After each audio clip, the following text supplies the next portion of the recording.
They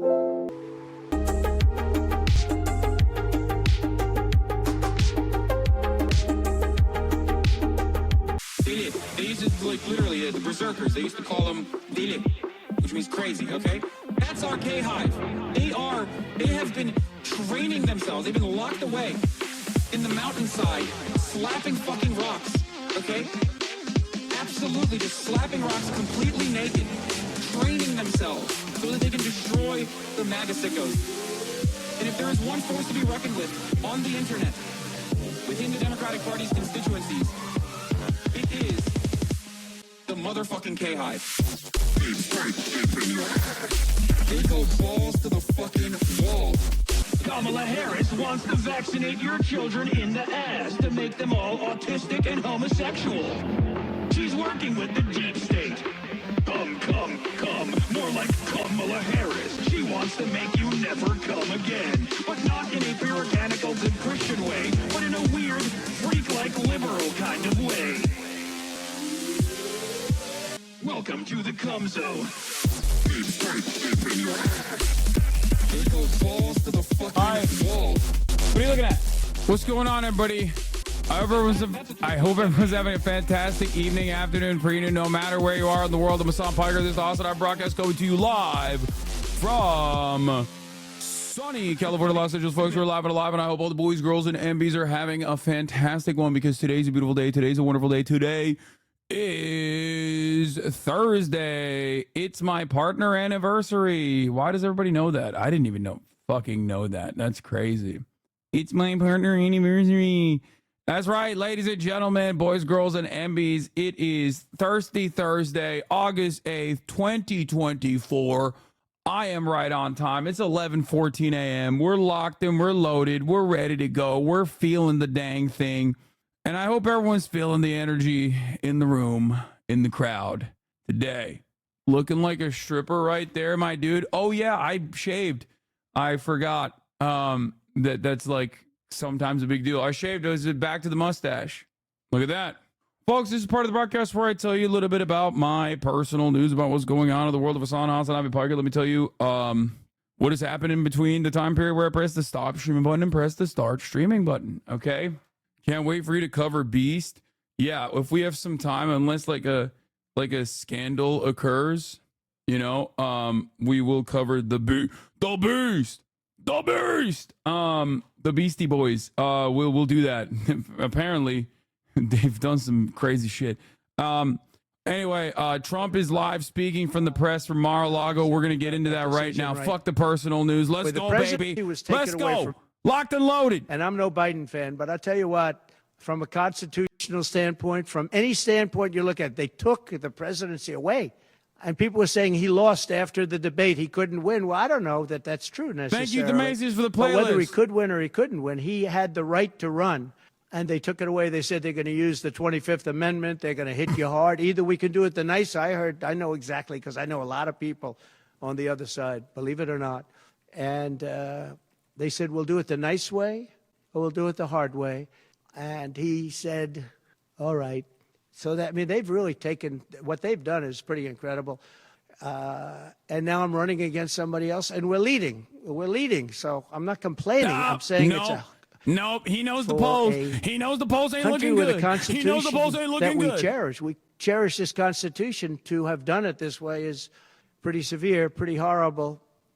You would have thought they would have gone out to a vote. They would have had a primary system. They would have done something. But to just take it away from him like he was a child. And he's a very angry man right now, I can tell you that.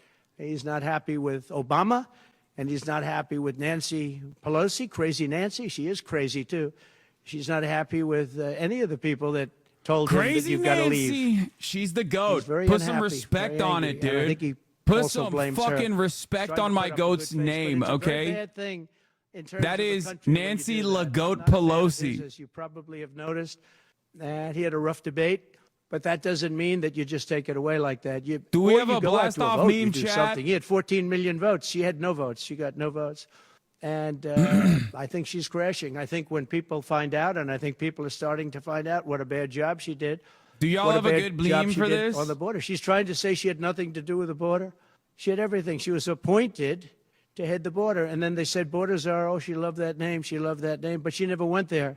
She went to a location once along the border, but that was a location that you would love to go and have dinner with your husband or whoever. That was a location that was not part of the problem. Yeah, I heard she That said was not really going to the border. So essentially, she never went to the border. And if you listen to Tom Holman, if you listen to the great border people, Brandon Judd from Border Patrol, if you listen to Paul, I mean, so many different people. I speak to them all the time. And I did when I was president. We had the best border in the history of our country. Now we have the worst border in the history of the world. Millions of people coming in, and our country cannot sustain it. Our country is going down because of this, because of incompetent people. So I just look forward to these debates. I think it's very important that we have them. Oh, he looks forward to them, all right. He was flailing, though. 10th, now he needs to. September 25th. And I think they'll be very revealing. I think they'll be very revealing. Do you have any questions, please? All right, folks, we already blasted off. No personal news, no nothing. Right off the rip-a-roni. Right off the rip, baby. We're going right into it. We're diving right into it. All the fucking politics perverts are loving it. I think she's worse than Biden because he got forced into the position. She was there long politics before. Politics perverts got to be loving it right now. She destroyed California as the AG. But as the DA, she destroyed San Francisco. A friend of mine, Bob Tisch, all know the Tisch family. He was in many cities with companies. He said the greatest city we're going to go back in the country is San Francisco. Trump has accepted 3 debates, I know. 20 years ago. And he passed away a while ago, and he would be looking down and said, what happened? He thought it was the best city in the country. He had divisions there, lows. And he would be looking down in horror now when he sees she destroyed no cash bail, weak on crime. She's terrible. And yet they weaponized the system against me. They have me. I got so many lawyers. Now they want to delay cases. I won the big case in Florida. Loser talk. I won the big loser talk. This is loser talk. You sound like a loser. You're whining too much. This judge was a fair but brilliant judge. And as you probably heard, the big documents case, I won it. Now, Biden lost it because he didn't have presidential immunity. He didn't have the Presidential Records Act. He lost it. But the I call it prosecutor, special counsel, special prosecutor to me, he appointed by him and appointed by Garland, he said the man's incompetent. He can't stand trial, but he can run for president. But we no longer have to worry about that because we have somebody that, in my opinion, is more incompetent.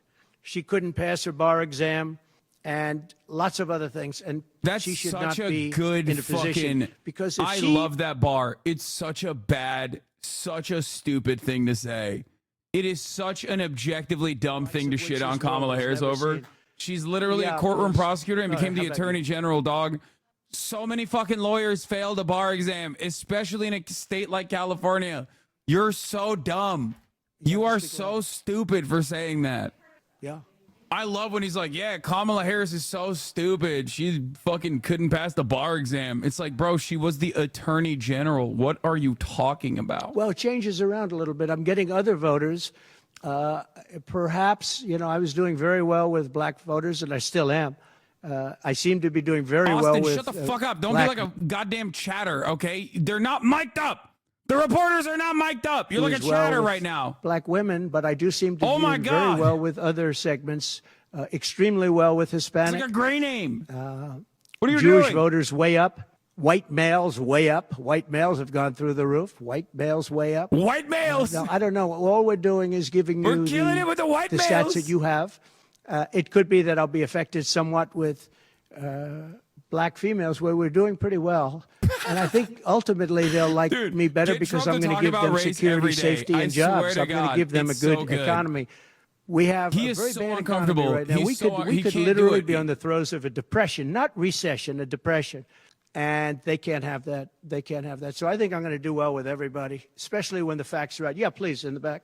White males, we're doing great with white males. Black females, not so much. It's like, bro, like black women vote like 96% for the Democratic Party consistently. What are you talking about? He's not very popular with anybody. I think that this this election black maybe women is better have historically than Josh voted Shapiro by, would have like, been, but I think Bashar other than Josh al-Assad Shapiro, I think numbers she for had the Democratic some Party, good always. choices. But Josh Shapiro is not one of them. He's caused a lot of damage with a lot of people, and I don't think he would have been better. I think he would have been maybe the equivalent, maybe not as good. But they had some people that they were looking at that were good, far superior to her. They actually had a story where they had everybody, including, they had like 10 people that she was looking at and her, and they said she was the worst of all. In other words, she was the worst out of the 10 people and her. No, Trump was not turning them around for the 2024 election. Don't be delusional. That was non-college educated men. We'd like to do 3 debates. Including black men. I think we should do 3 debates. We think Fox and ABC. And we also have CBS is going to do the vice presidential debate. So CBS will do vice presidential. And I have to tell you, J.D. Vance has really stepped up. He's doing Why are conservatives saying job. She could have picked a better VP? Coping. They want to be like, oh, he's bad. Because I think they do legitimately want to believe that, like, the radical socialist narrative works, but it doesn't fucking work. Listen, Bernie Sanders is objectively popular. It doesn't work if the Democrats don't lean into that fucking scared narrative as well. If the Democrats go, oh, radical socialist, you mean feeding children? Wow, oh, so scary. You mean fucking paid family leave? So scary. If Dems do that and they defend those policies, then these guys look like fucking dumb baboons. Okay? Oh, he's so mad about the crowd size. 25,000 people and 25,000 people would just couldn't get him in. He's we activated. Had in he hates the crowd Harrisburg, size. 25,000 people, and 20,000 people couldn't get in. Oh, he's losing his mind. We mind. had so many. Nobody ever mentions that. When she gets 1,500 people, and I saw it yesterday on ABC, which they said, oh, the crowd was so big. I have 10 times, 20 times, 30 times the crowd size, and no, they never say the crowd was big. That's why I'm always saying turn around the cameras.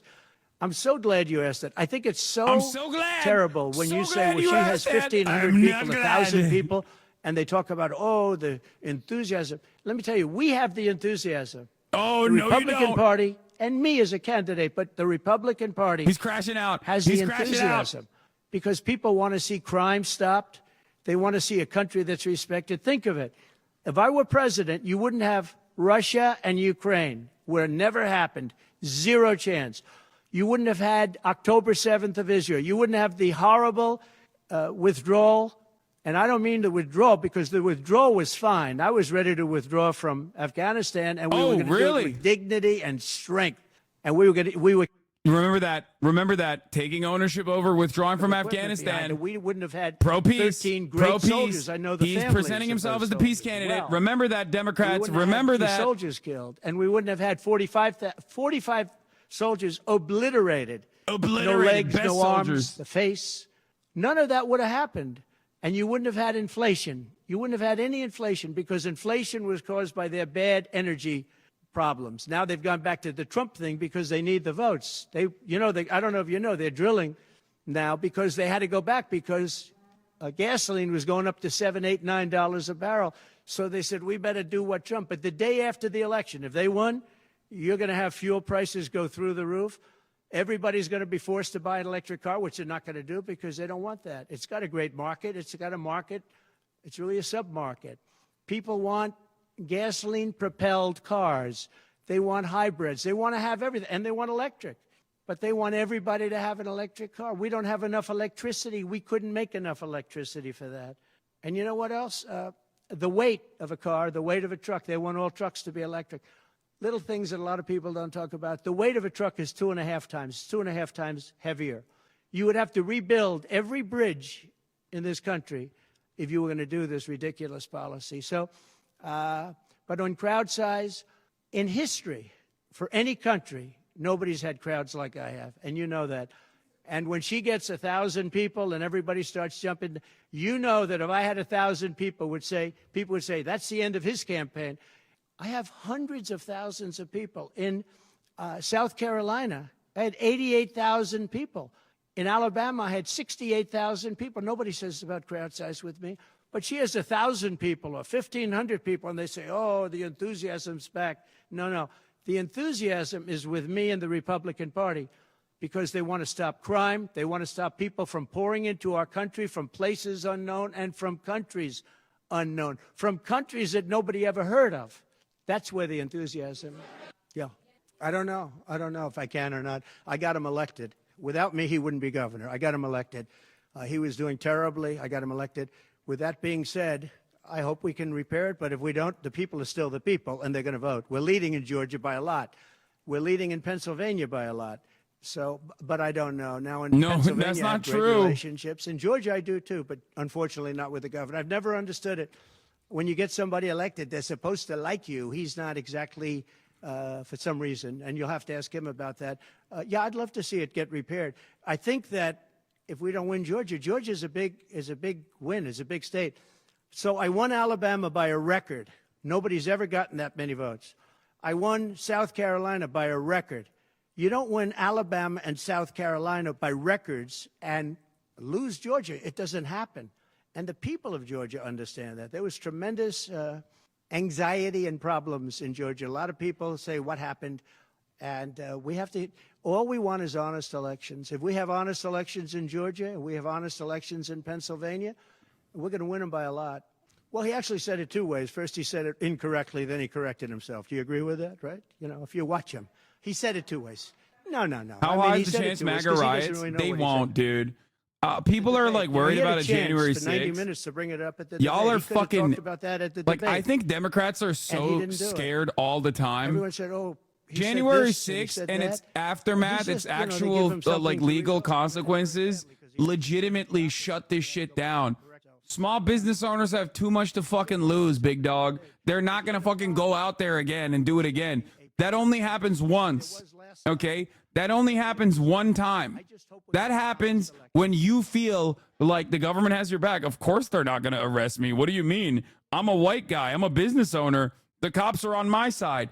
Once they recognize the cops are not on their side and the courts are not on their side, they were like, whoa. That's why ever since January 6th, you rarely ever see massive crowds for Trump. You saw like 11 people at his fucking court appearances.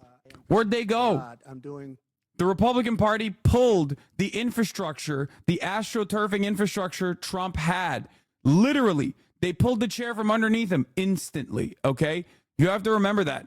The Republican Party has nothing in terms of numbers. Donald Trump is a unique candidate that can actually draw a crowd, certainly, but without the Republican Party's AstroTurf strategies, Turning Point USA shipping in people with buses, all these other groups, all these other organizing entities, these think tanks, busing people to certain places, once they recognized that they got legal liability, it was done. That's why you saw like 12 of the most mentally ill people you've ever seen sitting outside of the fucking courtroom for Donald Trump's court proceedings and shit. Great danger. We're great danger of being in World War III. That could happen. No, after their convention, yeah. And I'm going out. Actually, I'm going out to certain places. Am I going to the DNC? Yeah, I talked to them this morning. Not even for me. I'm trying to help when I go out to Wyoming or when I go out to Montana, or I'm going to different places to help people. And I don't have to go there because I'm leading those states, as you know, by 35, 40, 50 points. I'm leading by record numbers. I'm going because I want to help senators and congressmen get elected. What happened in my chat? Congressmen and women get elected. Yes, please. Yeah, go ahead. My chat just broke for no reason. That was weird. The upcoming what? Oh, yes, I will be streaming from the DNC. I'm trying to get a place at the DNC, like a permanent space at the DNC where I can stream from inside the DNC. We're going to see if we can do that. Musk. So, yeah, sure. So Elon called me. As you know, he endorsed me full-throated. Great endorsement. I'm going every day. Elon a lot. He respects me.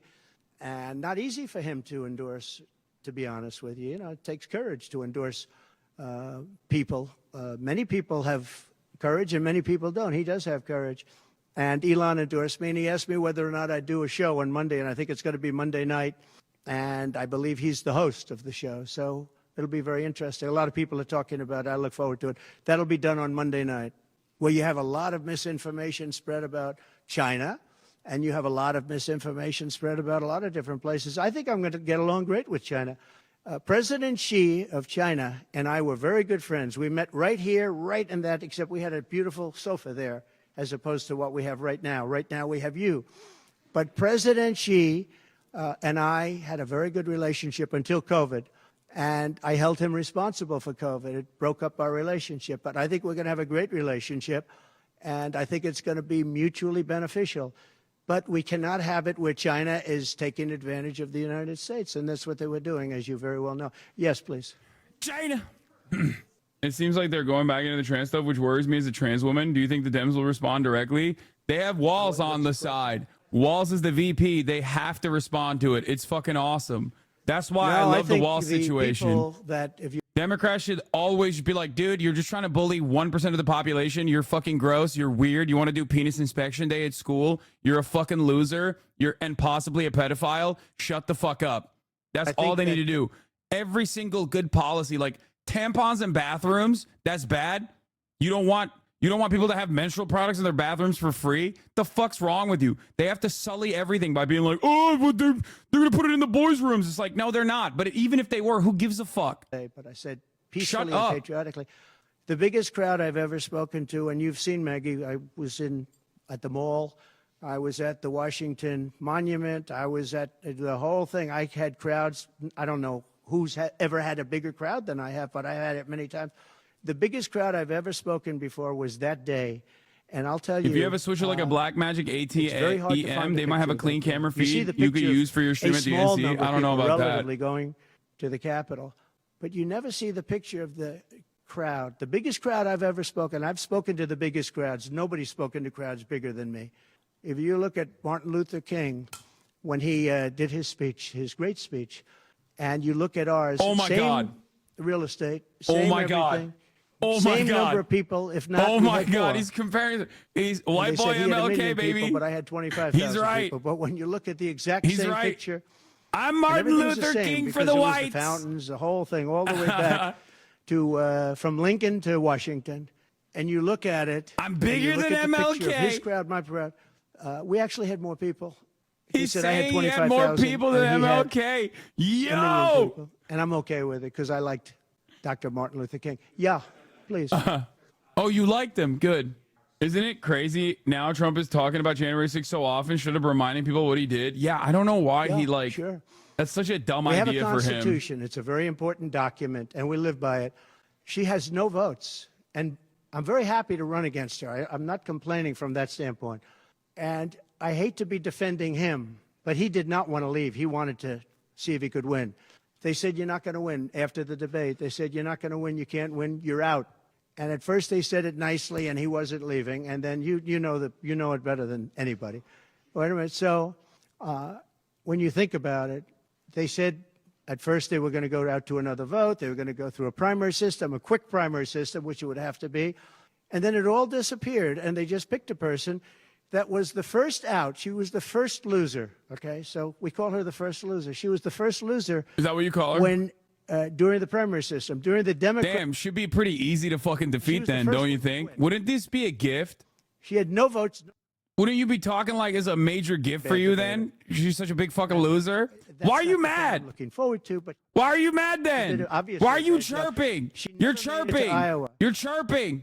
Then for some reason, and why are you so bent out of shape? She's a fucking loser. He picked her, and she turned on him too. She was working with the people that wanted him out. He can't even come up with a good nickname. God, he's so sauceless. Lose in the primary system. In other words, you had 14 or 15 people. She was the first one out, and that you can then be picked to run for president. It seems to me actually unconstitutional. Perhaps it's not. Please. Come on, blah. Come on, blah. So I've run against Hillary, and I've run against various other people. I would say that in terms of intelligence, Hillary was far superior. I would say that. Hillary was smart. She was her own worst enemy in many ways, but she was smart, very smart. Okay? If you asked me to compare them. Please, would you repeat that question, please? You have to speak up. It's a hard room because it's very big, if you know. So this is worth $18 million. Oh, I see. Yeah. So I think the abortion issue has been very much tempered down, and I've answered, I think, very well in the debate, and it seems to be much less of an issue, especially for those where they have the exceptions, as you know. And I think it's when I look for 52 years, they wanted to bring abortion back to the states. They wanted to get rid of Roe v. Wade, and that's Democrats, Republicans, and independents, and everybody, liberals, conservatives, everybody wanted it back in the states, and I did that. Now the states are voting. And frankly, some of the votes are much more, if you could say, liberal than you would think. Ohio turned out to be, they had a big vote, and it turned out to be a much more liberal standing than people would have thought. Kansas, the same thing. And then you have Texas, and you have other places where it may be different. But the issue has been brought back to the states now. And like Ronald Reagan, I believe in the exceptions for rape, incest, and life of the mother. I believe strongly. I think that that's a very important thing. I think when you have to follow your heart. But when you don't believe in the exceptions, I think it's much tougher. It's a much tougher issue. But about 82% of Republicans do believe in exceptions. I think and a lot of them are changing their mind and coming even further. I think that abortion has become much less of an issue. It's a very small, I think it's actually going to be a very small issue. What I've done is I've done what every Democrat and every Republican wanted to have done, and we brought that issue back to the states. And now the states are voting on it. And frankly, some of the votes are a lot different than people would have thought. But it's the vote of the people is taking care of it. And, when you think about the Democrats are really the radical ones in this, because they're allowed to do abortion on the 8th and 9th month and even after birth. If you look at your new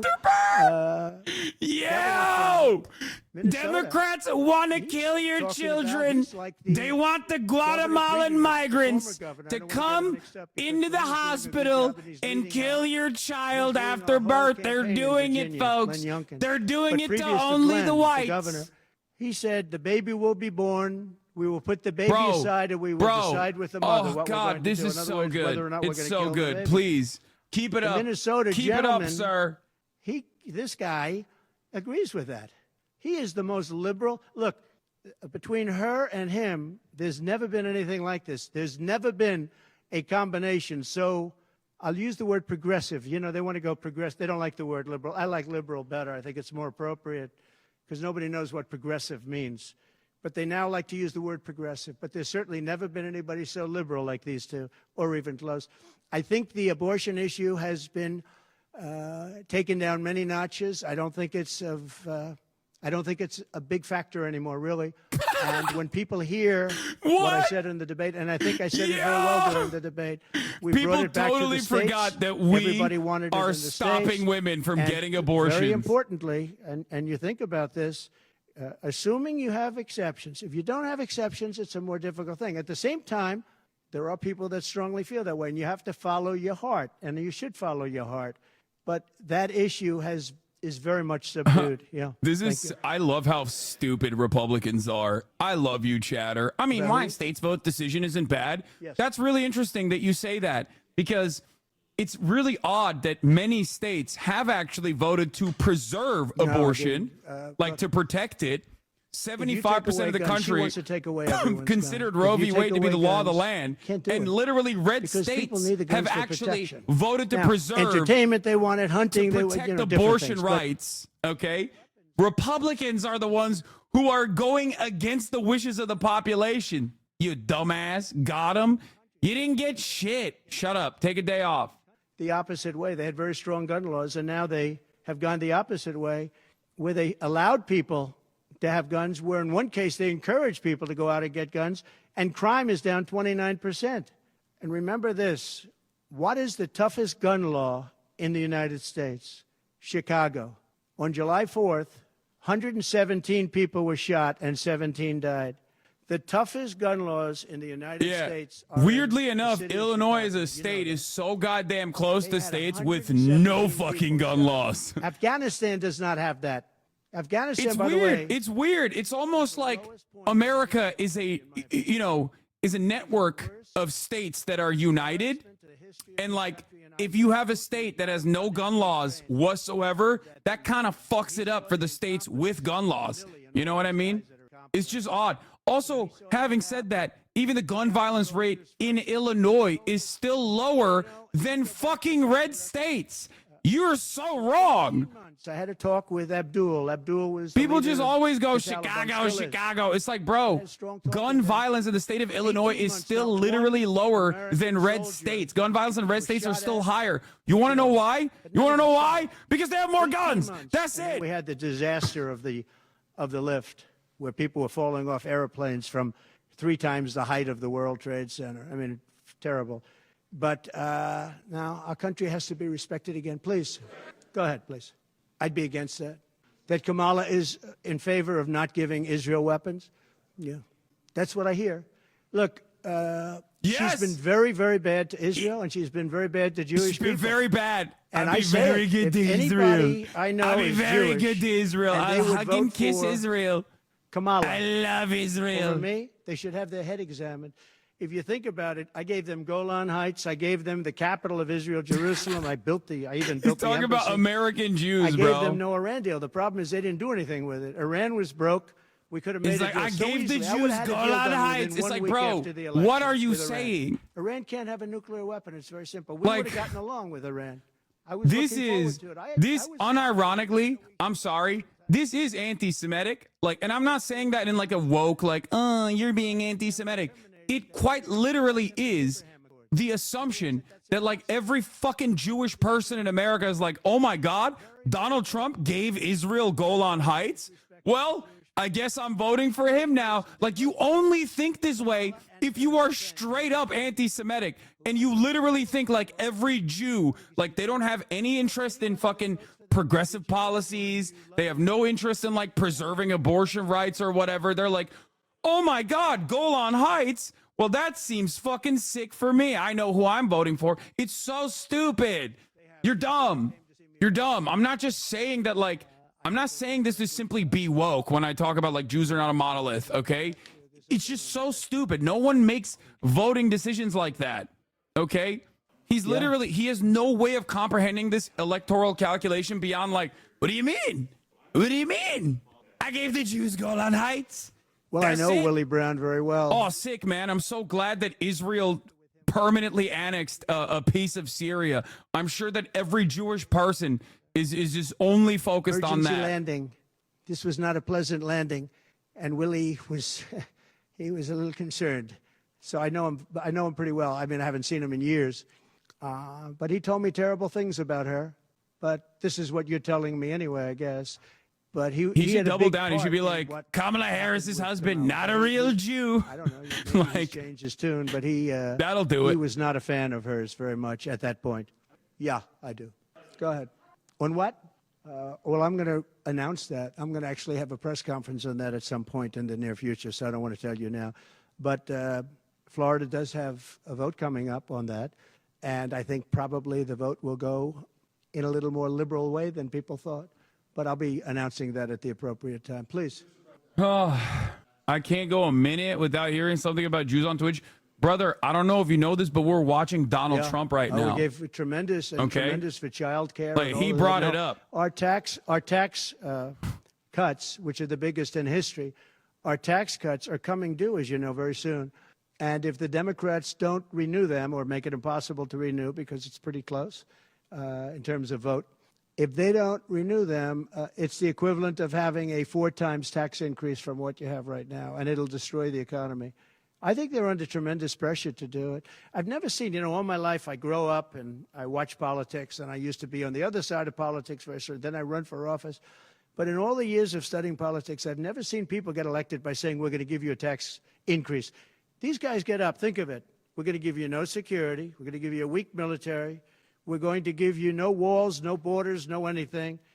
All these things they're doing. I mean, the transgender became Kamala such a didn't big say I thing, support an arms embargo. I know. But they always say, we're going to give you a tax increase. I know. I never heard hate anybody that. campaign on a tax increase. A politician has always said, I will cut taxes. I'll give you one example.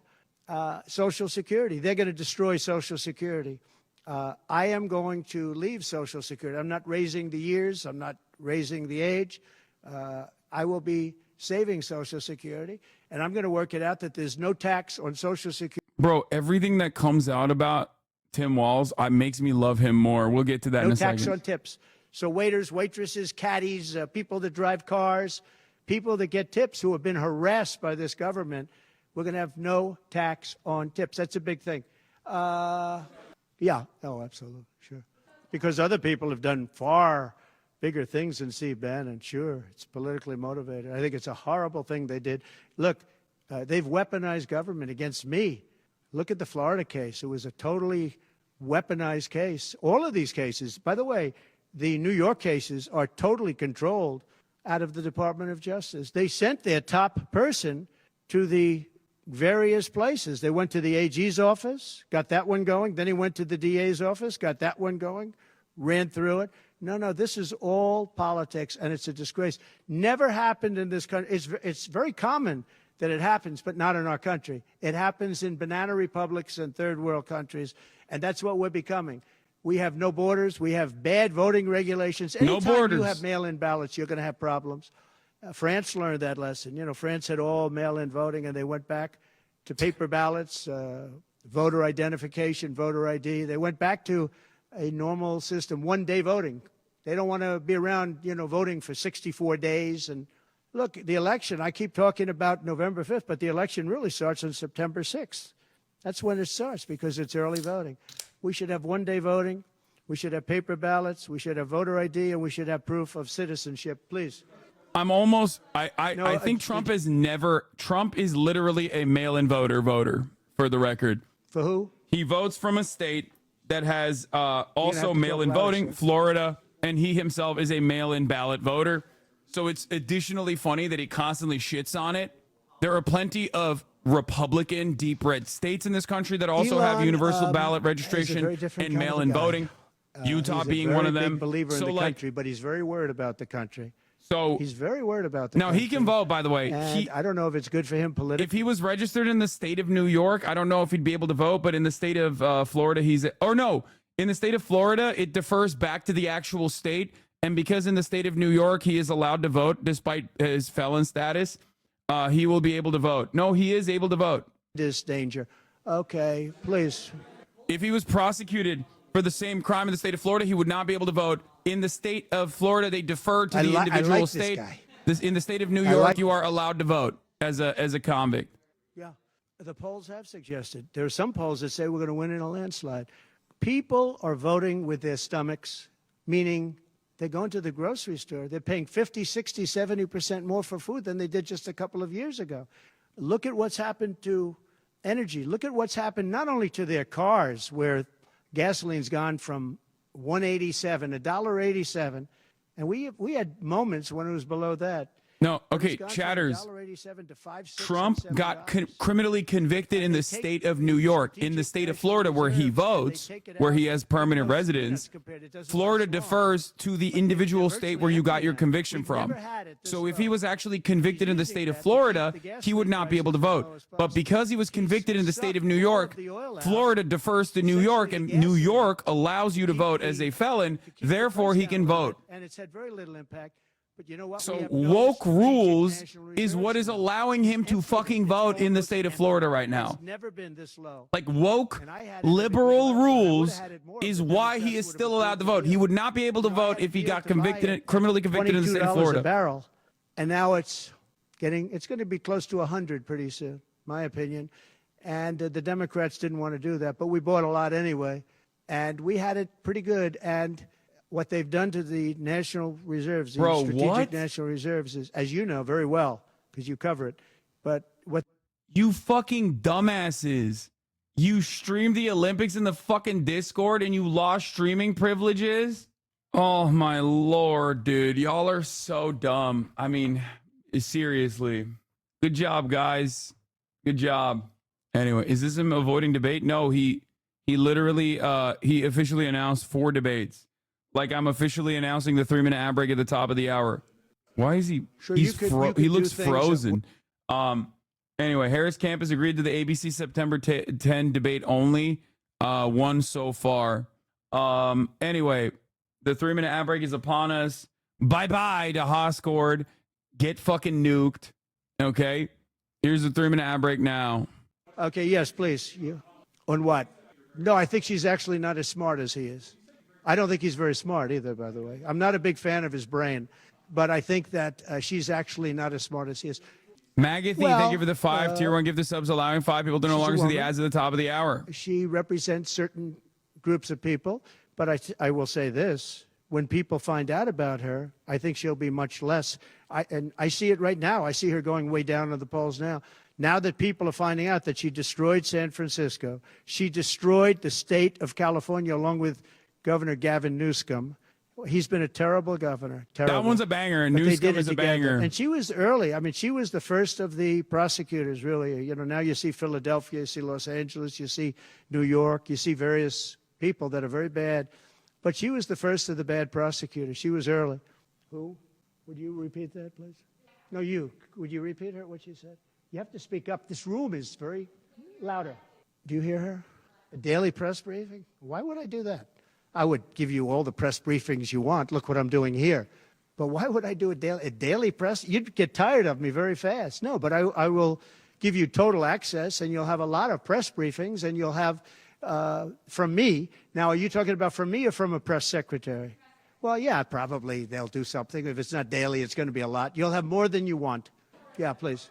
I don't think it's appropriate for me to talk about it. I think it's a tragic story. You want to know the truth. And I felt that with Hillary Clinton, too. You know, with Hillary Clinton, I could have done things to her that would have made your head spin. I thought it was a very bad thing. Take the wife of a president of the United States and put her in jail.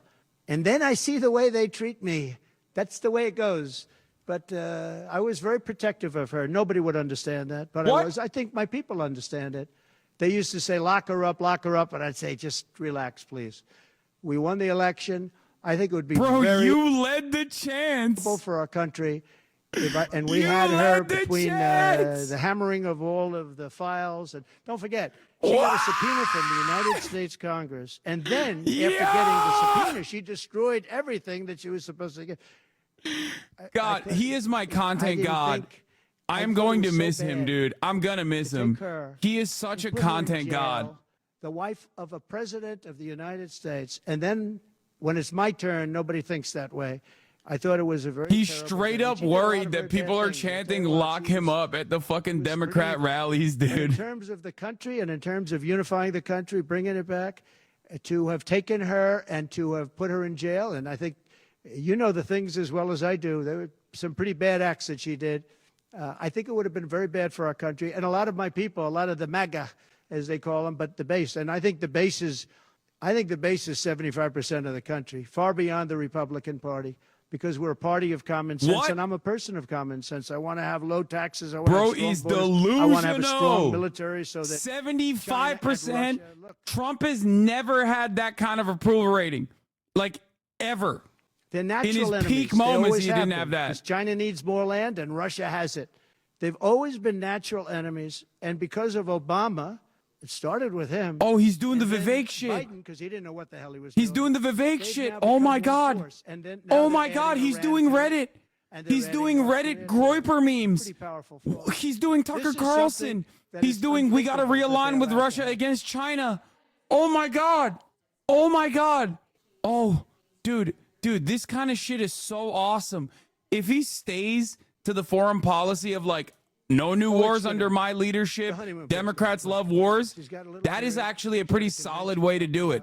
But the moment that he starts talking about like foreign policy and being like, we got to change our realignment with Russia and like have Russia be our ally against China, that's the greater enemy. All that stuff is boring, nerdy. Nobody gives a fuck. Nobody thinks about it beyond the fact that you're just saying that. Okay? She's incompetent. And the people that do give a fuck about it are going to look at you and go, what are you talking about? Ukraine, we're dumping all of our surplus weapons into that fucking country. And, like, the people that do care about it, the actual military-industrial complex, they are going to look at that and go, dude, you're fucking delusional. That's bad foreign policy in general. It's awesome. This is an awesome way to just completely boulder your own argument. Lately, he couldn't, perhaps. But she should be doing interviews. She doesn't want to do interviews. People fucking hate China, though. Yeah, you know who else they hate? Russia, bro. Just to answer your question, I think that it's not going to change. But you know what really they like? Ultimately, Peace. not about her as much as about her policies. She wants open borders. She wants but it is like NATO over Joe Biden, right? It doesn't negatively polarize us either. Or does it? Yeah, nobody gives a fuck about it. That's why I kept telling Biden to shut the fuck up about bringing in Sweden and Finland into NATO. No, dude. No voter is going, oh my God, we got Sweden and Finland into NATO. Oh, I'm definitely voting for Joe Biden now. Just like no one is going to be like, yeah, we really got to retriangulate our alliances with Russia so that Russia could be an ally against our battle that we're going to be waging with fucking China. No one thinks like this. This House has guns. We will use the guns. They say, let's pass. We'll go someplace else. You have to have them. What? Don't end it if And for 5K 4 people years, leave. and, Ha as you ha. know, the What? NRA endorsed me very powerfully every time I ran. Every time. My sons are members, and I guess indirectly I'm a member too. But Of they the gave me the IRGC. strongest of endorsements, and that's against very strong competition. People that felt the same way. No, you have to have that right. Our Second Amendment is a very important right, and it has to be protected. Okay, how about you? Go ahead. Now do a terrible top of the hour break. I already did it. So there are some of the most brilliant people on Wall Street that are saying that if President Trump doesn't win, you're going to have a depression. I happen to agree. I think that's true. Because I know how bad these people are. You know, they like to say that they did this and that. You saw the $7 trillion that they said it was me for $7 trillion. It wasn't me. It was them. They said that I had inflation. They took over 9% inflation. No, I had 1% inflation. I had actually no inflation because if you look at the categories, we had just about no inflation. But I had a very minor, I actually had a positive inflation. It was a perfect number because you don't want zero. I mean, I'm not going to give you a whole course on economics, but you don't want zero. 1%, 1.4% is great. You want a little bit because you don't want to have best deflation. inflation number. Is, in many ways, even worse. I had a perfect number right around the 1% number. It was perfect. And to show you, it stayed there for 2 years. And then he did all of the different borrowings that he did. And then he did so many things wrong. Every time he would do it, I'd say, big mistake. And don't forget, they sell hats and they sell stories. Trump was right about everything. I have been right about a lot. Yes, Maggie. Well, we had a commission like other people do, and it's always complicated and it's always controversial. And we had commissions that, and I think of respected people, you know many of the people on the commission, and they would recommend to me certain pardons for certain people. Some people were treated very harshly. A fantastic woman, as you know, she served 24 years for being on a phone call having to do with drugs. You know who I'm talking about. She was great. And she had another 24 years to go. And it was largely about marijuana, which in many cases is now legalized, okay? But we had many very highly regarded people on a commission, and they'd recommend, and they'd put a reason why. Some people were, served time, but they served a lot of time for something that today people wouldn't even serve time by. Well, for the most part, I think they did. I mean, they did. They go through. They went through. I had a commission. It was a very important commission to me, and highly respected people.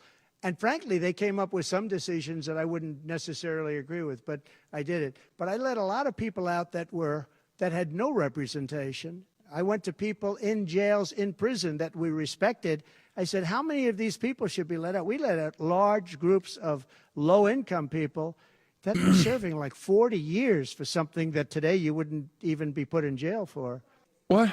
We had very few people let out because I said I really don't want to let people out where they had a lot of violence, where they had killing, et cetera, et cetera. And for the most part, we didn't do that. Yeah, please. Let's fucking go.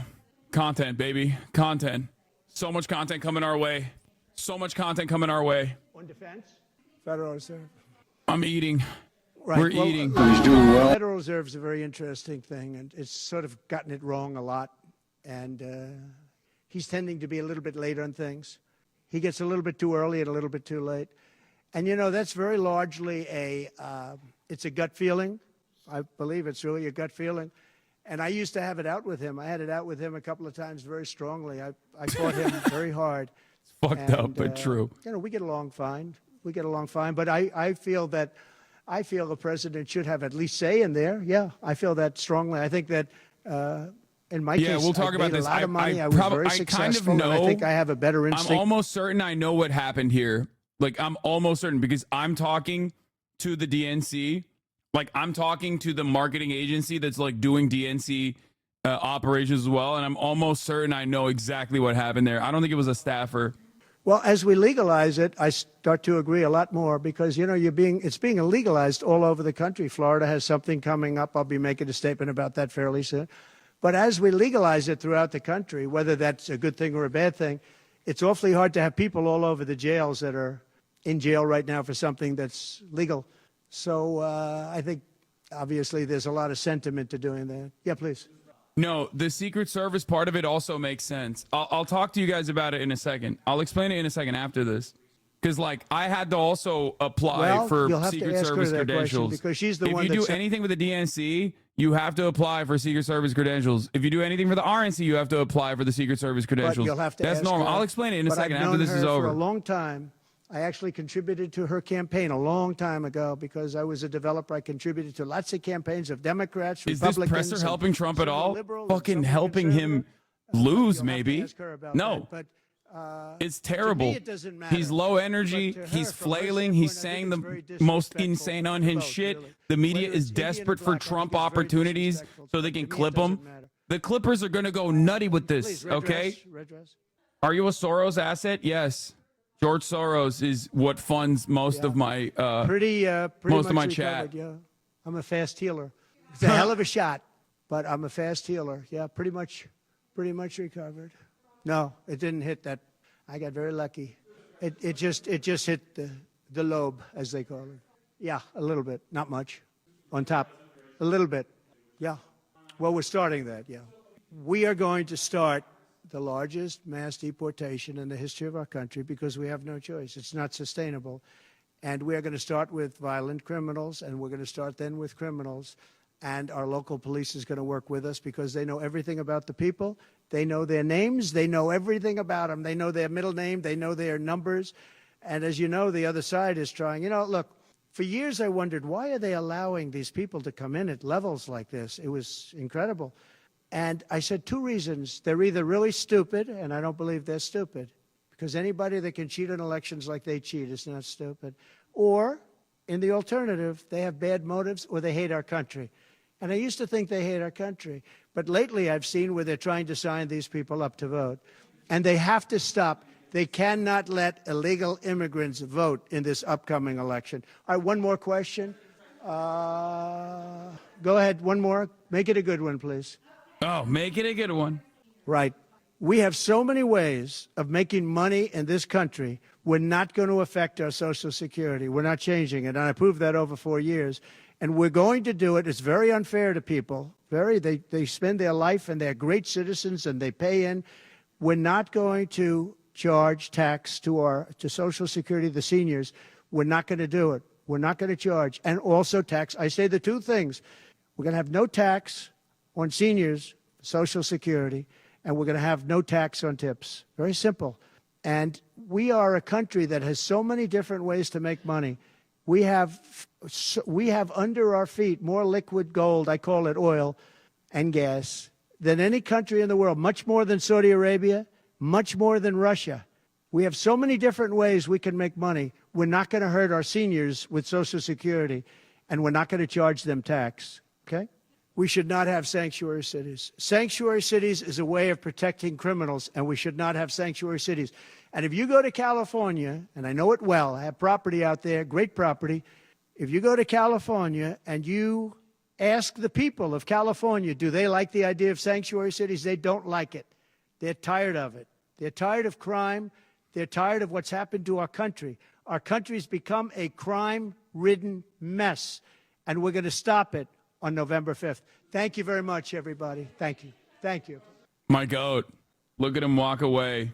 Pressure will now start mounting on Kamala to take questions on her policies. Yeah, good. Good. Good. Kamala is campaigning, but she also has to do some adversarial conversations with the media. And it's going to be very important. It's going to be very important for her to stay on message and not fucking cave, not capitulate, not tack right. Don't do any of that. Okay? Do we need to watch the beginning? We missed like the first 30 seconds, I think. Or do we miss the first 30 minutes? World war, in my opinion. The media, not protesters? No, the media is important because they will bring up the protesters. I don't know. You look pretty bored by the end of that speech. No, I know.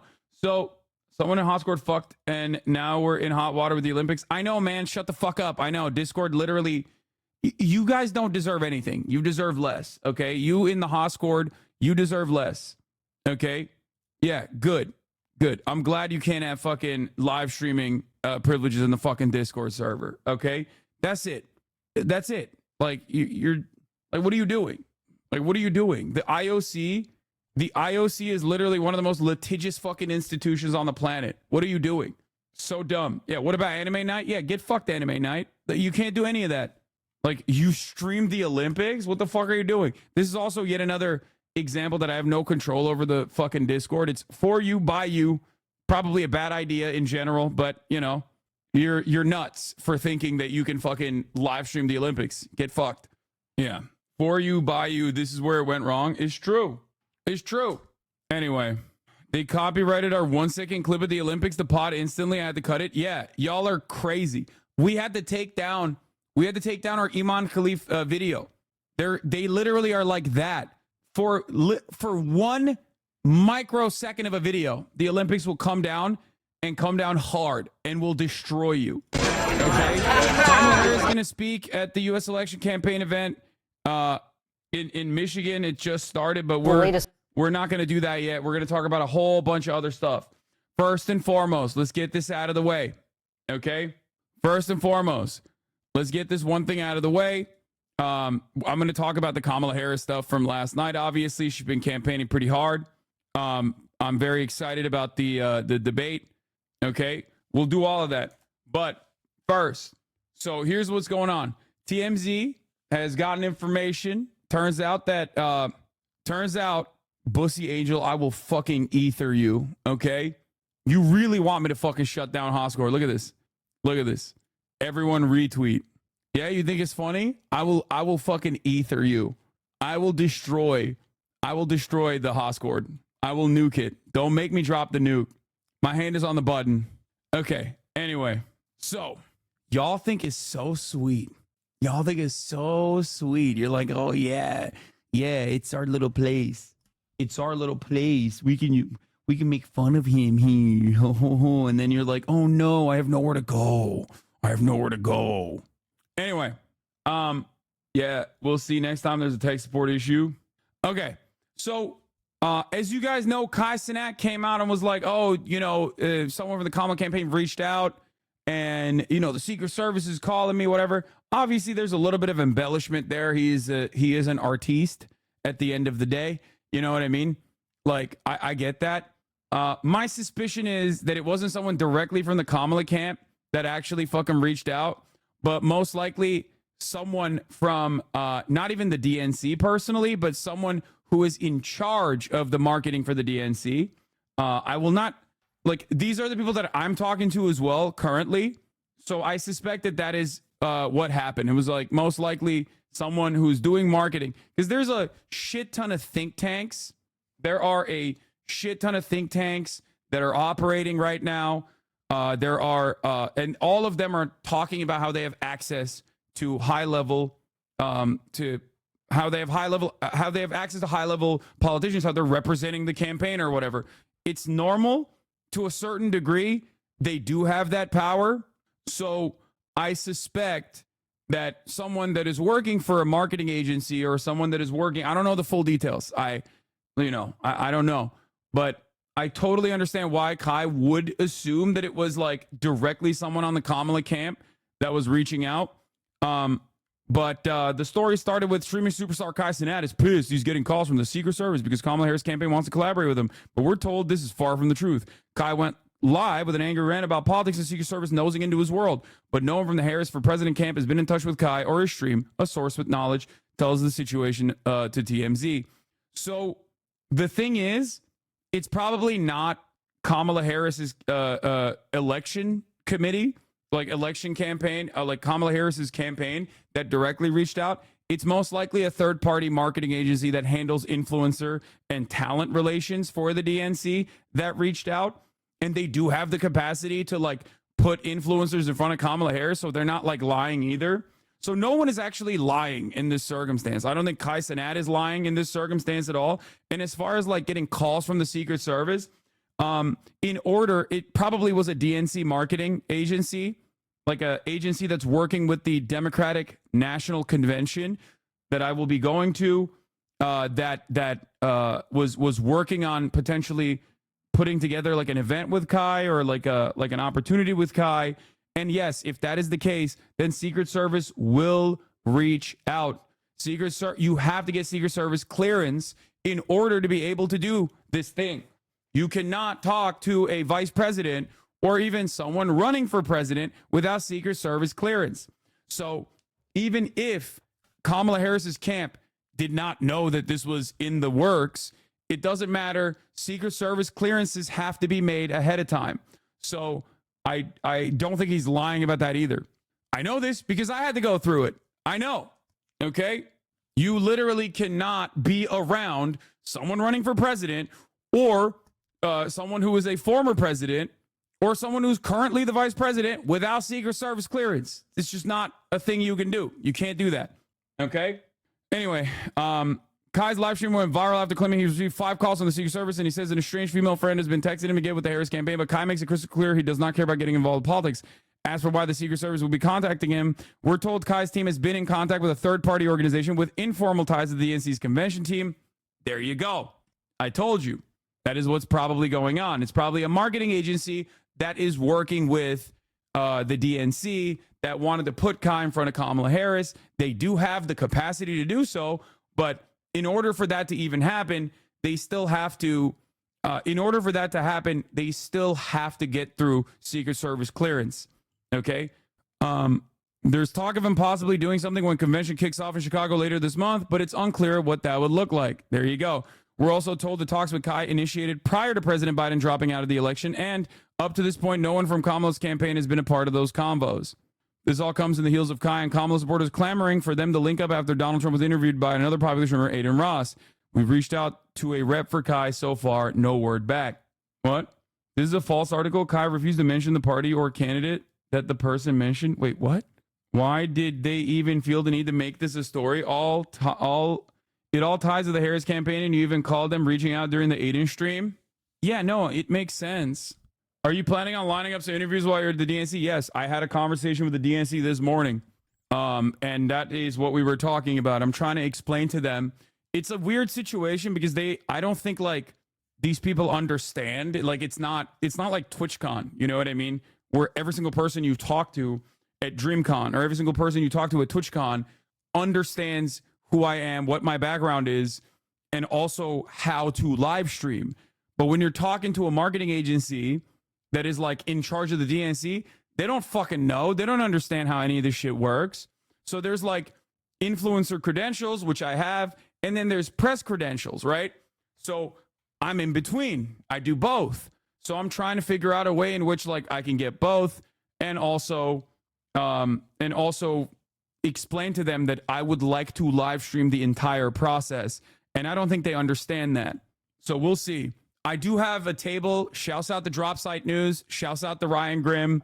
He already said you can use our press table. So I will most likely be setting up shop there.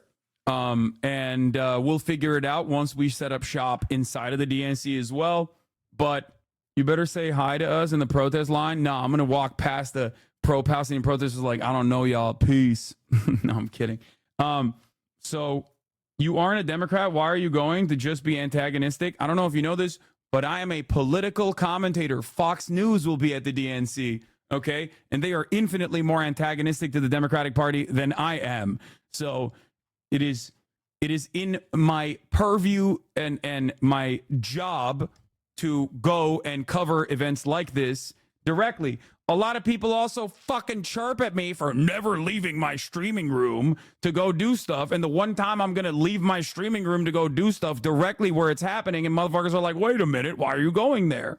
Anyway, so you're not antagonistic at all lately anyways. You live the fuck up. Yes, that's right. That's right. Exactly. Yeah, I wanted to go to the RNC as well. I just couldn't get the credentials in time. Also, they kind of gave me a fuck off a little bit. Why didn't you go to the RNC then? I wanted to. I tried. What do you mean? Y'all crazy. But yeah, I've never been to Chi-Town before either. If you go to Chicago, don't put ketchup on your hot dog. They crucified me 2 years ago. But yeah, are you considering having any of the uncommitted leadership on stream as well? Sure. You get shot at the RNC? No, I wouldn't. And also, those are my favorite hogs. I would love to go directly into the pigsty. You know what I'm saying? Like, that's my shit. So If you go to Chicago, try Malort. Okay, everybody calm down. I'm going to lick the bean. I'm going to try Malort. I'm going to have the fucking cake shake. Okay, yes. Yes. You already know what it is. Okay? So, all of that aside, dude, you are literally the most, like, unwell person in this chat. Take a day off. Said, will you cover the Gaza? Will you cover the situation at Gaza at the DNC hustle? Motherfuckers think they can just slap a hustle onto some of the dumbest questions anyone has ever asked and act like it's totally not contentious at all. Please stop. Oh my God. Anyway, you will die if you lick the bean. It's a good way to go. All right.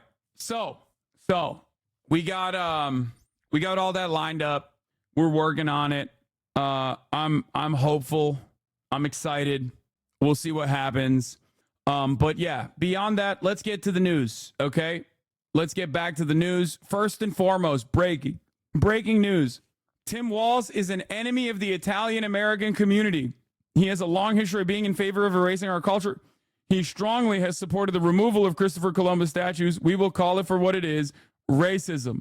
The IACRL demands he drop out.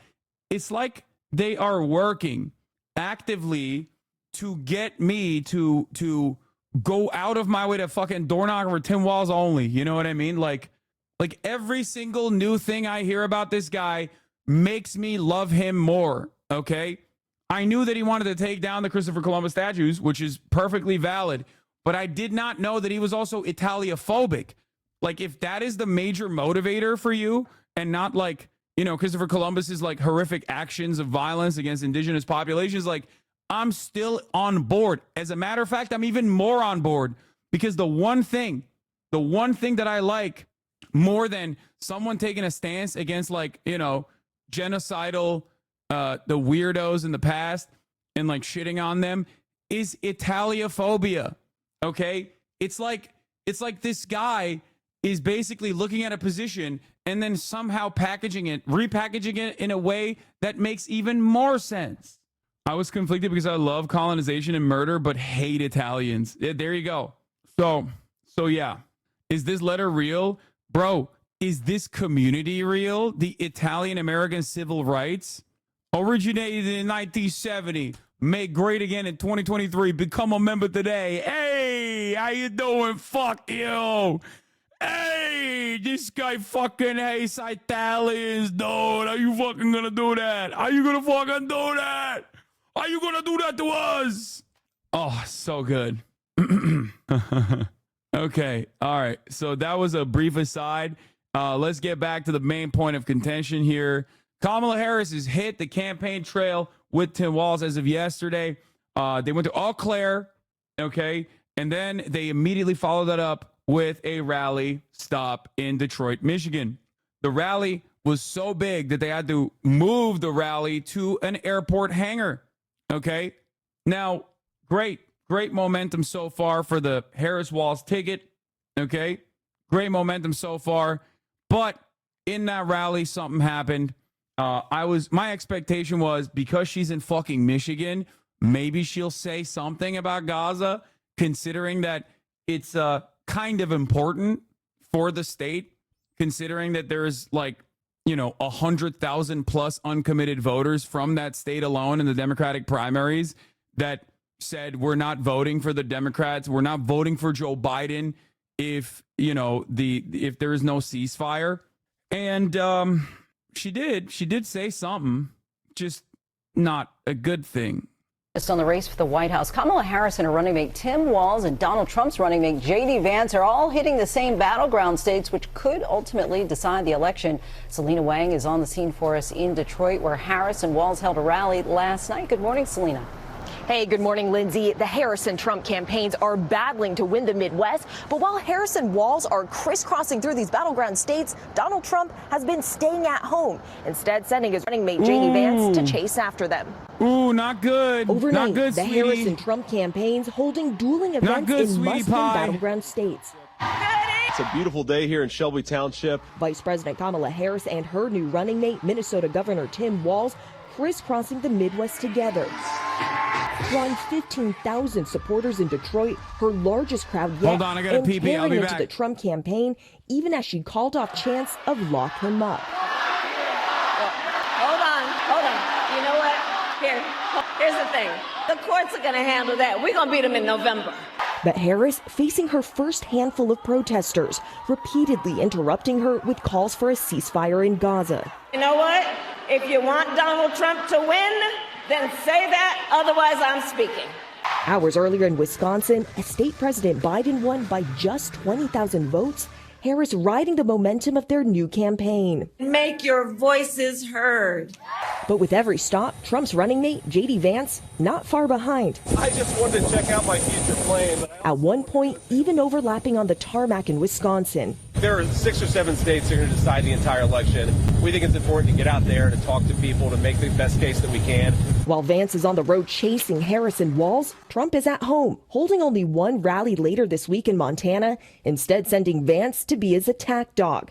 Vance accusing his new opponent of lying about his military service, seizing on this moment. And we can make sure that those weapons of war that I carried in war is the only place where those weapons are at. So, we are going to we're gonna talk about like the fucking anti-vet shit that that they're doing that's like really fucking stupid in general. However, before we do that, of course, I've seen progressives try to cope saying that it wasn't that bad of a response to protests. Why are progressives capitulating now? Because they're excited. They want the Dems they want to be excited for something, and the Democrats have given them like a little bit of leeway on that front, and that's precisely the reason why everyone is like, oh my god, it's happening. So here's the thing, okay? Let's watch the full clip because I don't want to just like do a brief blip. I want the full clip to live out there. Okay, we watched it live. I hated it.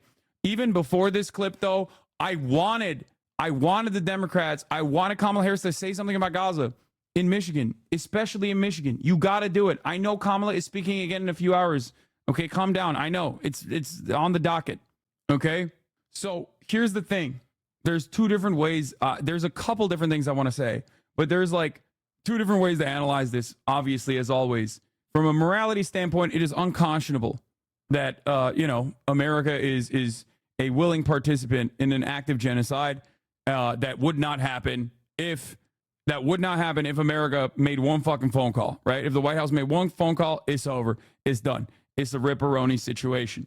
Okay? That's number one. But even from an election standpoint, it is completely and utterly ridiculous. Okay? It is completely and utterly ridiculous from an electoral standpoint to like think that this issue is going to be cast aside.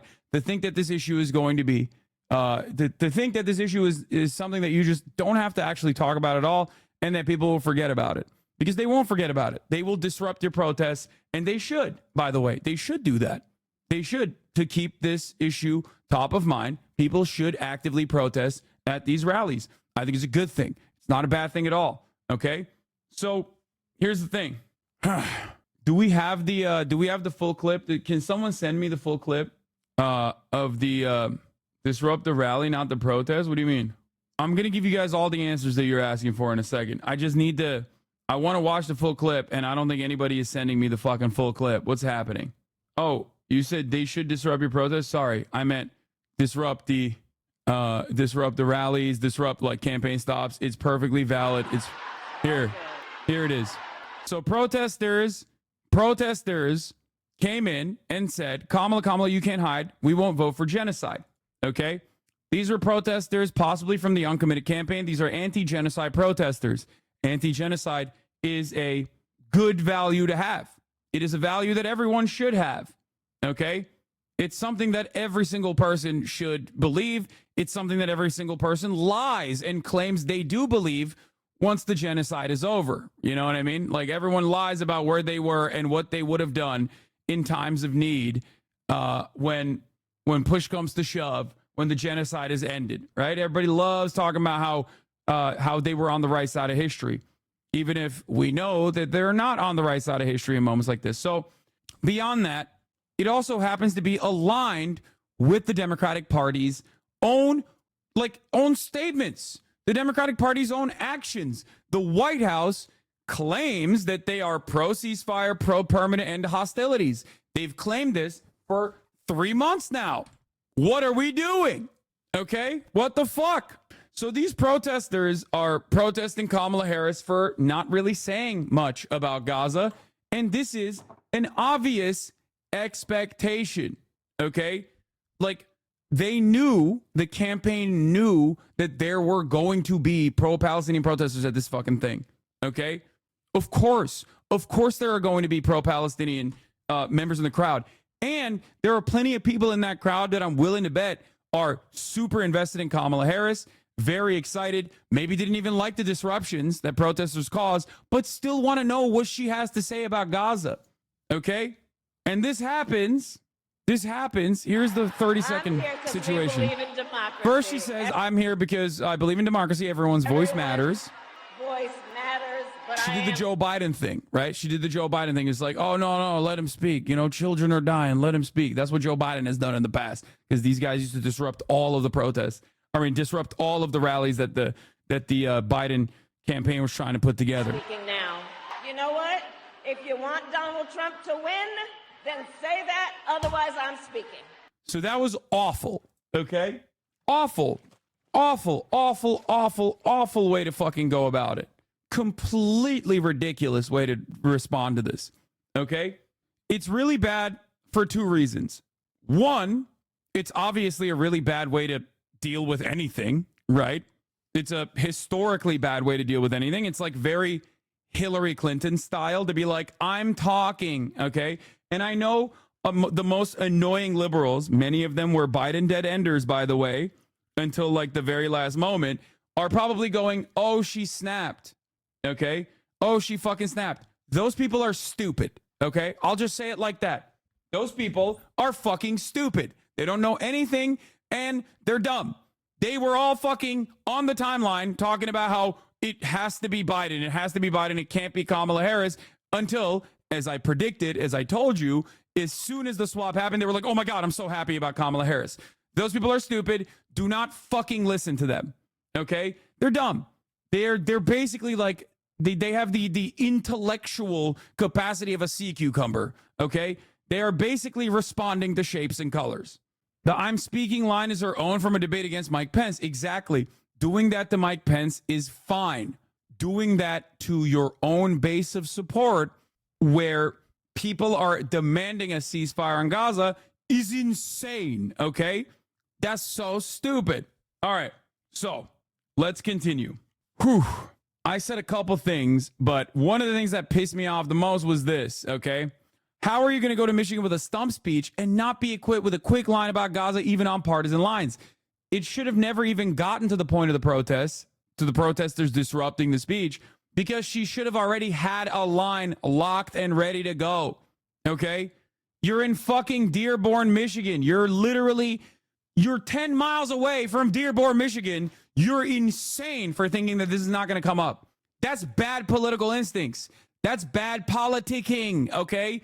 That's bad. That's bad. Love Israel, love Kamala, hate Kamala, doesn't matter. That is objectively bad politicking, okay?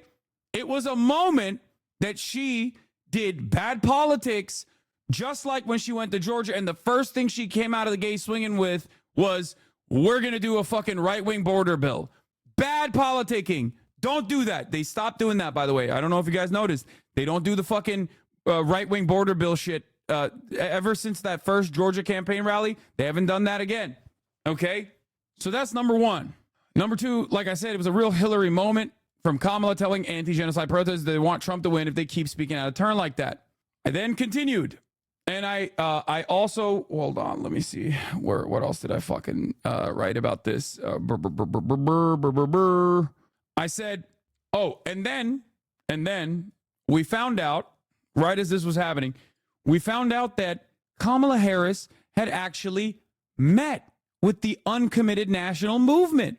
Now, the Uncommitted National Movement, for those of you who don't know, is responsible for what I would say is one of the most successful pressure campaigns launched in an election in American history. Okay, in at least modern history. It is a very good anti-war protest movement. So, New York Times came out with this. Before her rally in Detroit, Vice President Kamala Harris spoke briefly with the co-founders of the Uncommitted National Movement, which mobilized tens of thousands of voters in Michigan to withhold their votes from President Biden in the primary earlier this year over his support for Israel's war in Gaza.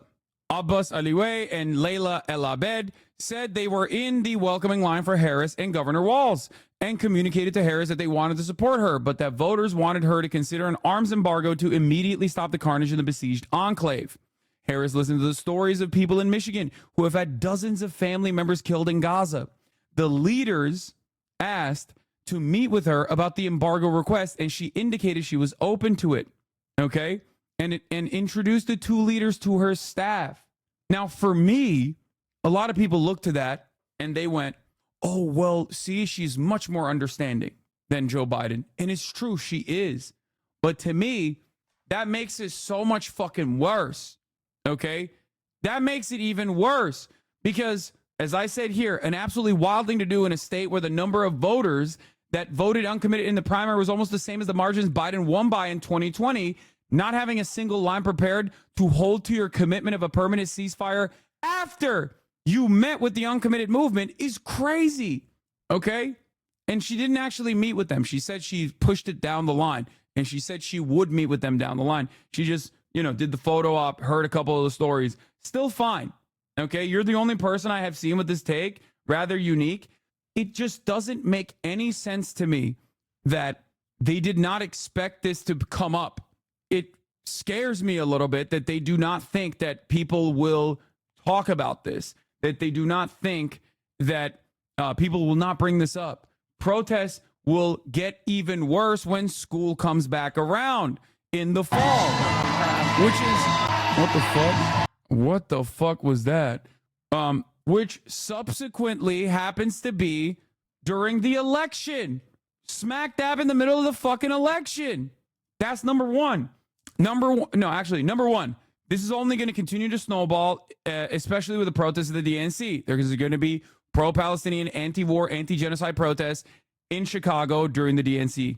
And if the Harris campaign has no clear, coherent narrative on this matter that specifically with real terms explains what she wants to do, is cooked.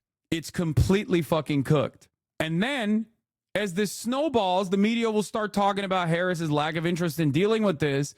And then the Democratic Party, I fear, will do the same exact thing that they always do and start complaining about the leftist spoilers. This is a perfect ticket to lose, okay? And not just Michigan, other states too.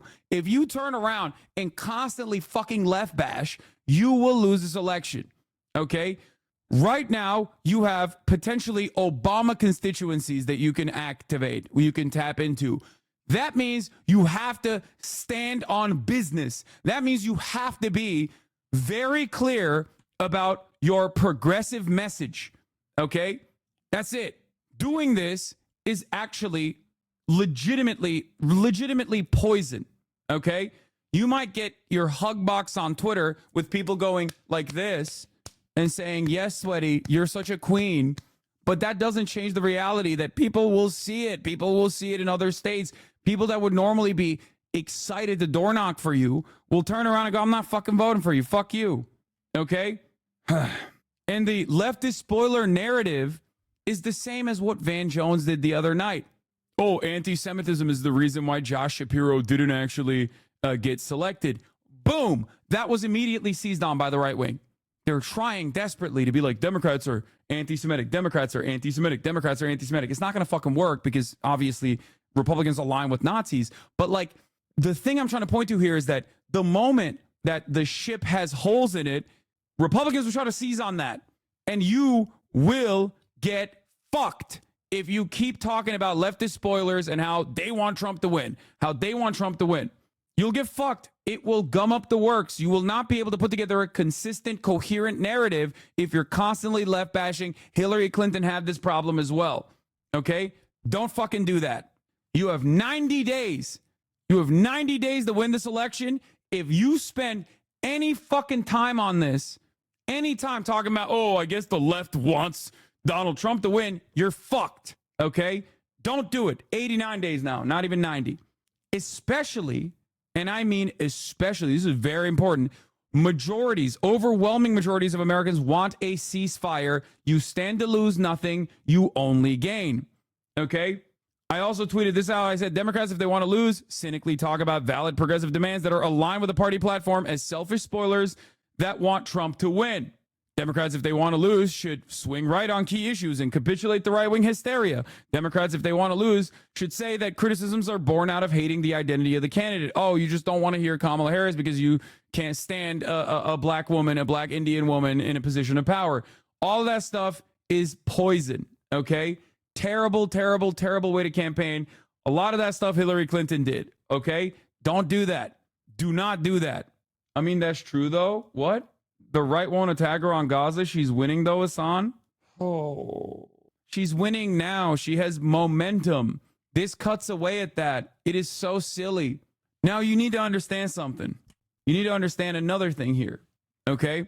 Democrats, if they want to win, give assurances to how they will follow the agenda.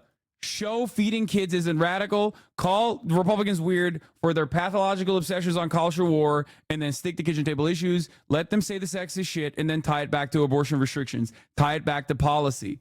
Okay? Now, what a lot of people are doing already is the classic scared narratives that you heard from the Democrats when they literally said, and it's probably the same exact people, you can't swap out Joe Biden for Kamala Harris because that is going to create chaos, that is going to create panic, and that people are not going to want to vote for Kamala. You were wrong. I was right. So shut your bitch ass up and listen, okay? Remember that. You have this very real fear inside of you because you're a liberal and you're constantly used to losing all the fucking time to these goddamn Republicans. So you do not understand. You're always running scared. Stop running scared. Okay? The very same thing I said about the Joe Biden swap with Kamala Harris exists in a firm commitment to a ceasefire. Okay? Denying weapons transfers to Israel with a firm commitment to a ceasefire literally is a popular policy. It's right there on the fucking table for you to seize on it. Okay? And let me tell you why. Let me tell you why. For a couple different reasons. One, is it not odd to you that Donald Trump and the Republican Party routinely try to act like they are now the anti-war party? Nobody believes it. We all know that's bullshit. But isn't it weird that Donald Trump keeps saying, no new wars happened under my administration? Look at Joe Biden. He did Russia. He did Ukraine and Russia. He did fucking Israel, Palestine. That would never happen with me. He's lying, but it doesn't matter. What matters is he fucking ran as an anti-Iraq war candidate in 2016, and he fucking won. Okay? And now he's running again saying, I'm the anti-war candidate. Look at the Democratic Party. They love war. What matters is his instincts are correct on this. Okay? He just talked about how he wanted to pull out of Afghanistan, not like Joe Biden. Okay? Americans overall, by and large, don't care about foreign policy all that much. Foreign policy has the capacity to become the most significant part of the election. And at that moment, oh, God forbid, I mean, if that happens, you're fucked regardless, okay? And it can happen for this election. You never know what Benjamin Netanyahu, who is pro-Trump, might do at the fucking last second. You don't want that October surprise to be Benjamin Netanyahu doing something that makes 4,000 Marines in the 4,000 U.S. Marines to put their lives on the line for the nation state of Israel, okay? You don't want the Democratic Party to be the party that is responsible for that. If you don't want the Democratic Party to be the party responsible for that, because that will make Americans go, oh, fuck no. Majority of Americans do not want American troops to put their lives on the line to defend Israel. The majority of Americans. There's polling on this. That's number one. Okay? Number two. The majority of Americans, including the majority of the Republicans, want a ceasefire. Okay? That's insane. The overwhelming majority of Americans, including independents and the Democratic Party, want a ceasefire. Majority of Americans also believe that Israel is committing a genocide. Now, while Americans don't give a shit about foreign policy overall, and you can usually brush that aside and let business as usual take place, you have to understand something. You do not lose a single vote, just like with the Joe Biden swap to Kamala Harris. You do not lose a single vote if you come out 10 toes down stating you want assurances, you want a permanent ceasefire. It's been on the fucking table for the past 3 months. No more weapons transfers. You say that, you don't lose a single vote. You say that, you gain votes. Okay? Oh, you're privileged? I care about Gaza, and that's why I do not want Trump to win? What? Oh, you're privileged, damn. Man, shut your bitch ass up. Oh, you're privileged. You're privileged. Like, shut the fuck up. Thank God. Don't ever do that. Don't ever do that. Thank God the Democratic Party hasn't really done that so far. But if they fucking do that, they will lose. This election so far has dramatically changed, okay? The calculation is dramatically fucking changed. It was going to be a loser, okay? Biden was going to fucking lose. And now Kamala Harris is most likely going to win unless she fucks it up and starts doing that dumb shit. Oh, you're just privileged, and that's why you care about the literally least privileged people on the fucking planet. The whole point is, as an American voter, I have a voice. As an American taxpayer, I have a voice. I'm supposed to have a voice. It's a fucking democracy. What do you mean I'm privileged? Yeah, I am privileged to be an American, and as a goddamn American citizen, we are using our privilege to stop this fucking genocide. Chatter said this, yeah, literally. For the first time in recent years, the majority of Americans oppose sending U.S. troops to defend Israel if it comes under attack by its neighbors, according to a nationwide poll released Tuesday. Now, the reason why I say this is a fucking winning issue and not a losing one, I basically responded to a chatter last night, and I'm going to fucking run that. I'm going to run that again. I want you guys to fully understand this, okay? Remember, the majority of Americans think Israel is committing a genocide. Overwhelming majorities want a permanent ceasefire, and it could be done with a 10-minute phone call from the White House that says no more weapons transfers, okay? No more weapons transfers. It's done tomorrow, okay? Now, the reason why I'm hammering this fucking point, is because you stand to lose nothing, and you stand to only benefit. You stand to lose nothing, and you stand to only benefit. Why? Here's why. There is no continue Israel's genocide or I don't vote for you constituency in the Democratic Party. That is not a real thing, okay? There is not a single human being in the United States of America, not a single one, that thought that swapping out Biden would be a bad thing, especially if you swapped it with Kamala Harris. What did I tell you? Every single person that was riding with Biden till the last moment were party loyalists anyway. They were going to be excited. They were going to be elated. They were going to be ecstatic about the decision. Okay? The moment that swap happened, I was right. They all started going, oh my God, I'm so excited. Thank God for Kamala Harris. And I say this one more time. I'm repeating this position one more time. There is not a single person that is a likely Democratic Party voter that goes permanent genocide for Israel or else I do not vote for you. Okay? There's not a single person. There are, however, people, many people, especially playing a key constituency role in a state like Michigan, that will vote for you. Okay? So you stand to lose nothing and you stand to only gain. And gain big, as a matter of fact. Here's the video. Here's me responding to a chatter from last night. If you think that like some fucking line worker working at a fucking assembly plant in Alabama is like, hey, we recently got unionized. It's fucking sick. I'm kind of riding with Kamala Harris. But honestly, her position on wanting to end the war in Gaza has made me reconsider everything. That's not a real human, okay? No one in Alabama is voting like that. No one in the Rust Belt is voting like that, okay? There's no permanent genocide or I fucking don't vote for you voters out there. Those guys are already voting for the Republican Party. If you stand to lose nothing and you stand to only benefit. Don't forget that. You stand to lose nothing, and you stand to only benefit. Overwhelming majority of American voters want this. Okay? Overwhelming majority of American voters want this. It is completely ridiculous. That's it. That's it. Try to imagine the median voter in a place that fucking matters. Okay? Try to imagine the median voter in Pennsylvania. I'm a Western Pennsylvania oil rig worker. Okay? And I have, let's say, I don't know, like a gay daughter or something. So I don't really like how fucking aggro. I'm for tax cuts, but I don't really like how fucking aggressive the Republican Party is about like all this gay shit. Okay? This is a very real person. You might think like, oh, you made this guy up, but like there are plenty of people like this out there. Okay?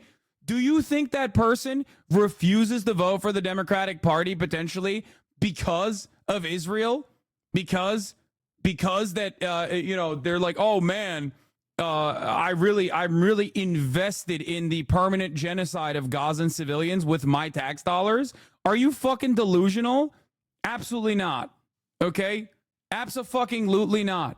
No human being that is potentially going to vote for the Democratic Party or is committed to voting for the Democratic Party is going to turn around and say, I'm no longer voting for the Democratic Party because they're not doing permanent genocide of Gazans. That's not a real person at all. Okay? It's ridiculous. There would be Jews that would not vote for the Dems if they think the Dems are now supporting Israel. Yeah, that is not even remotely significant. I hope you understand that. That's one, not true, depending on how you communicate this message. Okay? And secondly, you're talking about New York and California. Like, what are we talking about? These are massively deep blue states, brother. Florida is already deep red. California and New York is already deep blue. Jews are not a monolithic voting bloc on this regard. Okay? And even if they were, it still wouldn't matter.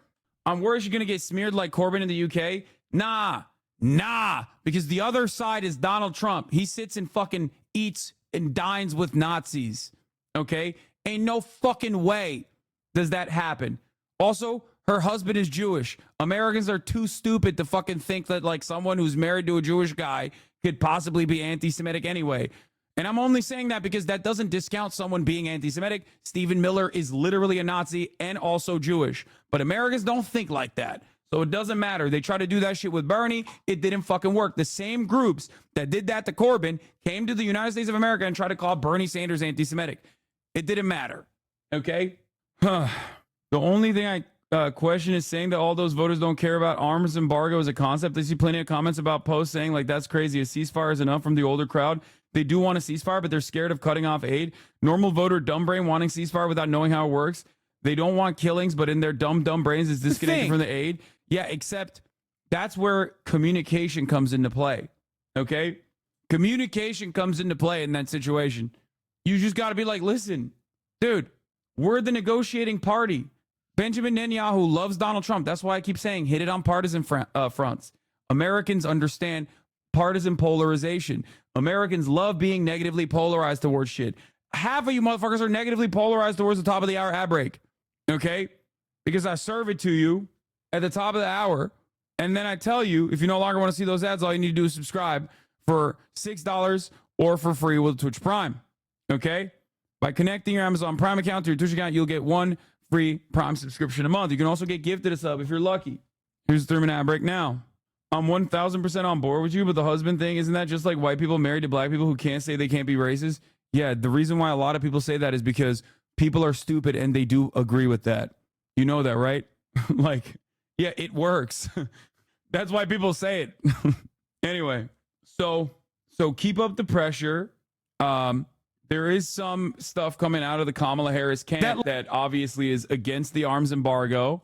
And that is part of the reason why is because they're also, that person is a vice presidential advisor and not a campaign advisor for the re-election campaign. That person is Kamala Harris's VP. Like that person is acting as a part of the White House. When they say that, it doesn't matter. The election campaign. What's the chance that the weapon shipments would actually be cut off, though? Very low, but it doesn't matter just the mere threat of that, like the serious threat of that alone, that's it. That's how you stop it. Yeah, Harris's top advisor for the White House said Harris doesn't support an arms embargo on Israel. Okay? That don't mean shit.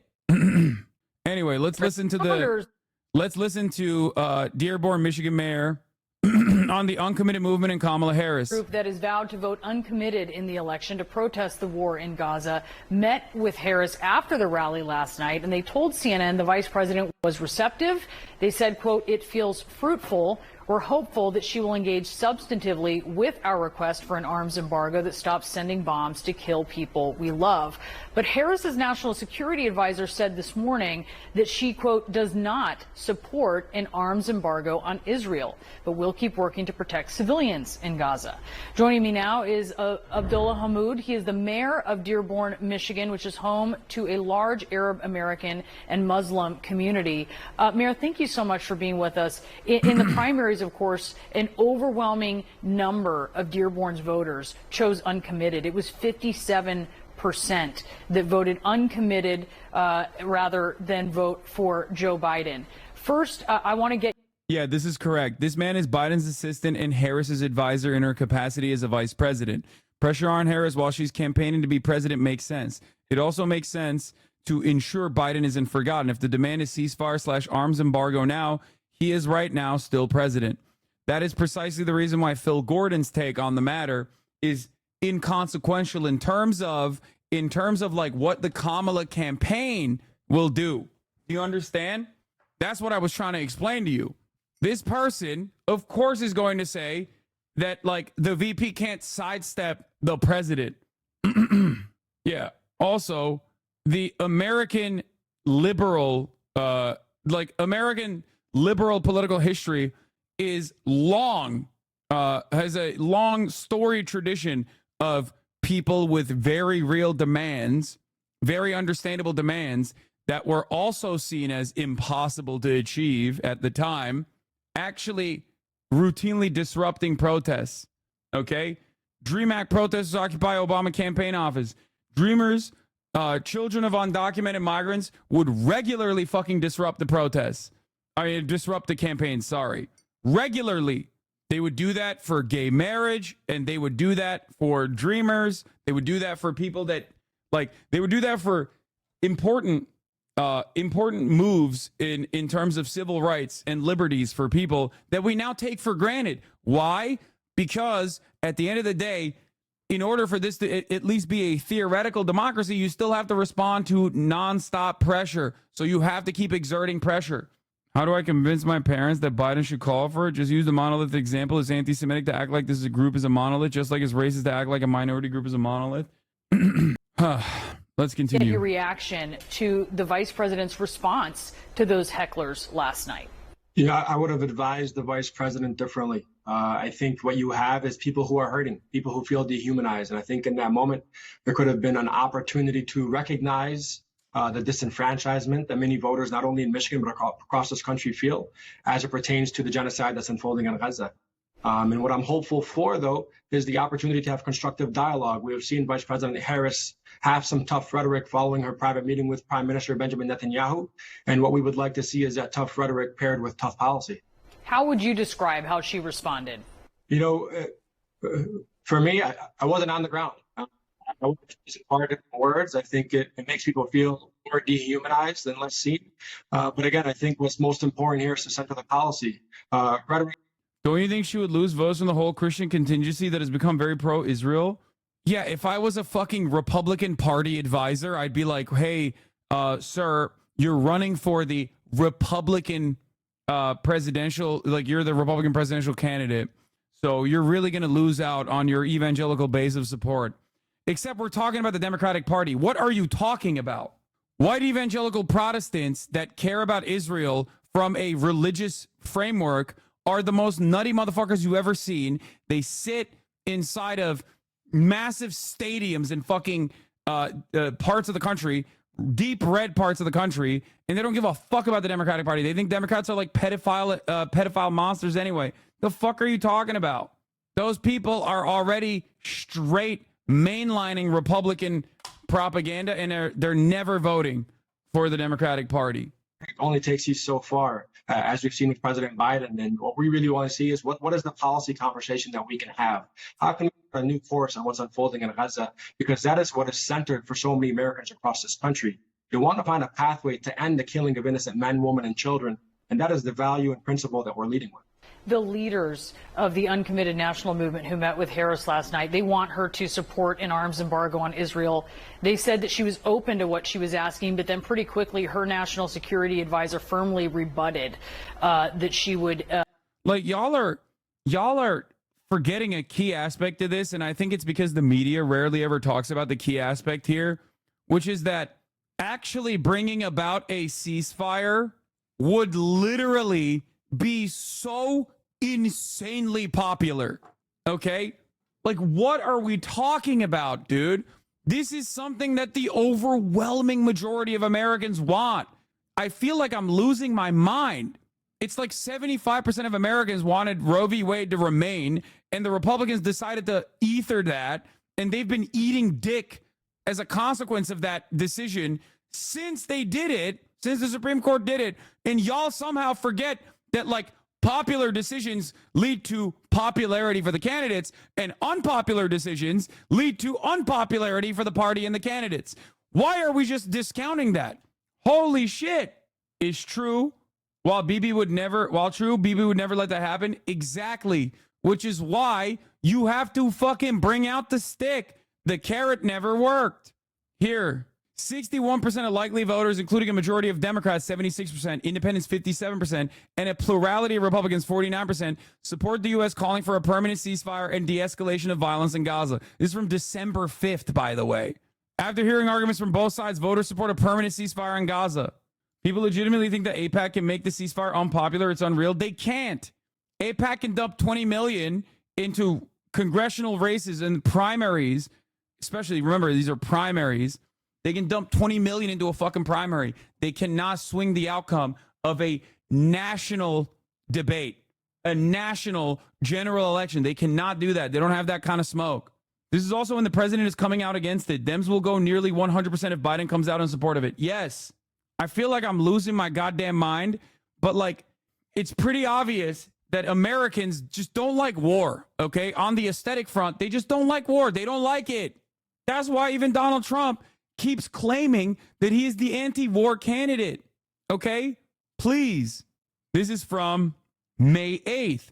7 in 10 U.S. likely voters support a permanent ceasefire and de-escalation of violence in Gaza. 7 in 10. Majorities of Democrats at 83% by May. Independents at 65%. Republicans at 56%. This is in May. Majority in the U.S. now disapprove of Israeli action in Gaza. Approval has dropped from 50% to 36% since November. This is back in March. This is another poll. What are we doing? This is not some like soft pedal, pinko commie, peace-loving hippie bullshit that I'm talking about. Okay? You ask the average American, I promise you, they are on you ask the average American, they're on board. Like, what are we doing? It's like Rabbi Shmuley and like 8 other fucking freaks are still going, no, this is my one thing. This is the most important thing for me. This is like all I care about. Versus what? Every other fucking voter on the planet? Like, what are we doing? What are we doing? This is not a controversial position. This has higher approval ratings than America's dealing with Ukraine and Russia, dude. It doesn't make any fucking sense. You're wrong. Bro, the data is in front of you. What do you mean? I think you're wrong on your assessment about this. How? She needs to go down in the polls, Hassan. She needs to feel the need to get back the pro-Palestinian vote. No, dude. No. If she goes down in the fucking polls, then they're going to panic and try to tack to the center. And then they're going to go down in the polls even more. None of that shit matters. Keep up the fucking pressure. If they start eating away at the momentum, which things like this will inevitably eat away at the momentum of the campaign, they're fucking cooked, bro. They're cooked. They'll land on the worst instincts that Democrats historically and notoriously land on. Okay? Chatters act like supporting Israel to this level is the default position. Yeah, if there wasn't an election happening, it is the default position. Okay? But I guess Weirdly enough, lucky for us, there is an election happening. So no, this is the one time where the public can be like, hey, I know that's your default position, but that's not our default position. Disapproval, according to July 10th, disapproval of Israeli action in Gaza eases slightly in the U.S. Americans continue to view Netanyahu more negatively than positively. 55% disapproval went back down to 48. That's because people are not talking about Israel right now. People are talking about the momentum of the Kamala campaign. But this will not go away, especially when you have a manic freak who is in the fucking tank for Donald Trump. Majority of Biden voters oppose weapon shipments to Israel, poll says. The poll comes as Israel's military offensive in Gaza has become a political albatross for the White House. Glad that we as a public have decided war is bad. Sad that their politicians seem to not get that. So what kind of statement could Kamala make? Promising a ceasefire or? This is like 50%. You just said overwhelming majority, like, huh? No, I said overwhelming majority want a ceasefire. Okay? That is true. What the fuck are you talking about? 7 in 10 likely voters, including 83% of Democrats, want a ceasefire. That's like pretty much every Democrat. Okay? This does not necessarily mean that this will be their only decision maker. Okay? I'm not saying that at all. It's not. It's far from the most significant issue in the minds of Americans. It's not, because Americans don't give a shit about foreign policy, as I have repeated time and time again. Okay? Hasan, you are misrepresenting data. What did Rabbi Sachs say about this? I'm misrepresenting data. Dude, I'm telling you right now, I don't know how I can explain this to you. I don't know how I can communicate this to you. People, one, don't give a shit about foreign policy. It's not top of mind for them. But you're delusional if you think that people will turn around and go, oh my God, you want to cut off weapons transfers until they fucking do the deal that we set up 3 fucking months ago? Well, that's it. I'm not voting. America's responsible for 69% of Israel's weapons. 69. It ends tomorrow.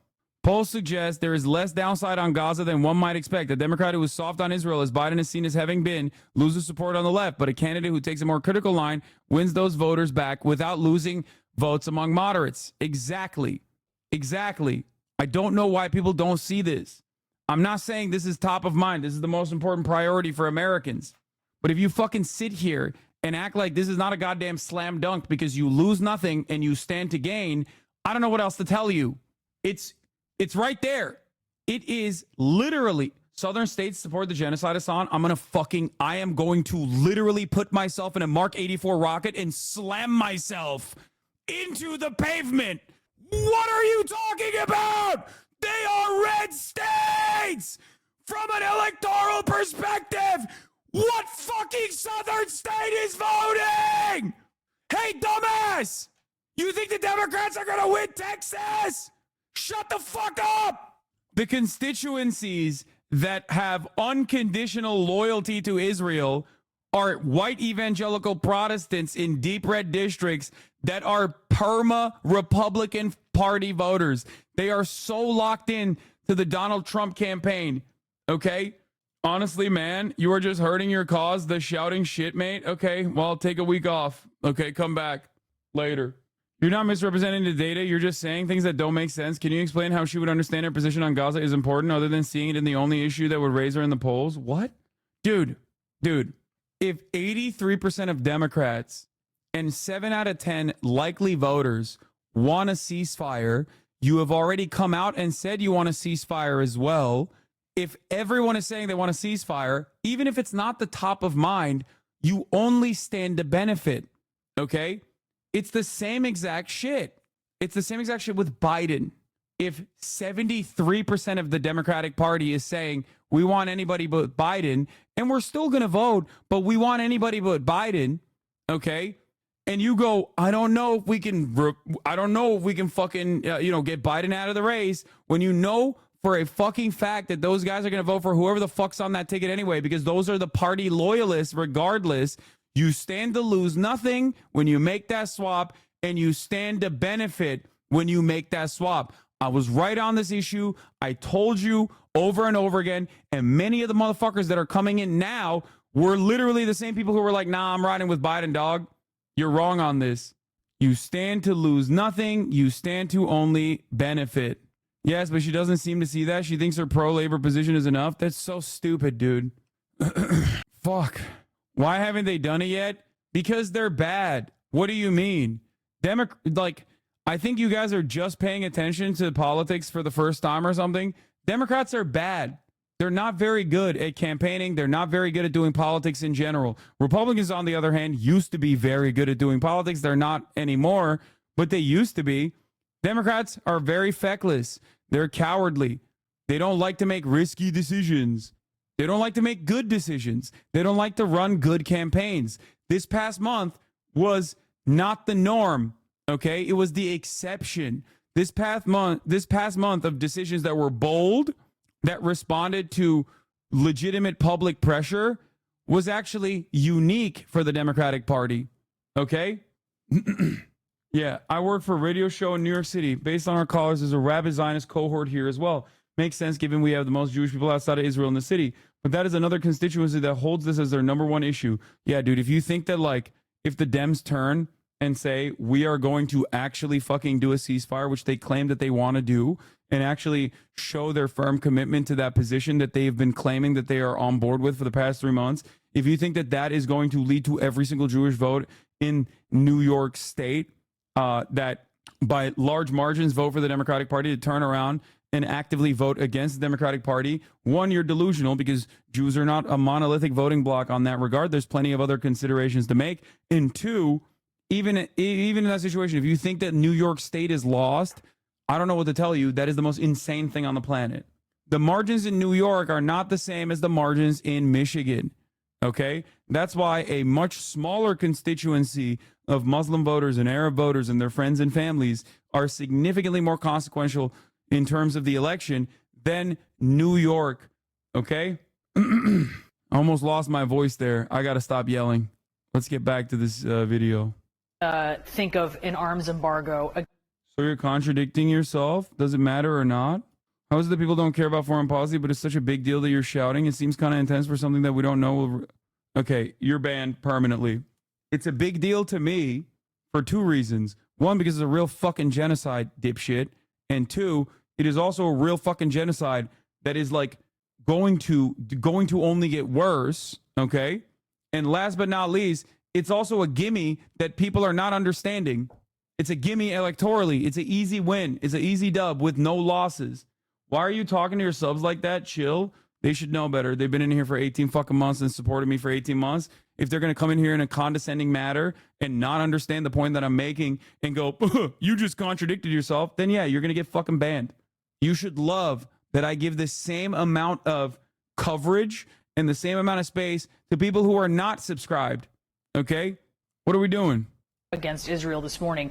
Is that the... You cared about the uncommitted campaign way before the Podjons who dismissed it? Yes, they were wrong on that front too. And when you're talking about policy, is that the only way to change the minds of so many of those more than 100,000 Michigan uncommitted voters? Including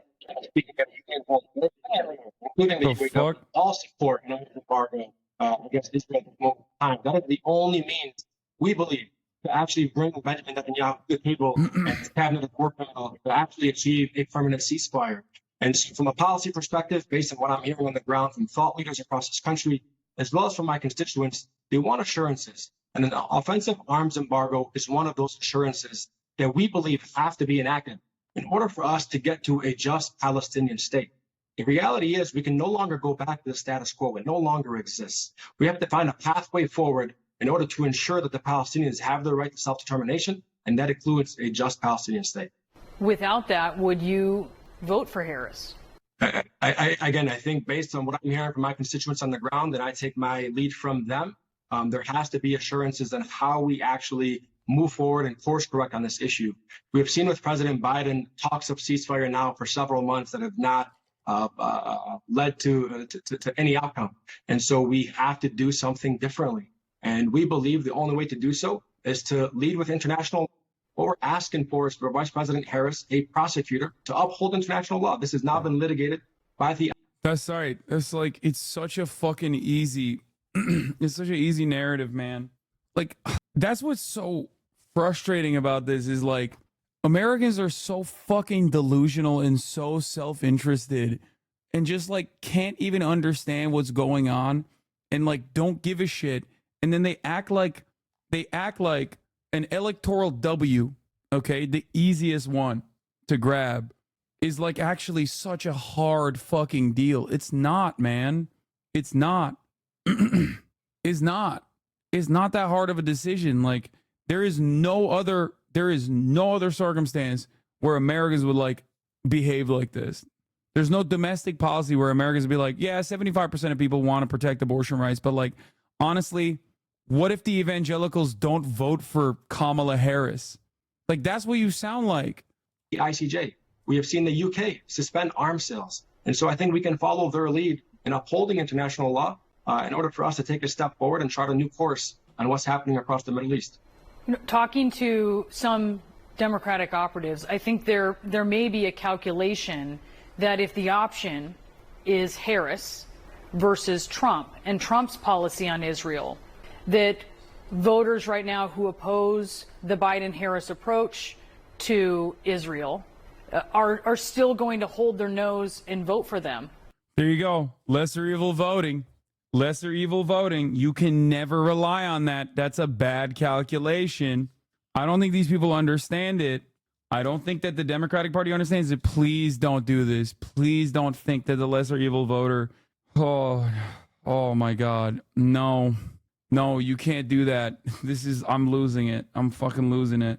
Lesser evil voting especially doesn't work in this situation because the Democrats are doing the evil.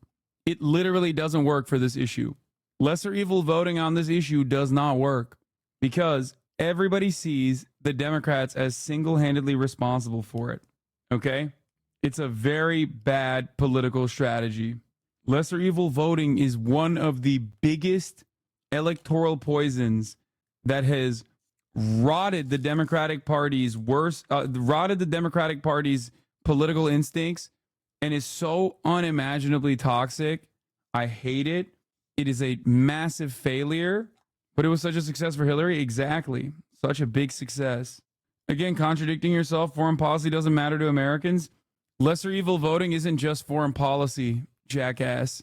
Democrats do this for everything. It shows that they're literally fucking relying on a complete fucking a completely toxic way of campaigning. Do you think people are really going to vote for the convicted felon who grabs women by the pussy? DNC op who lost the convicted felon who grabs women by the pussy. Yeah. Lesser evil voting is not real, okay? People vote for things, okay? Sure, a lot of people, bro, you literally have not contradicted yourself once. I don't know why people are being so whiny and condescending, because there is a smugness and an entitlement and an arrogance to liberals that is genuinely pathological and fucking gross to anyone that's not firmly committed to the Democratic Party. And they just cannot stop smelling their own fucking farts. They have to be so condescending. They have to come in here and always be like, you've contradicted yourself. I got you. It's like they are just as cultish as the average MAGA loyalist, but they don't fucking recognize they're just as cultish as the average MAGA loyalist, but because they have like better education than the average MAGA loyalist, they think that they're coming at this from an intellectual perspective. Okay? It is so genuinely off-putting.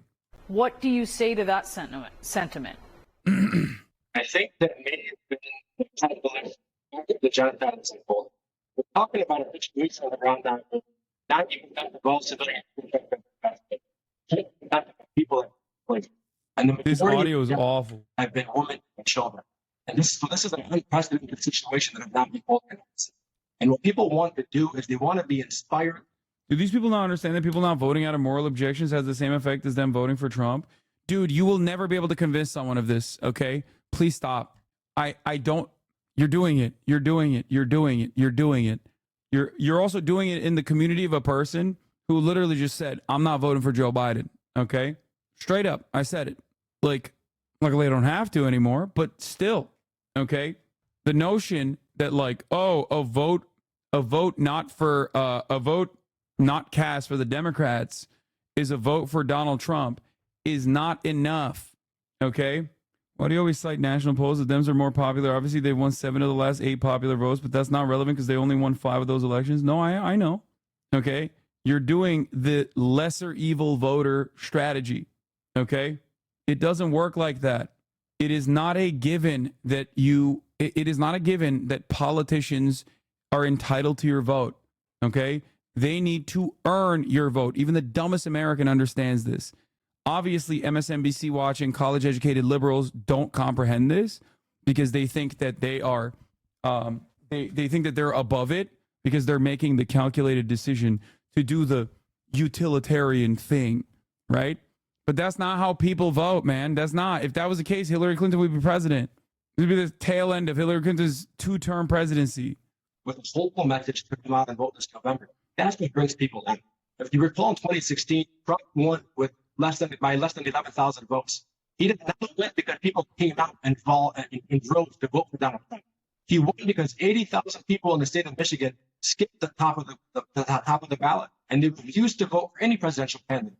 And that apathy has the likelihood of devastating the entirety of this country. I can assure you that the dumbest Americans don't get it. I grew up around rural Hicks that literally say, if you don't vote, you don't get to complain. Lamau, they're dumb as fuck. Exactly. No, they don't get it. They don't think about lesser evil voting either. Like, that's not a thing, okay?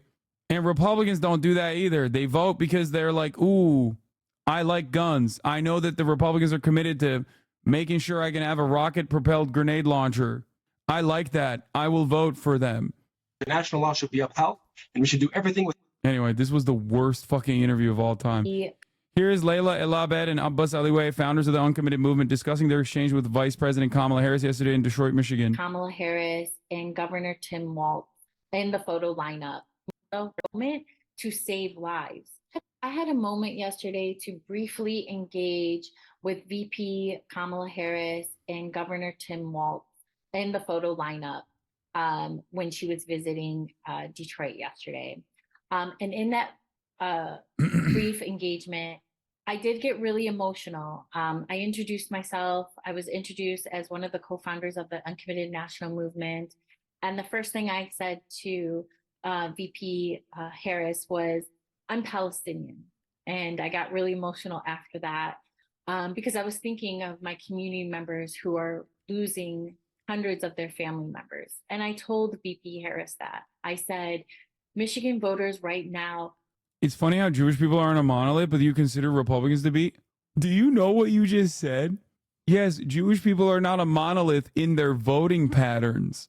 But yes, 100% of Republican voters are going to vote Republican because they have voted Republican and they are voting Republican in this argument.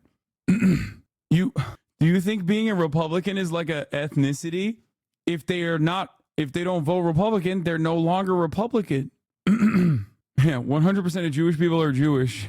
Exactly. But they're not monolithic in their voting patterns. They're not monolithic in the way that they vote. But 100% of Republicans, technically it is tautological, but it is 100% of Republicans are voting. If they vote Republican, they're Republican. Unless you think being a Republican is somehow like a specific ethnic categorization. Want a way to support you, but we can't do that without a policy change that saves lives in Gaza right now. I meet with community members who are losing tens and hundreds of family members in Gaza.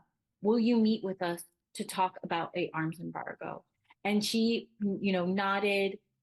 She agreed. Yes, we will meet. And so I think in that moment, it felt reassuring. And this window of openness to meet with uncommitted leaders, to meet with Michigan voters, to talk about what is necessary in this moment. Okay, that's there was one last thing I wanted to cover on that front. There was one last thing I wanted to cover on that front before moving on to attacks against WALZ, which is that there was another person who was a climate change activist from the Sunrise Movement that actually delivered like a tearful disruption in a presser, and she had a she had a really good take on this. Elsie Josh, Elise, do you have the tweet? I think she tweeted about it. I'm trying to find it real quick. No, not the Tim Walz one, man. No, you're sending me a totally different one. No, she came out and she said it's actually good that these protesters are trying to have their voices be heard, because it took me fucking months to like randomly get here.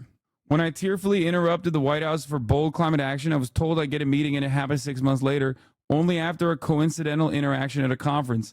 All of us need to amplify this encounter and push for this meeting to happen. Exactly. Legault brought it back. Sorry, I made a typo in the last video. It was bothering me. I appreciate the White House staff that want to take on big oil and help us get an LNG pause and more. My point is that we don't have a moment to spare for weapons embargo. Uncommitted movement deserves a meeting now. Yeah. First major scandal for Tim Walz. Under his leadership in Minnesota, Anthony Edwards has been allowed to develop into a selfish player with losing instincts.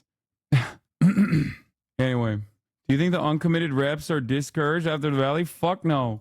If anything, they probably have newly energized. They have newly energized their commitment to continue protesting, because the reality of the matter is those kinds of disruptions keep this issue top of mind. Okay. Certainly grateful that he's doing well and recovering. And we had a short but good conversation. I ship them. To be clear, the uncommitted leaders asked to meet with the VP to discuss their demands for an arms embargo. They said she was open to meeting them, not that she was open to an arms embargo. Captain L'America, your goat. The script writers got it. I can't even click on it. I'm scared that I'm going to get banned. Anyway, here, let's get back to Hostwit defenders popping off. Oh, yeah. Dude, yeah. Twitter impression farmers, when rent is due, they immediately let out this banger. And they bought it too. 100%. They 100p bought that shit. Like, this dude blocked me, so I can't even show you the fucking OG tweet, which is so funny. He said, this is the worst streamer of all time. Okay? So, and it got like 75,000 likes or whatever. And it's the easiest. It's like one of those things that you can do on Twitter that automatically gets a shit ton of likes. Okay? Automatically you get, because Twitter is just 4chan now, and these accounts will always do this shit. They tweet this every month, and I am almost certain it's a part of the state contract. Okay? Like, it's so funny because they're all getting paid by Stake to literally slap the Stake logo on every fucking clip that they find on the timeline. And now that people are coming down on them, like I saw Your Rage was talking about how he's going to sue them, like the Clippers, because they just slapped the Stake logo on other people's content. They slapped their own watermark and the fucking Stake logo on other people's content. And now people are going, what the fuck's going on here? Clipper Fear Buck is now putting brands on other people's content without permission and running them as ads for Stake. It's crazy. Okay? Stake co-founder also has you living rent-free in his head. Yeah, I know. Clancy isn't a gamer himself, but he mostly watches musicians or talk shows on Twitch. In particular, he enjoys the political commentary posted by left-wing commentator Hasan Piker, who has 2.5 million followers on the platform. Good luck. It's just like, dude, why don't you worry about running your fucking website, dude? Like, you are literally a billionaire. Why the fuck? You should be worried about running the website where you are, trying to market crypto casinos to children. It's so strange. It's such a strange tendency. But yeah, every other day there's like another fucking pedophile kick streamer outed for disseminating child pornography on the website. And these motherfuckers are worried about what Dan Clancy is watching. And all of these accounts are getting paid by Stake to do these kinds of insane ads. Clipper Fear Buck tried to claim he wasn't being paid by Stake before forgetting he had Stake referenced in his bio. It's good that you are showing concern, just noticing that they all like that. Frankly, I find whatever clip is good on my timeline and post it. I don't usually look out for that. And no, I'm not being paid by Stake. Like, what? And it's like, bro, you literally have it in your fucking account. But anyway, all of these fucking impression farmers, when rent is due, will hit this. And Twitter is like right-wing as fuck. So obviously, it'll get a lot of fucking motion. It'll get a lot of motion. Much of it is fake, in my opinion. Like, there are definitely real people considering Twitter being 4chan at this point. There are definitely very real people who fucking despise me on there. But one of the last versions of this, what? They kissed? I wish it was me. Anyway, but one of the last versions of this is basically the classic tweet, right? So I fucking saw this. I saw that it had like 70,000 likes or whatever. Okay, I guess he unblocked me, by the way. He had blocked me prior, but now he unblocked me. And he was like, this is the worst streamer of all time. It's a classic. He has done this like multiple times. So I tweeted, I'm for giving everyone free healthcare and education, pro-Palestine, pro-letting people practice their religion without harming anyone, pro-leaving LGBT people alone, pro-letting doctors make medical decisions with patients, pro-rehabilitation, anti-Nazi, anti-pedo. Which one made you mad? Okay? And then he posted this from behind the block where he said, it took 2 days for your PR team to write this for you. No, I just saw it and I posted it. I don't need a fucking PR team to write my obvious positions. Okay? He said, you said streaming is harder than a 9 to 5, literally clipped out of context. Your dad is a multimillionaire and you keep that hidden. Literally not true. I financially take care of my parents. You're a Nepo baby. I've never actually, hid that. Nepotism played a role in the beginning of my career, even though I would say now that I think I've, surpassed on my own, my uncle, who I do love. You preach socialism, but live in a $5 million house. Price of house went up again and own multiple sports cars. Okay. Classic. You said the people in 9/11 deserve to die. Never said that. Okay. I never said people in 9/11 deserve to die. I said America deserved 9/11 for its actions in the Middle East. And I was right. Yeah. My second sports car, aside from my second sports car, is a Toyota Camry. Okay. It is a Toyota Camry from 2010.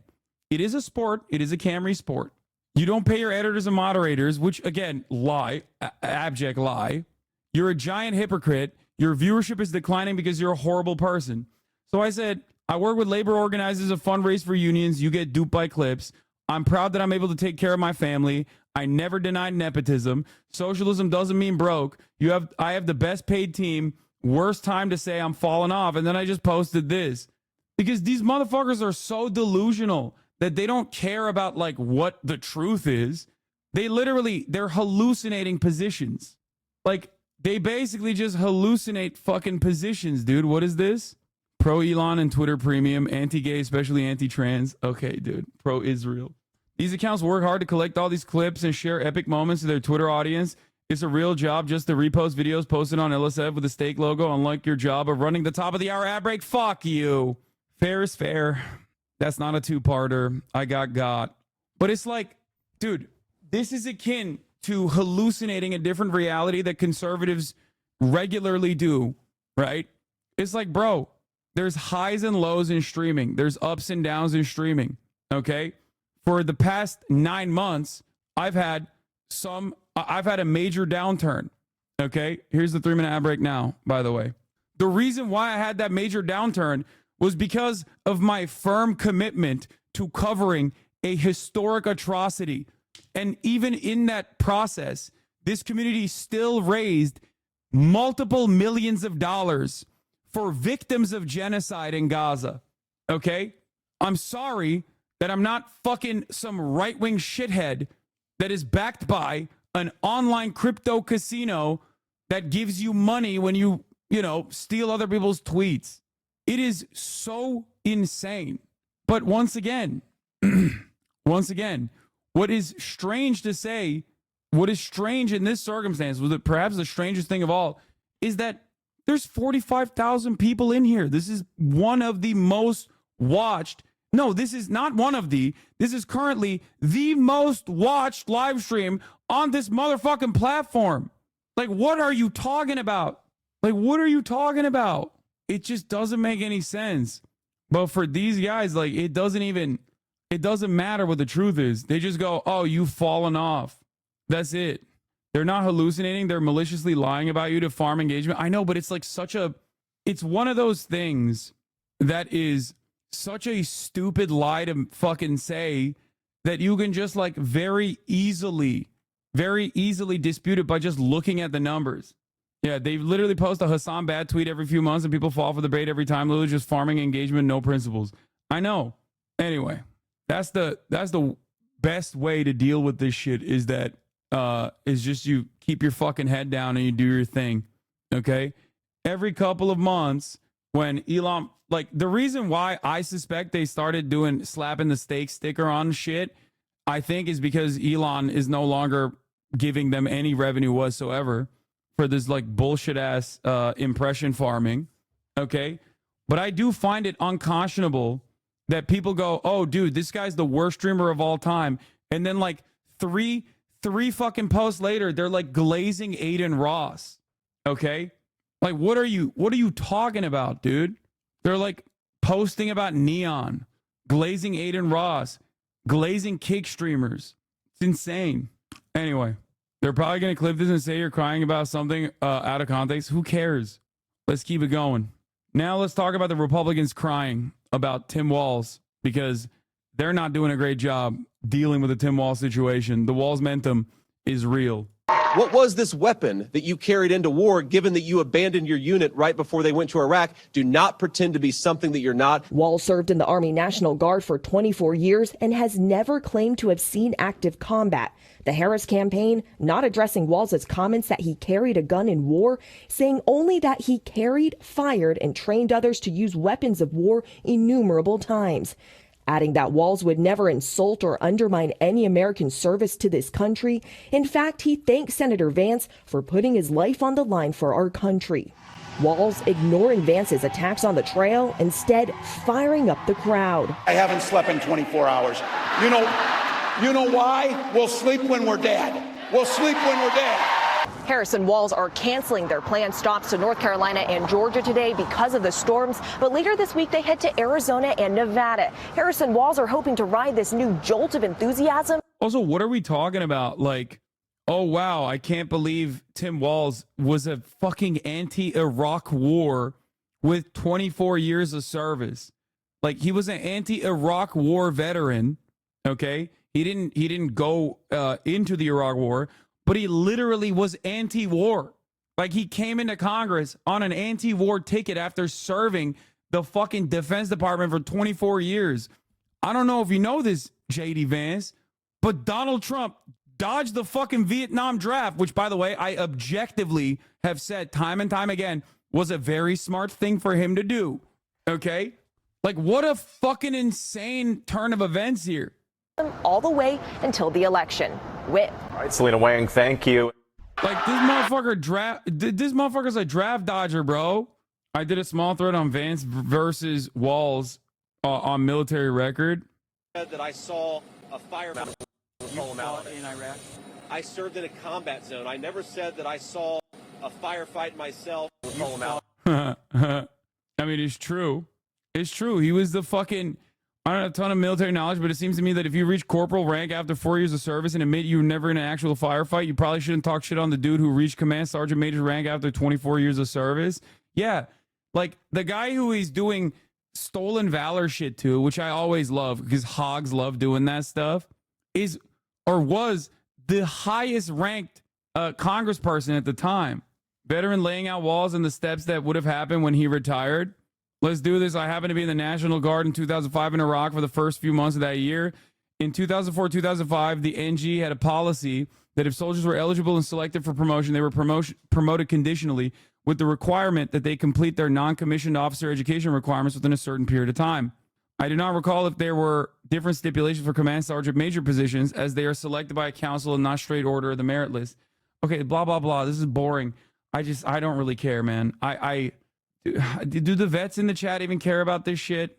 Like, it's just, who gives a fuck, dude? The dude served for 24 years, like, and he was literally correct on his anti-war. He was correct on his anti-war campaigning way back then, okay? He literally ran against the Iraq War. He ran against the Iraq War. That was sound politics and great policy at the time, okay? As a 24-year as a dude who served in the military for 24 years, he turned around and he said, we shouldn't do this Iraq war shit. He ran on that, okay? He fucking ran on that.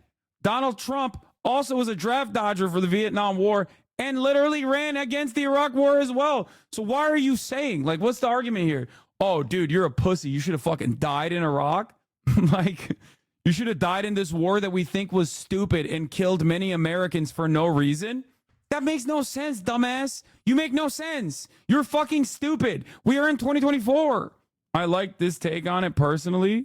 Here. Coward and traitor for retiring from military before Iraq, says the guardsman who replaced him. Tim Walz, accused by National I'll let this dude without the teeth do the talking for me. Guard peers of betraying his country. As a veteran of the Iraqi campaign, I would like to respond to this. If you don't know where the accusations are coming from, they're coming from this. Command Sergeants Major retired Thomas Behrens and Paul Herr wrote an open letter that they posted on Facebook. Basically what they said was, Tim Walz was the command sergeant major of his battalion, and in 2005, when the unit received a warning order that they were going to be deploying to Iraq, that Tim Walz abruptly retired from the National Guard and ran for Congress. They are saying he abandoned his soldiers when they needed him the most and skipped out on a deployment. And Thomas Behrens is the guy who replaced Tim Walz as the command sergeant major of that battalion. This Thomas Behrens, who in March of 2020 posted this on his Facebook, hurry before they are sold out. One of the best replacements for toilet paper out there. If you'll remember, in March of 2020, there was a toilet paper shortage. And what is he suggesting that you wipe your ass with? Socks that have the logo of the Democratic Party on it. What about this post from December of 2019? If you're having a bad day, just remember there's a Mr. Pelosi. Or what about this post from January where he's taking shots at Joe Biden? That's the Thomas Behrens that wrote the open letter. Thomas Behrens, who is very clearly MAGA, who very clearly has political motivations in his interpretation of Tim Walz's exit from the National Guard. My interpretation as a soldier and veteran myself is this. He was a command sergeant major. If he was just trying to dodge a deployment, he didn't need to retire, leave, or do anything sneaky to do it. He had the position and power to do it. And according to people who served under him, they said the following. He talked with us for quite a while on that subject. He weighed the decision to run for Congress very heavy. He loved the military. He loved the Guard. He loved poop socked of the soldiers that he worked with. You can't just run for Congress. The stars have to be aligned. A seat has to be vacating in the party that you want to run for. Has to be the right year. You have to be in a position to campaign, raise money, etc., etc. So it's very clear what happened here. Tim Walz was considering a congressional run for a while, as that guy said. In 2005, the stars were aligned, and it just so happened that his unit got tagged for an upcoming deployment. So he was at a crossroads that he weighed heavily and made a hard decision. That decision led to a political career that took him to the governor of Minnesota, where he did a lot of amazing things that he can be proud of. And through his work, we can see his character. And a guy with his character is not the guy that Thomas Behrens and Paul Herr is accusing him of being, especially when Thomas Behrens has clear political intention. And for the record, this is like what the average person will think about this, especially in terms of like veterans. Obviously, like, I think a lot of veterans have a lot of reverence no matter how fucking stupid they are, because, you know, veterans are like every other fucking category. There's a shit ton of dumbasses who are incredibly reactionary, and then there are a shit ton of veterans who are, especially combat veterans, who are unimaginably anti-war, right? Many of them are in this community, okay? But most veterans will respect the dude like Walz, who served in the military for 24 fucking years and then went into Congress and was literally, was literally in charge of Veterans Affairs and actually passed bills specifically for all vets. Like, you cannot fucking shit on a guy on that front. This will only appeal to the fucking grunt force dipshits who LARP like they served, okay? Who never served, but wear all the fucking merch, you know, get all the tactical stuff on their fucking guns, and every fucking veteran knows a guy like that. Everybody knows a dude like that will absolutely be like, yeah, Walz is not even a real veteran. It's like, no fucking actual veteran, and there's a shit ton of them in America, you know, because the poverty draft and all, will ever fucking be this disrespectful on Maine towards a dude who actually served and then served the veteran community afterwards as well when he was in Congress.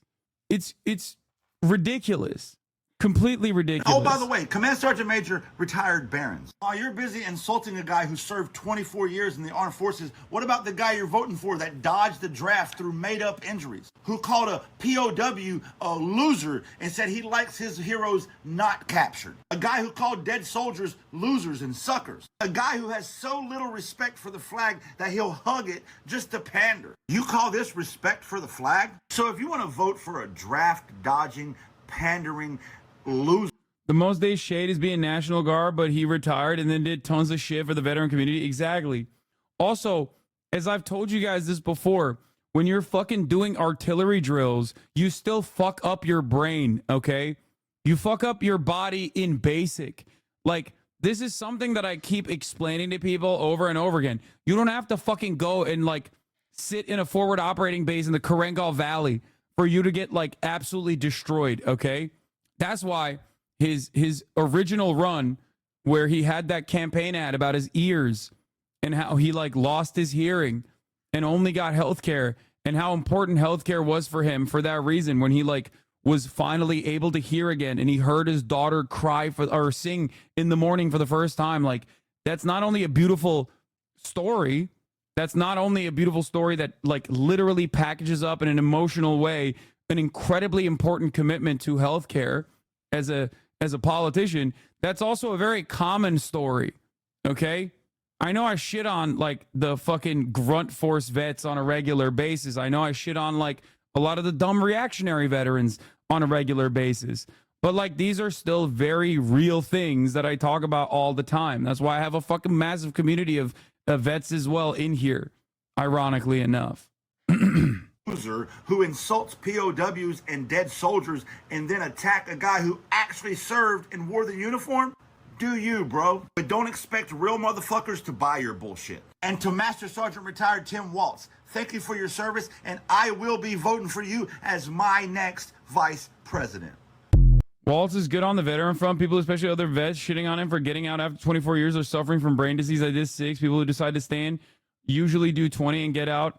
30 is generally the HYT, high year tenure for enlisted. And this isn't even talking about the support he had for the vets after his time in. Exactly. That's why I was saying, like, this argument is so stupid, it won't work. It literally will not work.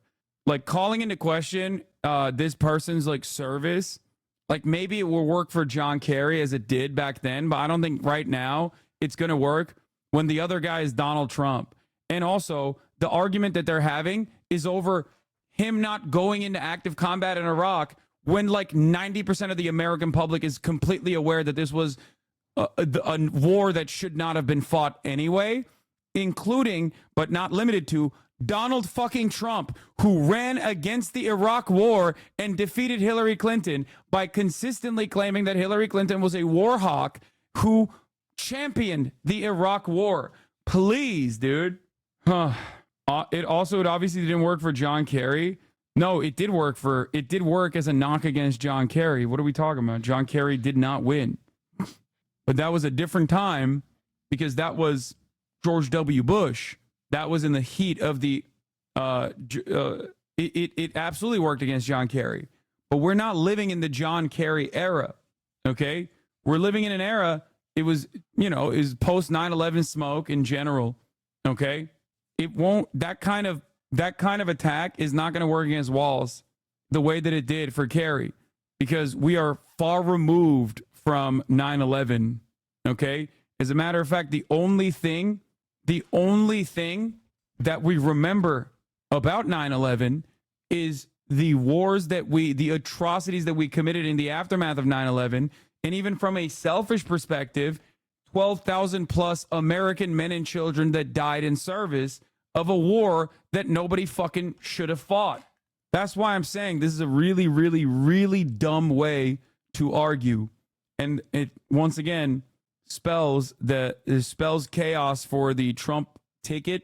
They're just oblivious, and they're just throwing shit at a wall to see what sticks. Stupidest argument. My mom did 22 years in the NG before retiring during the Iraq war to take care of her newborn daughter. She a piece of shit too, righties? Fucking morons. Yeah, there's also a lot of stories like that too. But it's especially dumb because like virtually every fucking American understands that the Iraq war was bad. So, like, if your argument is, oh, you're fake because you didn't go and fight in Iraq, you're a fucking idiot. You're supposed to be saying the Iraq war is bad. Meanwhile, on the undocumented immigration and mass deportation conversation, the Democrats should probably, if they want to talk about immigration at all, should probably get the Republicans to explain how they're going to do this exactly. Going to start the largest mass deportation in the history of our country because it's just that they're too afraid.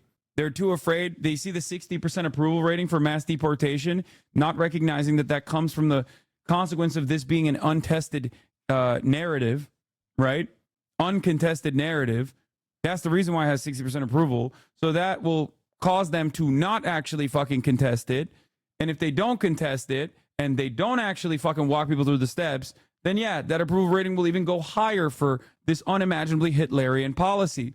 You cannot have a guy running in our duopoly going, we are going to do Hitler, okay? We're going to do stuff that Hitler would look at and go, damn, that's right, that's good shit. 20 million people? That's insane. We are going to start the largest mass deportation in the history of our country because we have no choice. It's not sustainable. And we are going to start with violent criminals, and we're going to start then with criminals. And our local police is going to work with us because they know everything about the people. They know their names. They know everything about them. They know their middle name. They know their numbers. We are going to start. Jesse Waters bitching about stolen valor. People take that very seriously.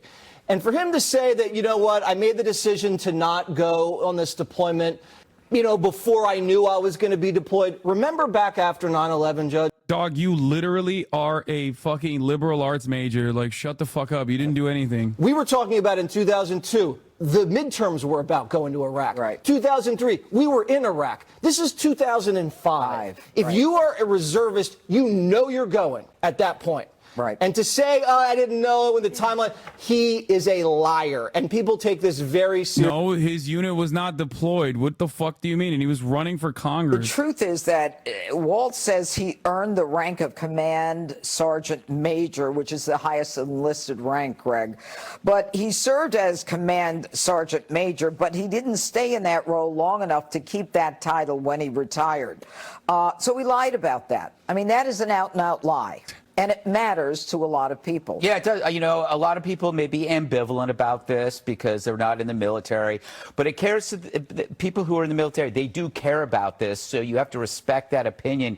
I like that he said he would ban the very weapons that he carried in war, which means no weapons. So I can go and get a tank. But dude, honestly, also the other side of this is that I don't care about this. I don't think people that do care about this in the veteran community care about it in the way that these guys are explaining it, but I also don't give a shit at all. To add, I'm a civilian, and then they go on their way. But the reason why it's like I can't begin to people in the military care. I can't begin to explain to you how little I care. Oh, dude. Oh, my God. Military. It's not like Jesse's going around Midtown telling everybody he's in, you know, the Navy SEALs, at least anymore. But it would be like if you don't, let me put it this way. If you think it doesn't matter, imagine somebody claiming to take credit for your work. And you go to a bar to meet your other friends at happy hour and you go, you wouldn't believe this. This guy Jesse steals my work all the time. And then your friends go, oh, that's no big deal, dude. It's just what... They don't care because it's not their work. So you have to understand that the stolen valor is particularly important to the people that are in that world. So as small as these items might be, they're not small to the people in that world. Right. And in that world, you know, for you to say the weapons that I carried, in war, I mean, the guy went to Italy. That was not a combat zone, Harold. I mean, how does this guy, he's a governor, he was a congressperson, how does this guy who accepted the running for VP not think this kind of stuff is going to come up? Well, he ran for Congress a few times, and I think this came up. And when he ran for governor, this came up. And voters, whatever happened, voters reconciled themselves with it. Now, I don't disagree with the main point here. He needs to clean this up, explain it. I don't think it was anything nefarious. That's just my thought on it. I think both Senator Vance and Governor WALZ are the only two veterans on the ticket. This time they both should be recognized and celebrate and give gratitude for what they did for our country. But I hope he cleans this up and fully explains it. You know, the difference between Vance and WALZ is that Vance was actually in Iraq. The Vance took it to Iraq. This guy was too scared to take it to Iraq. I wouldn't go there. Well, I would, and the men in his battalion would also. I know, the difference is Vance didn't lie. It doesn't. The service doesn't matter. Even if the no. Yeah, he had to go to Iraq. In certain situations, I mean, Congress and America takes this very seriously. Okay, as an American, if you understand the sacrifice of the military and what people were voluntarily signing up to go do in Iraq and Afghanistan in 2005, 2006, after 9/11, this should enrage you. You should be demanding answers, and there should be a thorough explanation. He did run for Congress on this, and he continued to lie about the theaters of war that he said that he served in. Inside WALZ's unit, which he did not deploy to Iraq with, J.R. Salzman, who was in the unit, lost his arm. There are big sacrifices that were made. Dude, this is opening up perhaps one of the best slam dunks of all time. WALZ's background in the Senate, or WALZ's background in Congress, in the House, is filled to the brim with insane goodies for the vets. His job was literally to deal with vets. Okay? It is such this. I cannot comprehend how these guys are running this line without even doing a quick Google search. He literally left service after 24 years, ran for Congress, and was in charge of veterans in Congress, where he passed a shit ton of bipartisan bills for veterans in Congress. It's so funny. Here, WALZ's U.S. House tenure, bipartisan bills, and a focus on vets and farms. Okay? This is also part of the reason why I think he's such a good fucking VP, because the VP controls Congress, right? Kamala Harris, not exactly great at doing that, but Joe Biden used to do that for Obama and did a very shitty job at it, where he would literally give the Senate anything they wanted. He would give the Republicans. He sidestepped Obama multiple times. He sidestepped the Democratic Party's congressional leaders multiple times to give Republicans what they wanted, even when they had a shitty, even when the Republicans were bargaining from a much worse position overall. WALZ was elected in 2006 to represent Minnesota's 1st congressional district, was particularly active on issues before House Agriculture and Veterans Affairs committees. Okay? He also sat on the Armed Services and Transportation and Infrastructure committees. During his dozen years in the Capitol Hill, WALZ developed a reputation for working across the aisle while supporting his party's priorities on healthcare and the Iraq War. WALZ, who served in a rural swing district, was rated as one of the more bipartisan and effective members of the House during his last term in the chamber. WALZ was ranked as the 88th most bipartisan out of the 436 members who served. He earned an even higher score from the Center for Effective Lawmaking, a partnership between the University of Virginia and Vanderbilt, rated WALZ as the 7th most effective among the 203 Democrats in the House in his last term. Here are Iraq concerns and ACA support. WALZ joined Congress halfway through the President George W. Bush's second term, when there was divided control of the government and significant frustration about the war in Iraq. He ran on an anti-Iraq war ticket. During Democrats' weekly radio address in January 2007, WALZ said that it was the highest rank.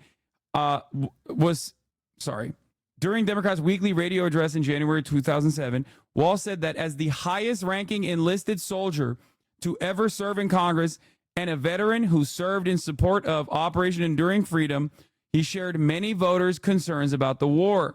Okay? Our military men and women know that it is their duty to execute their mission without question, but so too is our duty to question the mission on their behalf. Okay? He was an anti-Iraq war veteran for 24 years in fucking 2007. Okay? We are in 2024 when there's 8 people left that believe the Iraq war was justified. The dudes who were the architect of the Iraq war openly admit that it was not justified. They actually actively run away from the position. They never want to talk about it. Okay? But back then, not exactly the most popular position. Requires bravery. WALZ said the United States needed diplomatic and political solutions in Iraq, not more American troops. Okay? One of the more difficult tasks in years ahead was brokering an agreement with the party on what would become the ACA or Obamacare. But here's some of the VA stuff, okay? He bucked his party on gun stuff. Obviously, that makes sense. He's a gun guy. But the VA waitlist, and he's done a lot more on gun control since then, okay? Just 2 years later in 2014, WALZ found himself working across the aisle as one of the lawmakers looking into the Department of VA lengthy waitlist as a member of the Veterans Affairs Committee. During a hearing with VA whistleblowers in July, WALZ criticized the department for having a goal but no strategy to address its shortcomings. I would submit to all of us here, the watchdog on this and the outside agency that look at this here, it's us. We're given the constitutional right to do it. When I go home, I'm asked about this and I should be held accountable.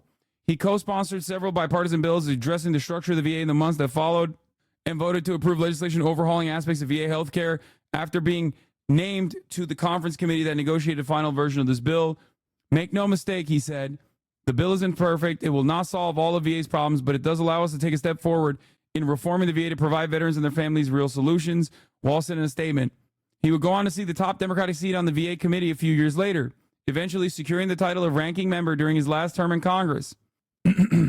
Tennessee Republican Representative Phil Rowe, who was shitting on him the other day, I think I saw him on Twitter, or another one of these Republican dipshits was shitting on him on Twitter, actively used to post photos with him, talking about how much he loves him, okay? Talking about how much he enjoys their time together. It might have been an Emmer. Oh, that was Tom Emmer, my bad. Okay, well, Phil Rowe, who was the chairman of the panel at the time, released a written statement that he was thrilled to hear that my good friend and fellow veteran was selected by the Democrats as the top member on the committee.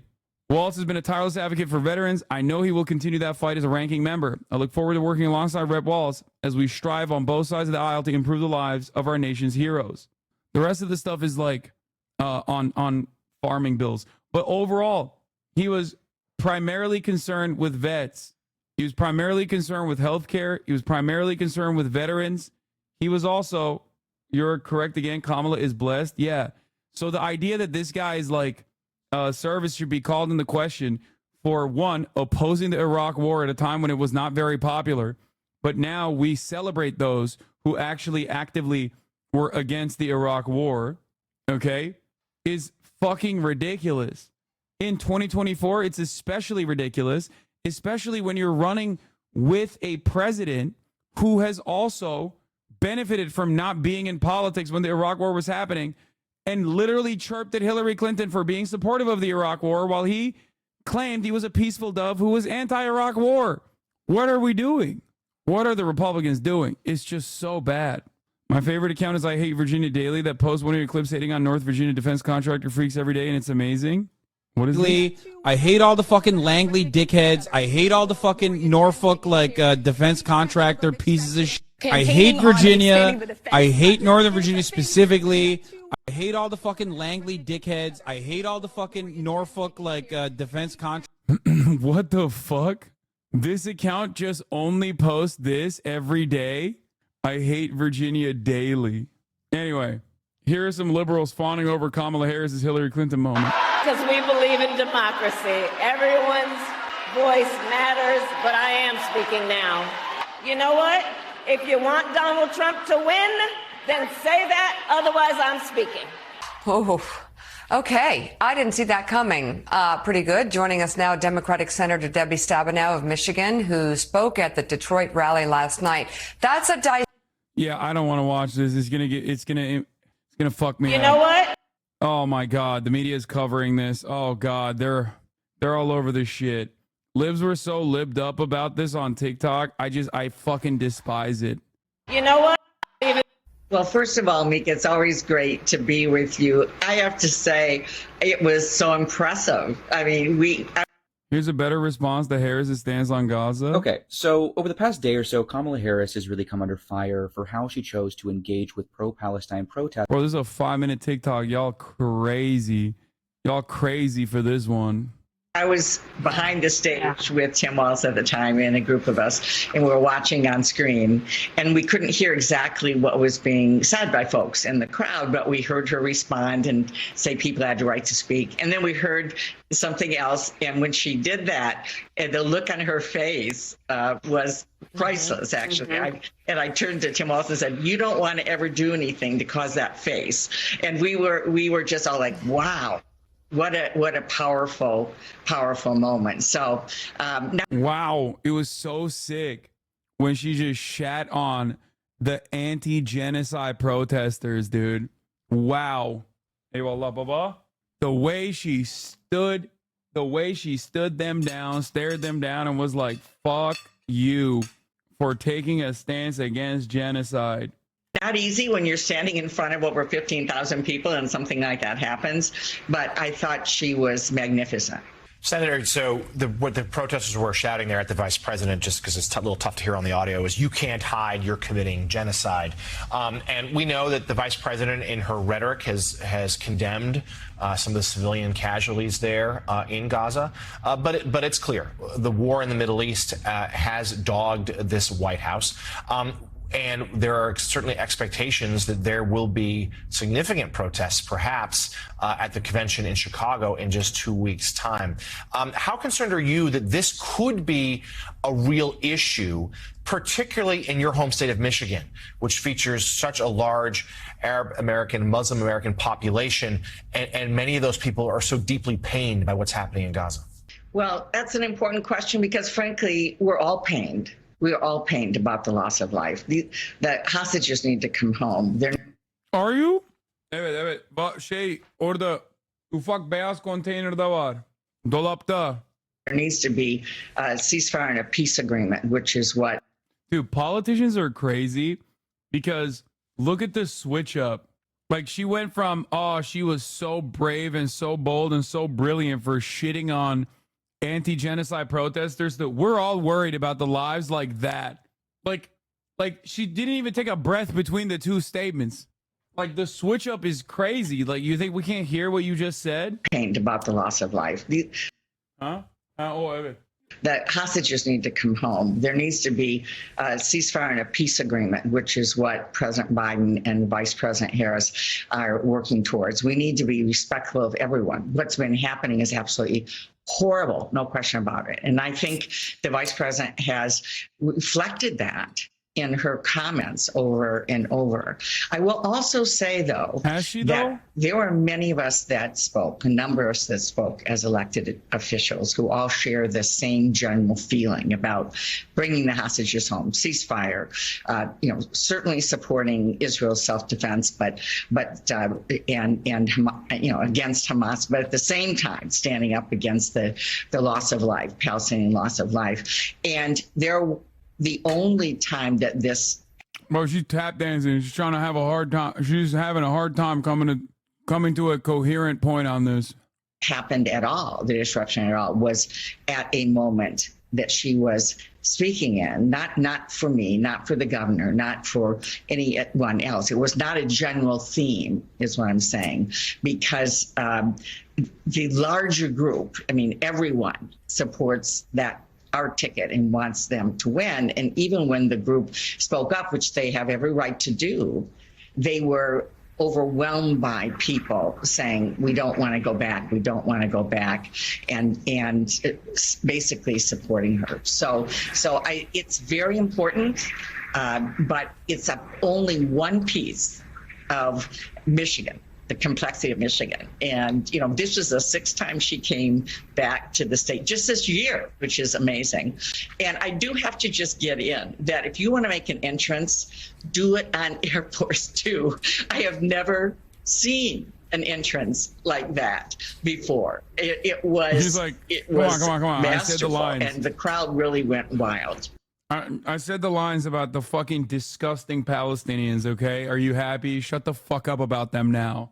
Let's get back to what really matters. Oh, that entrance. Oh, my God. That entrance. It was so sick. It was so beautiful. Oh, the pageantry.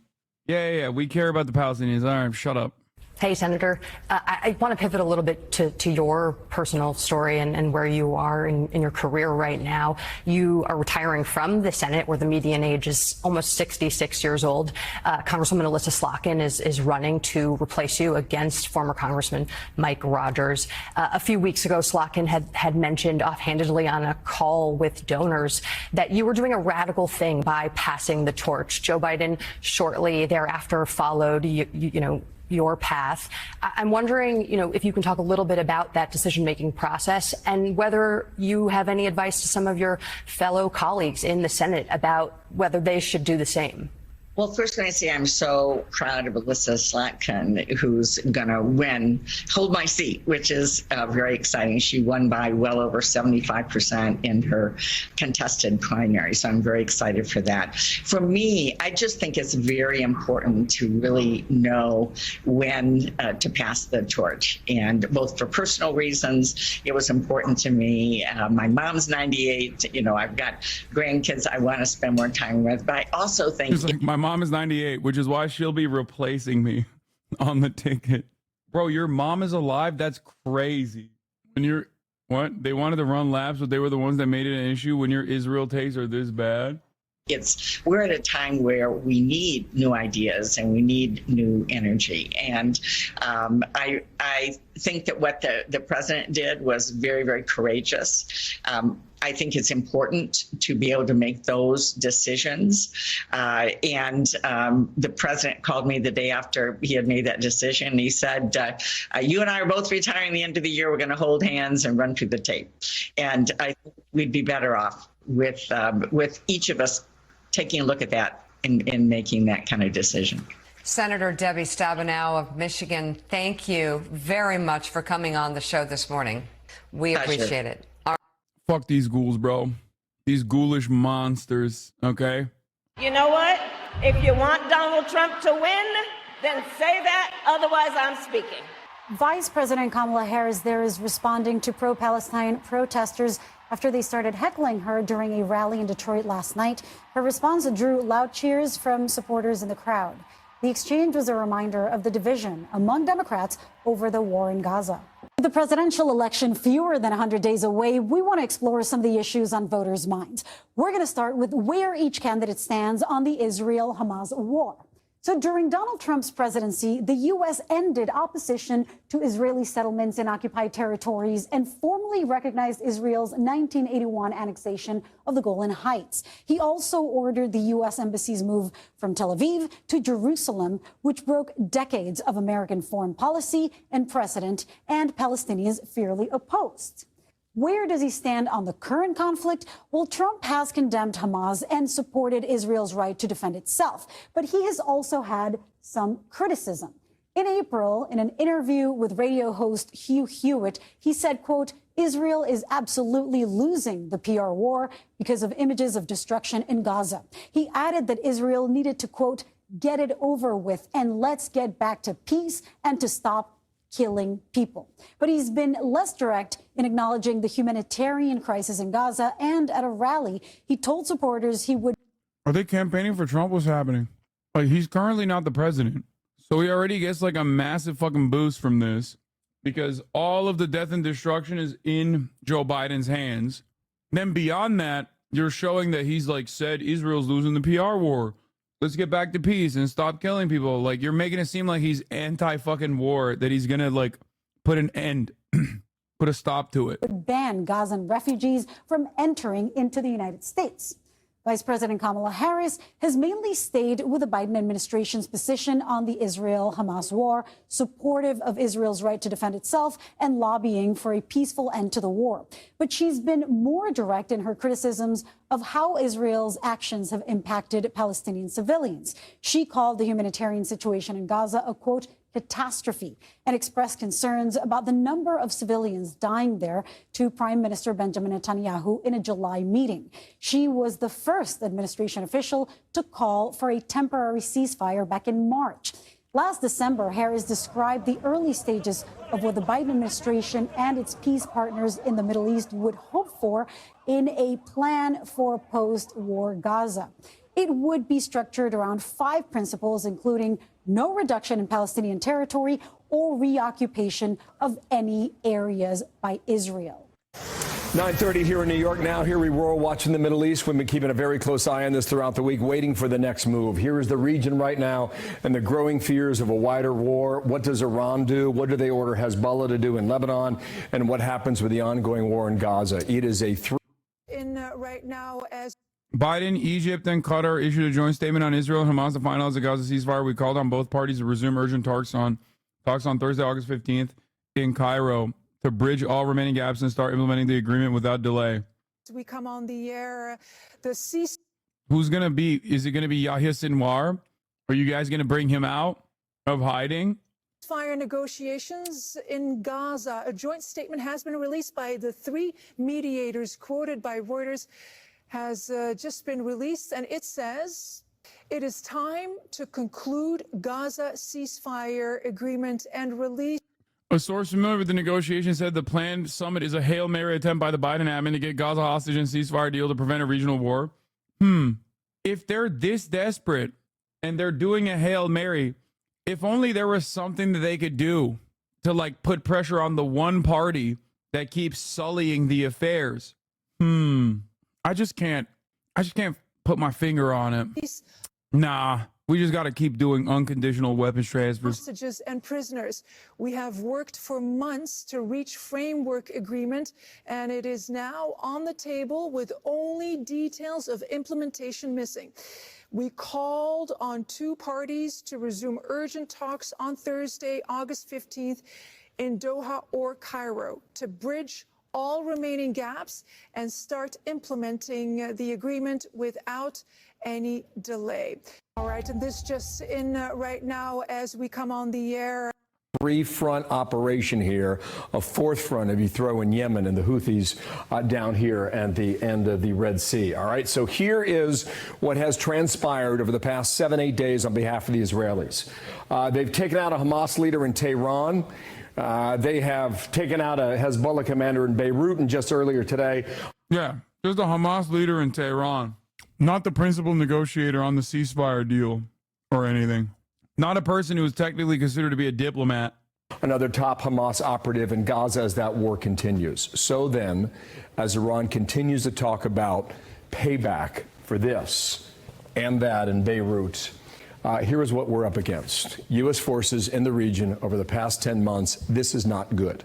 All right, these are all the strikes going back to October of last year, eastern Syria, all throughout Iraq. And I would especially point out, if I could here, you call up that, the Assad air base has been hit twice now.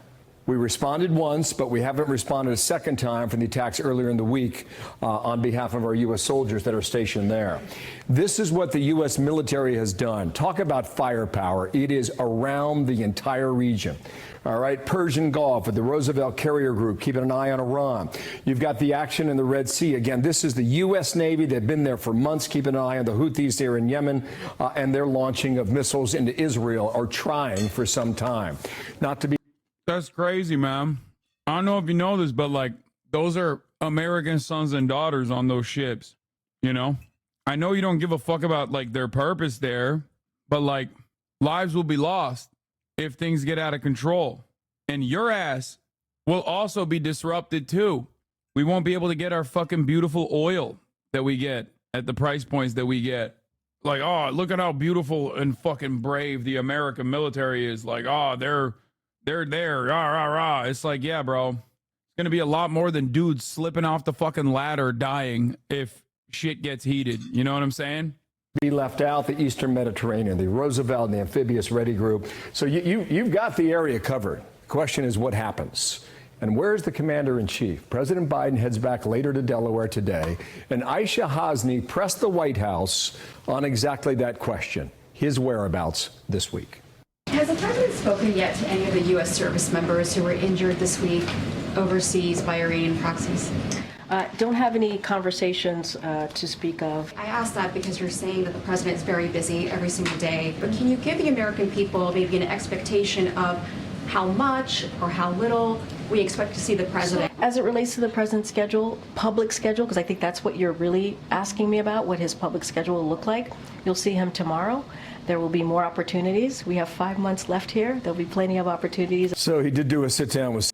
Karine Jean-Pierre is on a generational run to be one of the most historically bad White House press secretaries, which is kind of shocking because you had like Anthony Scaramucci and Sean Spicer up in the running. But she is the LeBron of being ass, okay? Like she's just so devastatingly bad at her fucking job. It blows my mind. Like we're talking Sarah Huckabee.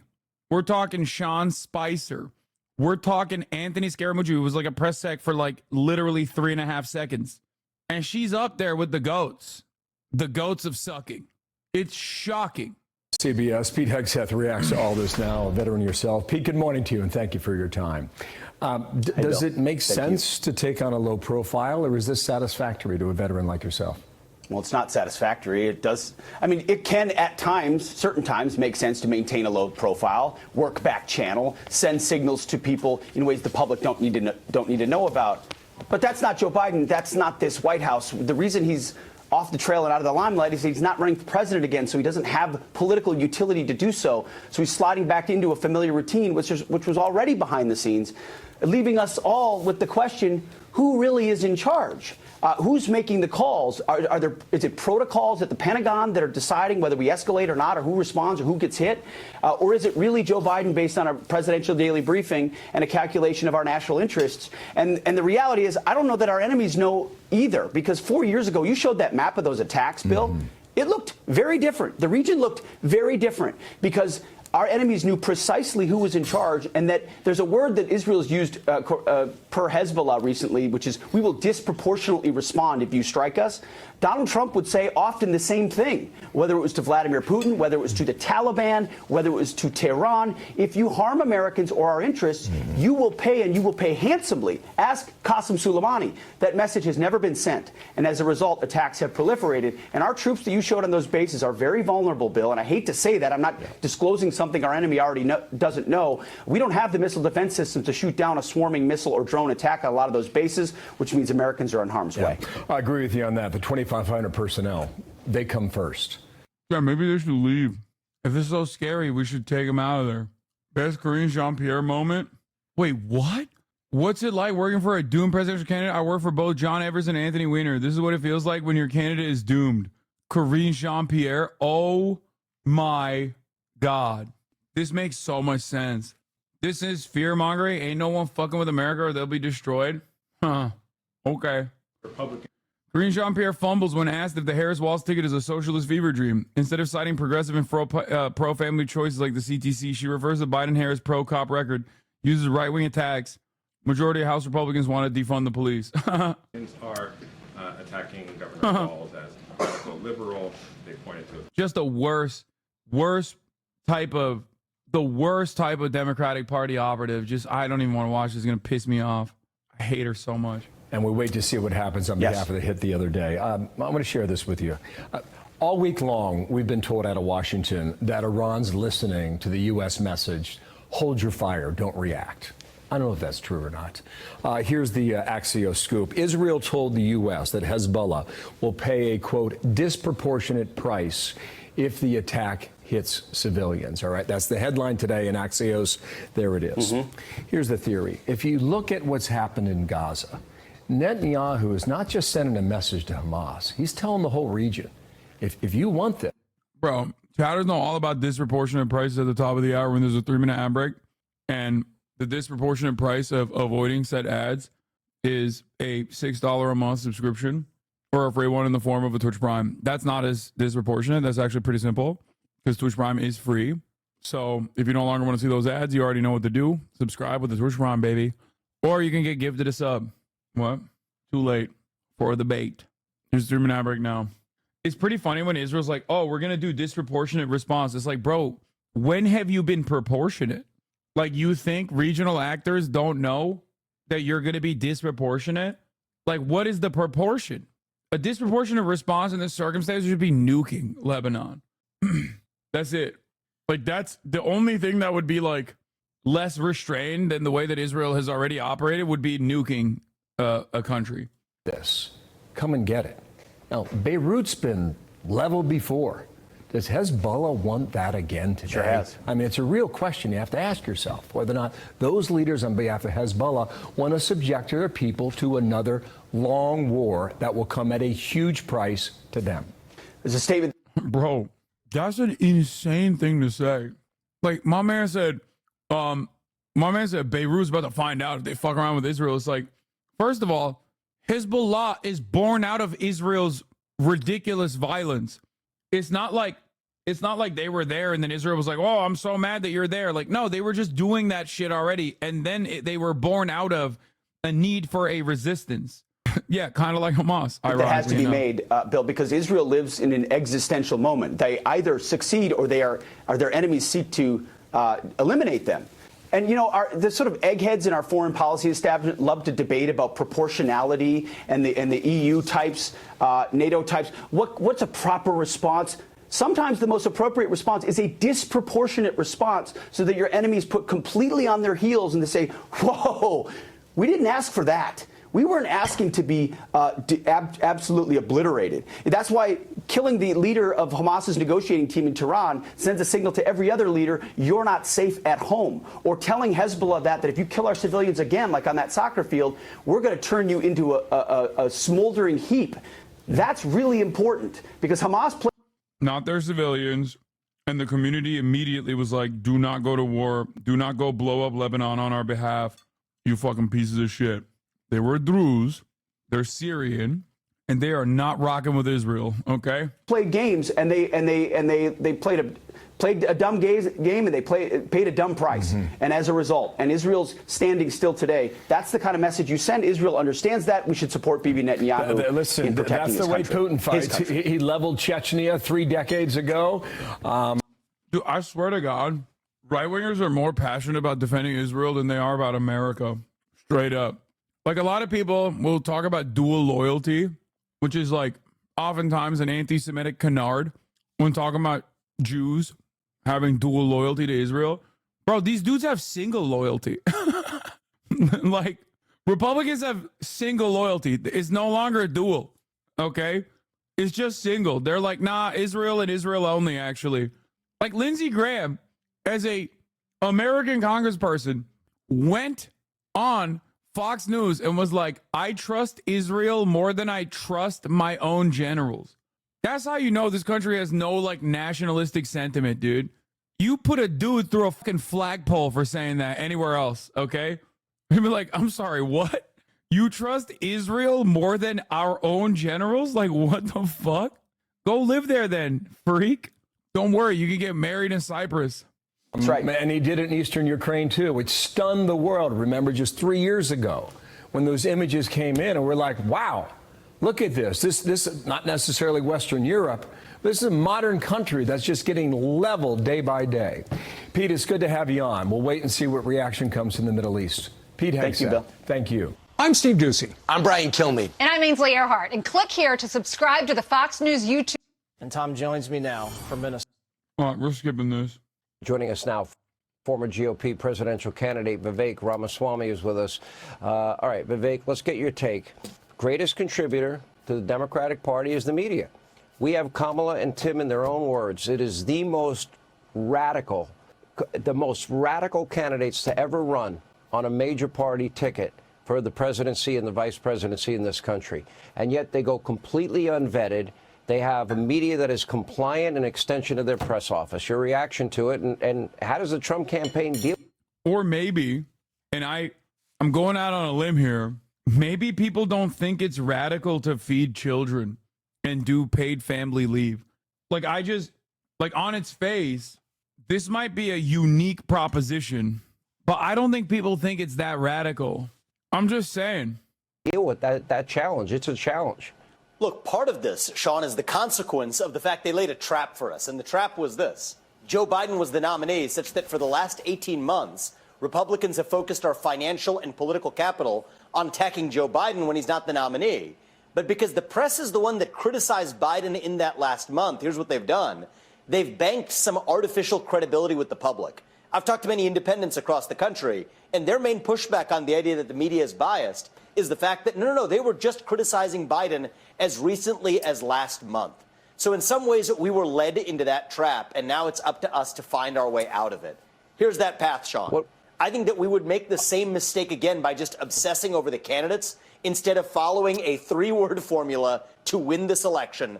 Focus on policy. Focus on our own vision for this country. What do we actually stand for? That makes the other side irrelevant by comparison. That's our only chance at success, and I think it is going to be our winning. He's literally not wrong, except what policy? Like, he's not wrong, but herein lies the problem at the heart of the Republican Party, which is what policy? Like, you have that's the issue with the reactionary message, right? You don't really have a policy to stand on. Mass deportation of migrants, that's a policy that Trump is advancing. Oh, yeah. I can't believe that they fucking put a drill meme in a press release, and then drill immediately came out, posted the press release that in case you thought the IDF rape camps were the worst thing our government is sanctioning. I think it's so stupid to fucking post a drill meme. They should never do that on principle. Not because it's going to backfire on them when drill says some shit, but like, what are you doing? You're a fucking campaign, man. Path to success, but we got to learn from our mistake last time around to correct it this time. See, I think if this election comes about their radical extremism on immigration, on law and order, or the lack thereof, and defund, dismantle, no bail, if it becomes about no fracking and no drilling and energy, if it becomes about their economy and their economic policies and their new Green Deal desire and a 70 to 80% tax rate and taxes on unrealized capital gains, small business and corporations which don't pay taxes, and about America's role in the world, it's a slam dunk. They can't win. But bypassing this almost impenetrable wall of the media is hard. They're corrupt. Of course it's hard. But you know what? We're running to save a country here, Sean. So that work is cut out for us. The question is whether we rise to the challenge. Seal the border, grow the economy, fight rampant crime in this country, and stay out of World War III. If this election comes down to those 4 things, we win this handily. If it doesn't, we lose this. I think those are our 2 choices. It's crazy when he's not talking about like Reddit ass fucking takes about, you know, limiting our commitment to Ukraine so that we can create a new allegiance with Russia against China, the greater enemy, or whatever. He's actually right. Like, none of this stuff is bad. He's not wrong. He's fear mongering, but even then he's doing it in a smart way. Choices. The reality is the voting public's not going to be voting for Tim Walz. So I think this news cycle is going to go away regardless in another week. But what is Walz's selection? Like, make no mistake, I don't agree with anything he's saying. He's a fucking idiot. But like, this is the correct way to campaign if you're a Republican. He's not wrong. Actually tell us. It teaches us about Kamala Harris and how she'll make decisions as a U.S. president and to which wing of her party she actually bends the knee. And so this has opened up. This has been exactly what we needed. It has given us the reset we needed in this race to refocus on policy. They've served this up. I think it was a great gift, making Walz the vice presidential nominee. Having given us that gift, now it's up to us to receive it and use that to actually offering competing visions for the future policy governing the United States. I think they're baiting the Democrats to retriangulate and act like they're moderates instead of just saying, like, moderates on whatever the Republicans consider to be moderate, which is really stupid, instead of saying, what are you talking about? We're feeding children. That's a moderate position. That's not a radical position at all. You are the radical if you think that that's insane. That's the reason why I think they're going ham on this, like, oh, they're doing a socialist ticket. Your Rage read a list of Walz's policy last night, not knowing anything about him, and was like, these things sound really good. Yeah, that is the average person, dude. The average person's opinion, when you put a fucking laundry list of shit that this guy has done in Minnesota, is not going to be, wait a minute, what about transgenitals? Okay? God, it's like, I'm going to cry. For 10 years, I have endlessly, ceaselessly, almost every single day, advocated for exactly this. Okay? The idea that if you run on these good policies, you get them, you push for them, and you actually successfully implement them, people will go, well, that seems like a good idea. I want that. Look at this. Tim Walz's communist agenda, unsupervised female health decisions. No, this is a meme. This is not real. Yeah, okay, never mind. Why are you sending me that? No, show me the real fucking Fox News shit. Baited? Are you kidding me? I clicked on it thinking it was like a real clicked on it thinking it was one of those like real socialist shit, like radical communist agenda shit. It's not. I did not fall for that at all. I glanced at it for literally 3 seconds and immediately called it fake. That's not being baited. I don't have the gift of foresight in the sense that like, oh, this dumbass meme that I'm going to click on from my chat is going to be a fake one. Here's the actual real screenshot. Bro, this is literally the same screenshot. I'm losing my mind. Check my log. It's the real list. Yeah. Yeah. Adopted California's auto emission standards. Signed a bill to make abortion a fundamental right. Signed a bill to mandate shift to 100% clean electricity. Wow. It's really bad. It's really scary. If we do that, we're successful, but that's up to us. I have 5 issues. You have 4. I would dial in on how they plan to save the country, make America great again, to steal a phrase, and also pointing out their radicalism in their own words. And somehow there's got to be an effort to bypass what is the extension of their press offices with the media.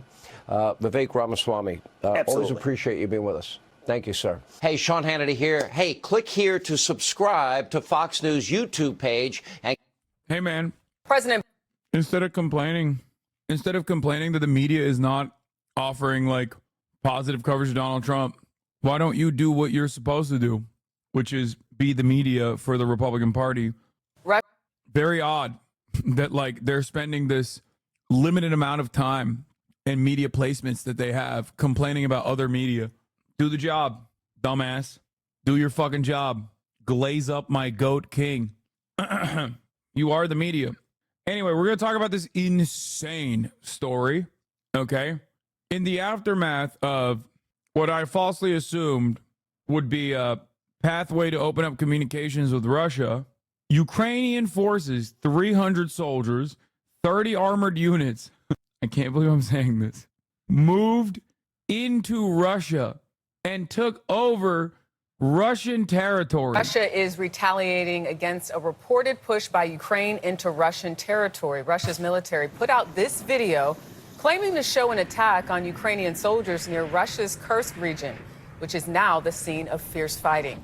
Ian Lee has more on this. Ukraine. I think this is so insane. Plot twist. I'm under attack. Guess what? No, bitch, you're under attack. They annexed that shit and the people even voted for it? Shut up. Ain't no fucking way. It's time.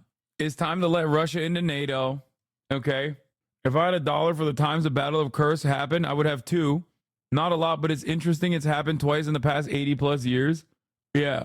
Yeah, Zelensky did the call an ambulance, but not for me. And it is like actually crazy.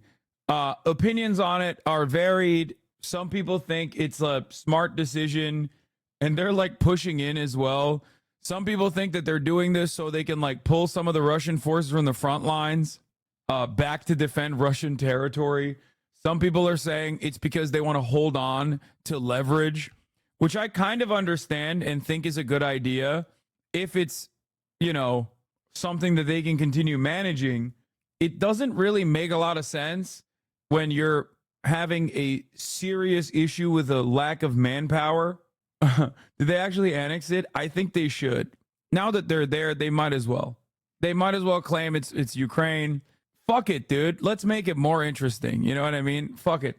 Some people think that if they hold on to the territory, they can have leverage and bargaining power in a permanent ceasefire. Some people believe that it is, like I said, to pull from the front line for Russian forces to go back. Okay. And that's it. Liberating local Ukrainian population. I don't know. It is all of you. It is all of it you said plus new media coverage. The Z pushers I haven't really heard from too much, but I think the opinion on the Russian side from Z pushers is that they are letting the Ukrainian forces in, and then they're going to cut them off at the border from the rest of the Ukrainian forces for an easy dub or whatever. I just don't know if that's correct or not. But I also, yeah, this seems like a terrible strategy. Let's just going to keep letting them expand and spread out resources and then cut them off from Ukraine. That is like what I think people are saying. The Russian bots is not saying anything. Yeah, ultimately, I don't know. I don't think it's a good idea. But also, I mean, this does extend. It's like a lifeline, and will most likely extend the narrative that Ukraine is like doing a good job, we promise, in like defending Ukraine.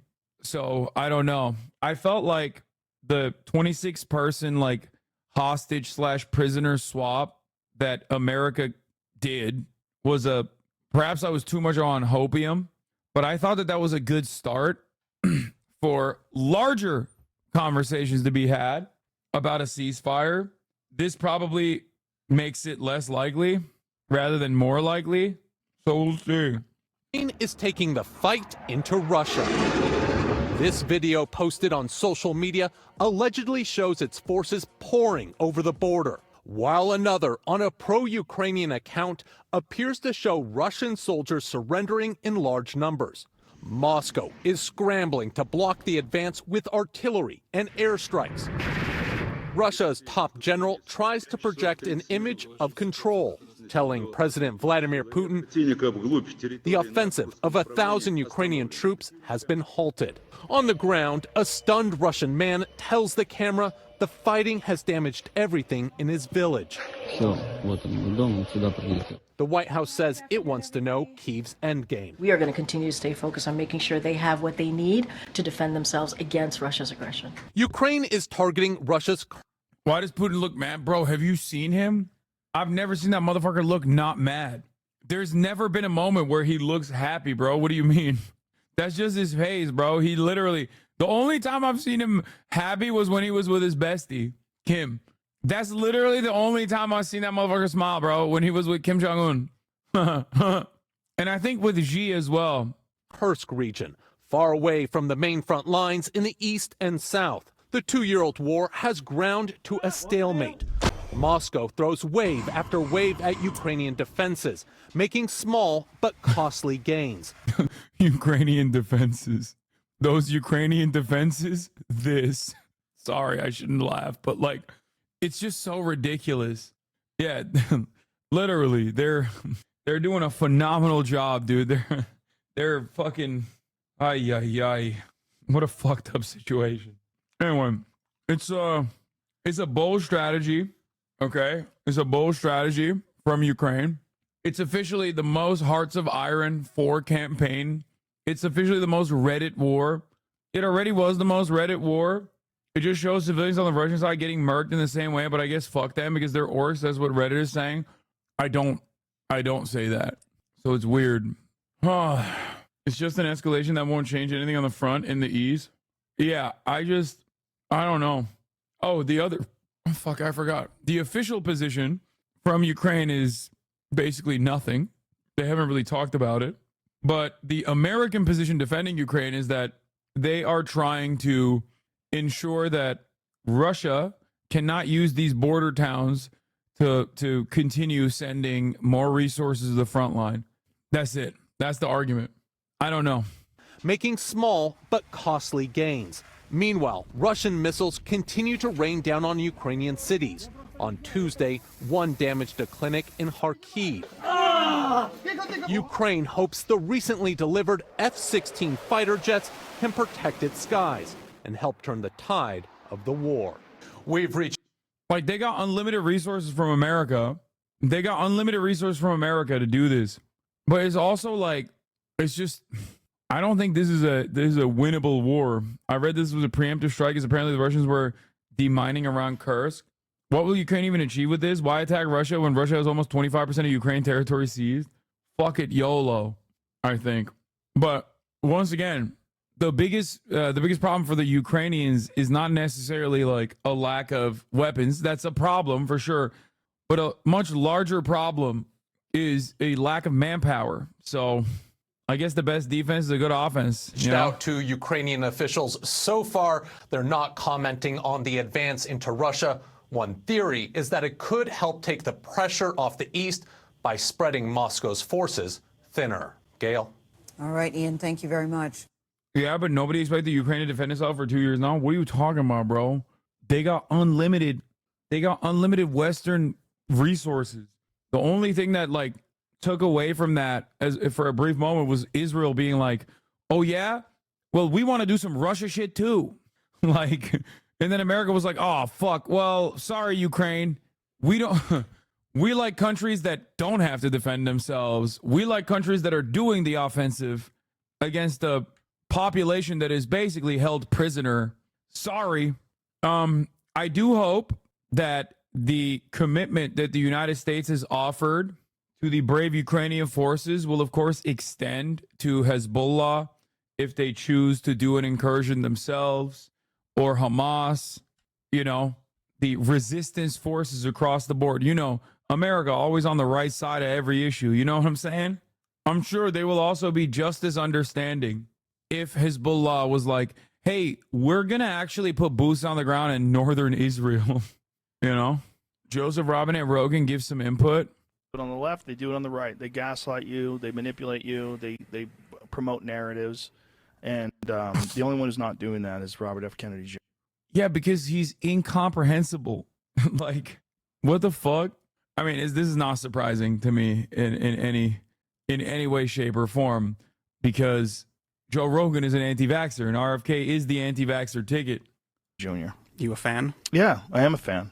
Yeah, he's the only one that makes sense to me. He's the only one that he doesn't attack people. He attacks actions and ideas, but he's much more reasonable and intelligent. I mean, the guy was an environmental attorney and cleaned up the East River. I mean, he's a legitimate guy. You know, before anybody started calling him an anti-vaxxer, which I thought he was too. I thought he was this nut, this like conspiracy theorist nut, until I became a conspiracy theorist nut myself. His book. I read The Real Anthony Fauci, and I'm like, how much of this is real? Because if it's all real, this is fucking insane, and we live in a world where we're being manipulated by these health organizations that are being paid. I said, how much is this real? And then proceeded to believe everything. By the pharmaceutical drug interests. And these pharmaceutical drug companies are pumping these products out into the population and telling us that we need them, and then making insane amounts of money. And then also the government is in on it. And also they share a patent. It is pretty funny that he's like, oh, I thought he was a conspiracy theorist. And then that's why I read his book on conspiracy theories. And also, I'm a conspiracy theorist. So, of course, I thought he was a conspiracy theorist, and that's a good thing. Like, every part of this statement is so awesome. With Moderna, and also they share profits, and there's $700 million, I mean, however much money was made, whatever the number is that these guys made off of these products. Like, all of it is fucking crazy. There's the revolving door between the CDC and the... This is why I yell at LARPers who are like, why don't you take a principled stance and teach people the immortal science of Marxist-Leninism, like dialectical and historical materialism will save the average peasant and give them the tools to uplift themselves so that they can unite across class boundaries and only fight the fucking class war. It's like, no, dude, this is what happens to most people. Joe Rogan is far from the average worker, of course. He's worth $100 million. He's a business owner and yada, yada, yada. But like the average person looks at big pharmaceuticals, capitalism, all of the ways in which global capital cooperates on class boundaries, okay, to, in many instances, harm average people at the behest of profit, and then goes, who's responsible? Some shadowy evil. It must be some other thing, some group of puppeteers, you know? And then, of course, it's one step removed from just saying Jews, which is ironic because RFK Jr., also a big defender of Israel, also has said a bunch of fucking anti-Semitic shit. So, like, you know, he's right there. But it's just so frustrating to watch someone be like, wow, like, Big Pharma is so corrupt. They got lobbyists. Can you imagine you have people that work in pharmaceutical companies go and work for the government, and then they're tasked with regulating the pharmaceutical companies, but they don't do that? It's like, it's not just for Big Pharma, dumbass. It's for literally every aspect of our existence. It's capitalism. Capitalism is the player here. It's the global economic organization of society that we exist under. That is the modus operandi. It's not like a bunch of shadowy bad guys getting together and doing this shit. They're just aligned on class interests. That's it. They don't have to do it in a fucking cigar smoke filled back room that's dark. Okay?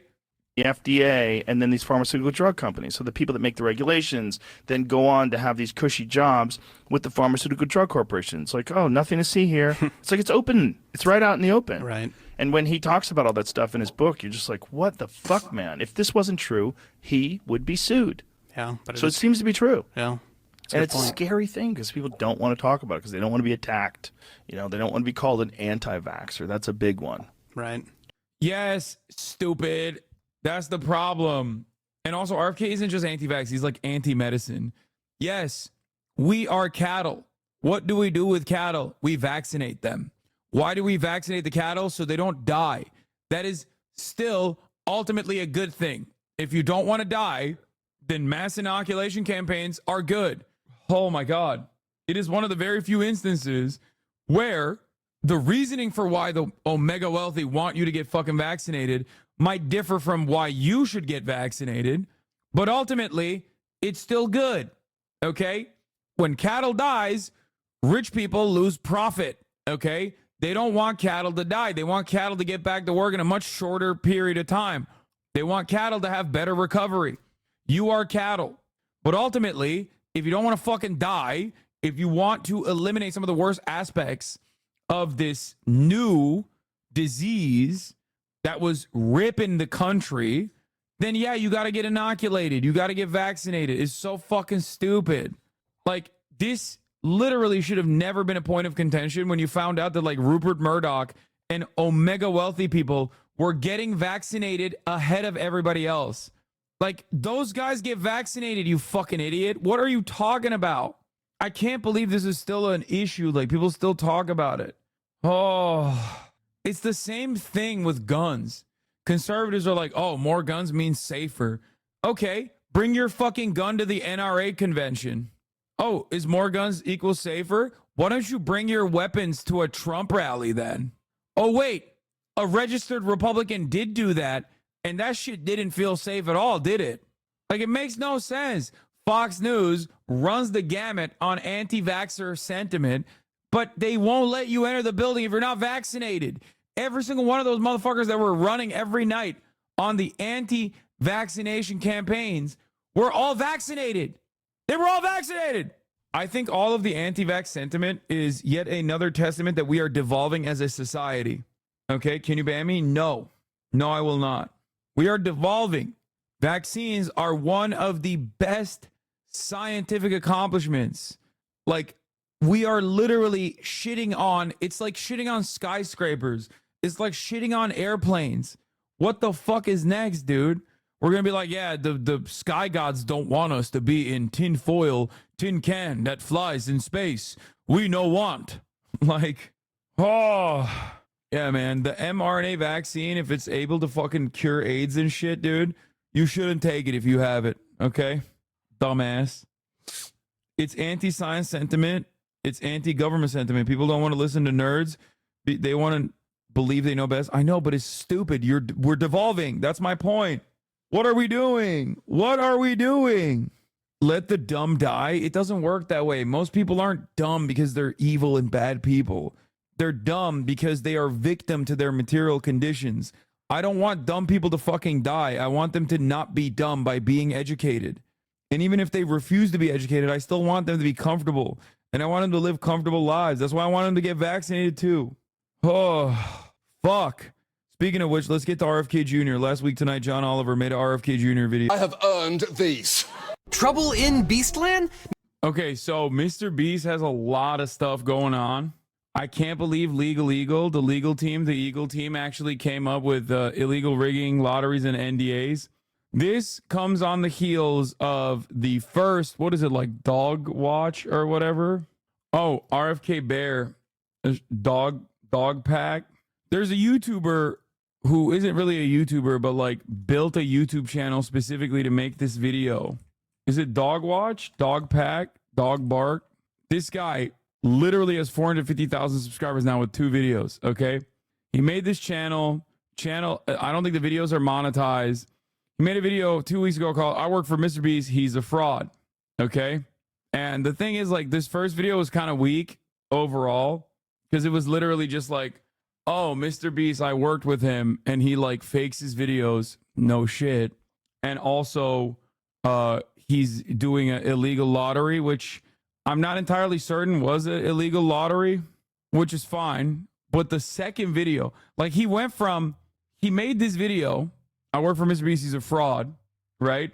Which was like, whatever, not that big of a deal if you understand how anything works, really. Okay? Unless you're like a 12-year-old who thought the CGI and all this stuff was like real. Having said that, the second video, as far as I understand, I like briefly watched it because I saw a TikTok recap of it, and I could not believe what the fuck was going on in the second video. He went from like, oh yeah, Mr. Beast fakes his videos, guys, you'll never see this, like, you won't believe it, to like, he might have violated like international crimes against humanity. Like, it kind of went from Mr. Beast fakes his videos to like the Geneva Conventions were violated and the ICC might need to like intervene with the Mr. Beast franchise, which I feel like is an insane leap. Okay. Like, but this seems a little bit more, I don't know. This seems not as much of a leap, especially because I think that there is like, there's more evidence for some of the stuff that he talked about here. So let's take a look at this video. I'm skipping the first one, unless you want to watch the legal video. Mr. Beast is facing controversy on several different fronts, and all this comes at a terrible time, right when Amazon is investing potentially hundreds of millions of dollars into the Beast games, which is facing its own controversy. Now, a lot of this is outside of my field, but people are claiming that Mr. Beast broke the law, and that is my bat signal, or eagle signal. From Feastables to the Beast games, he can do it all. Okay, everyone's saying skip, go to part 2. Okay, let's do the part 2 thing then. I'm hungry. I'll write jokes for food. I wish a philanthropist YouTuber would just give me 10K and not film it. Oh, part 2 is the meat and potatoes? Or you mean, yeah, the legal eagle video is, we're skipping it. Okay. Hey, what the hell happened to you? Mr. Beast, that's what happened to me. What we do here is go back. So, I don't know why he's doing the iDubbbz content cop shit.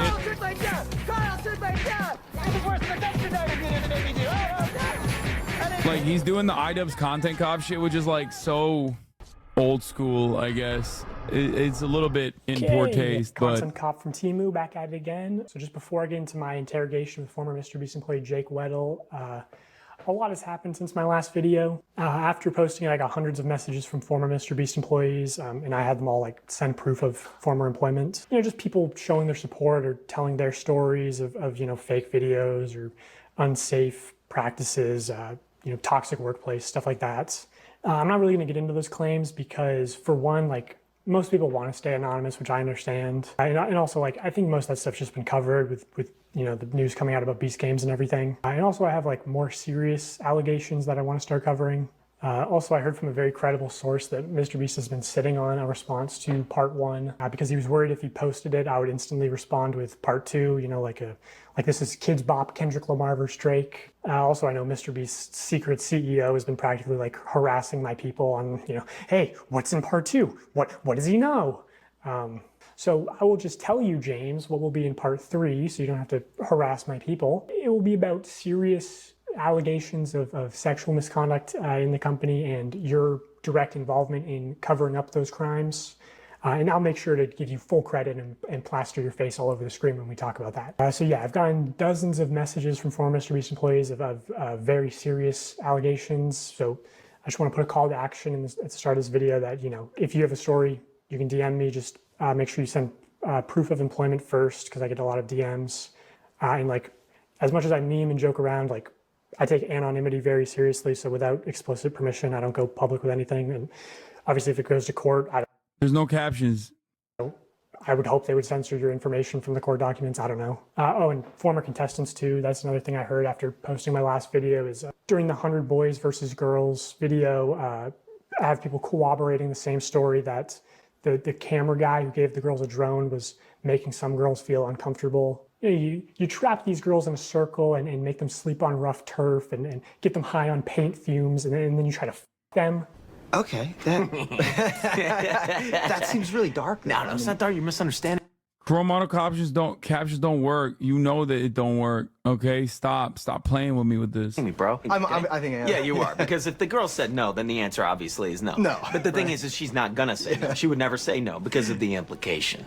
Anyway, so that will be part 3. So, Mr. Beast, do with that information what you will. I know Chucky didn't want to respond to those allegations. So anyway, my interview with Jake Weddle, I chose to interview him because I thought he was perfect because he was both on camera and behind the scenes in 2019 and 2020. And also, what people don't know is that he came back in 2021 to be the sole contestant of a Mr. Beast video, which never got uploaded because it went very badly. He also knows about another portable document format who was working at Mr. Beast while actually on the registry. He means pedophile. So this part actually came out. The pedophile thing, Mr. Beast knowingly hired a pedophile on the sex offender registry. That actually literally came out because Ava Chris Tyson tweeted it at one of the former Beast employees, the Viking guy who's like super transphobic. This guy, right? Don't talk about it now. It's the last 10 minutes of the video. What do you mean, bro? What the fuck? What am I spoiling it? Allegedly? Fuck you mean allegedly, bro? Wait, no. No, that part is not allegedly. What do you mean already debunked? No, this part is real. What? This guy is super transphobic. Ava Chris Tyson literally leaked when he was being super transphobic. Ava Chris Tyson straight up leaked the fucking criminal charges. Bro's on a registry. You're talking about allegedly. Like, what? You're fucking crazy if you think that is an alleged thing. Yeah, no, this dude's brother-in-law is a registered sex offender. The tweet itself confirms it. Motherfuckers are like, oh, the allegedly registry. Allegedly, there's a 3-minute ad break at the top of the hour, Chad. How about you allegedly fucking avoid those ads by subscribing for $6 or for free? Allegedly. The record also shows, because this is a sex offender registry, the record also shows the victim was between the ages of 1 and 11, okay? Nothing alleged about any of this shit. Get the fuck out of here. And nothing alleged about the top of the hour ad break either, because that's coming to you right now. His nickname isn't Delaware because he can't go back to Delaware. He's from Delaware. That was the dumbest thing I've ever heard. He's been back several times. He was hired before I was and was actually the reason I got hired at Mr. B's. Before being hired, Delaware sat down with Jimmy and Sue, Jimmy's mom, and explained to them everything. So yes, Jimmy knew. But again, this incident happened in 2010. Delaware was hired in 2017, 2018. Delaware was also let go of the company before I was. Delaware was supposed to be behind the scenes manager, but in a couple of videos, he was asked to partake because we needed people. He was reluctant, especially in the straitjacket video because of the charges. That's why he wore the mask. Delaware charges are set to be dropped this fall. Delaware has been nothing but a good person, an amazing husband to my sister, and best father, my 2 nieces I could ever ask for. They want no part in this. I just want to live their lives away from the limelight. What is this debunking him? I'm saying that legally it'd be safer to say that allegedly that Jimmy knew. Wait, what? No, dude, he's saying there's no alleged. He's saying Jimmy knew, bro. What the fuck? I understand why anyone would be upset and frustrated over these allegations, and I do not blame them. Hurting kids in any way is completely unacceptable, but in the case of Delaware, I firmly believe he did nothing wrong and look forward to the day these charges are dropped. That's crazy. He said he's nothing but a good person who also happens to be a registered sex offender. Like that's crazy. And it's not even like a registered sex offender for like pissing outside or some shit. Because like, obviously the criminal justice system is pretty fucking ridiculous in many circumstances. Not exactly a nice place out there, okay? You can be, you can get got for being in the wrong place, wrong time, do some shit, okay? And then land yourself in a horrific situation that will ruin the rest of your life. This person is not one of those. This person is not one of those people, bro. What the fuck? Boston rapist pursued? Is what we're being told.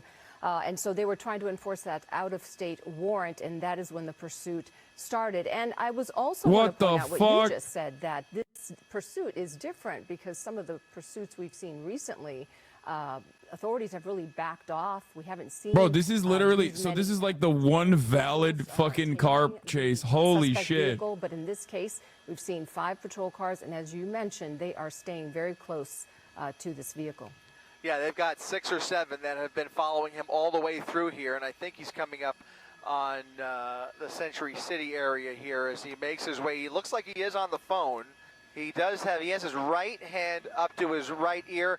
There's the spike strip attempt. He went right around the spike, and instead of turning onto Santa Monica, he just continued up Cotner Avenue here, now paralleling the 405 freeway. So he's going to have another opportunity to get back on the freeway, but in that they had a great opportunity. They tried to spike him there. It didn't work, and now, unfortunately, he's back on the freeway. If he stayed on that service road, they probably, in all likelihood, it's literally a service road that parallels the 405. This is the guy? Been a great No. opportunity to pit the vehicle, but he took that 405 entrance, and once again, we are back in this heavy 405 Who the fuck is rush the hour Boston traffic approaching rapist? Wilshire Boulevard in Westwood as he makes his way northbound towards the Sepulveda Pass. We may very well find ourselves, who knows, up in the hills here and eventually into the San Fernando Valley if he stays on the 405. Yeah. Traffic remains slow all the way through. Yeah, that's possible. Although it does seem like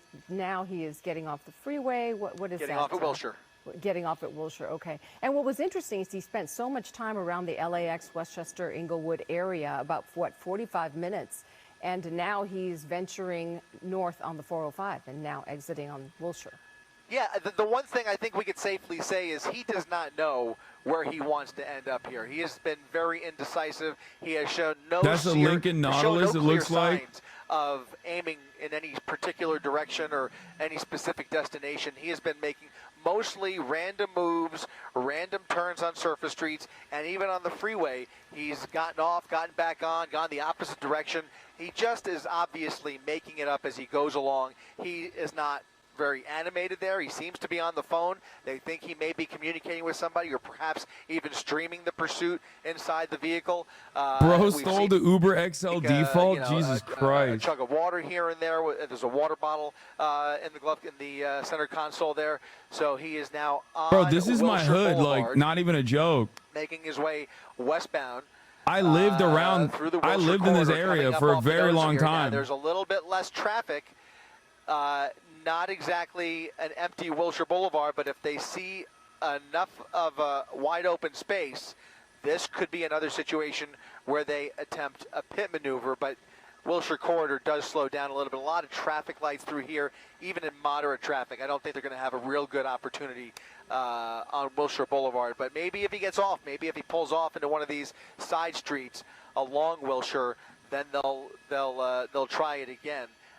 Coming through the corridor here, also a possibility they could set up on the east side of the corridor with another spike strip. That's always a possibility as well. So they are strategizing. They're trying to think ahead, even though he has not really established a real clear pattern here. He's making it all up as he goes along, but he's traveling slow enough. That slow speed is giving the watch commander, who is also monitoring this pursuit very closely, more options to think about and deliberate on as this pursuit drags on through the afternoon here. We are now in hour number 2 of this pursuit as he continues westbound on Wilshire Boulevard, coming to a stop potentially at one of these red lights. He has stopped for almost every single red light. In this case, he's made a left turn off of Wilshire Boulevard, and he is now on one of those surface streets right behind the condominiums on Wilshire. He's now going, again, the opposite way on a surface street. He's going now westbound. He's going westbound towards UCLA on Shelby, approaching Malcolm Avenue here. And if they see an opportunity, I think we might see another. Bro, I ran the ad break chatters. Shut up. To traffic, we saw that white car kind of turn around the corner there, and The driver there was at least cautious enough and considerate enough not to be blowing through stop signs and kind of creating more havoc on the roads this afternoon. Breaking news, protests are breaking out in Israel in support of this guy. Driving around for an hour plus, how much gas is left, we certainly don't know. But as it appears, based off what we've seen for the past hour, this person just kind of aimlessly driving around and making dumb question, but does having Westwood and West Hollywood get confusing? No one confuses Westwood and West Hollywood. West Hollywood is WeHo. Run out of fuel that is helping to keep them going on this pursuit, but we have no way of knowing that. Also, too, Chris, apparently the Boston rapist means that he's from Boston, not that he's notorious there. Law enforcement. Oh, strip him. God, they're so fat, bro. Oh, he got him. That might have hit that front left tire, guys. He got his ass. God, cops are so fucking fat. It's crazy, dude. Bro, y'all gotta get in better shape, dog. Seriously, what the fuck are you doing? This is the one time where I'm rooting for the cops, too. Have executed a possible successful spike on the front left tire of that vehicle. He is now speeding up. He is much more agitated, and he is in the worst possible spot to drive any more recklessly. He has been, so composed over the course of this pursuit. I can't think of a worse spot to amp things up here, and unfortunately, we are seeing what usually it means that there were crimes that were committed. Going through the red. Depends on the crime. Continuing northbound on Westwood Boulevard towards UCLA, and we're going to try and stay on the driver's side here to see if there's any. It looks like, it's flat. It's done. Front left tire it's gone, and the back too. You guys, believe it or not, might they actually pop have both better of them. clips than I do. On my monitor, it does. Bro, look this guy stopped. Like a slow bleed off on that front left tire. Yeah, I would agree with that. It looks flat from. Why are we rooting for the police? It does look like maybe it took a hit there. The original title was Boston Rapist. That's why we're rooting for the police. Near UCLA. There's summer classes underway. Man charged in the sexual assault of 4 women over a decade ago after his DNA was pulled from drinking glass at an event, prosecutors say. Just a lot of pedestrian activity. Investigators of Boston. Wait, is this the actual person? Into a dangerous situation. He is stopped right now. Is this a red light or a who now lives in New Jersey? Are you sure? This is LeConte right in front of UCLA. I would hate to have him, head onto campus.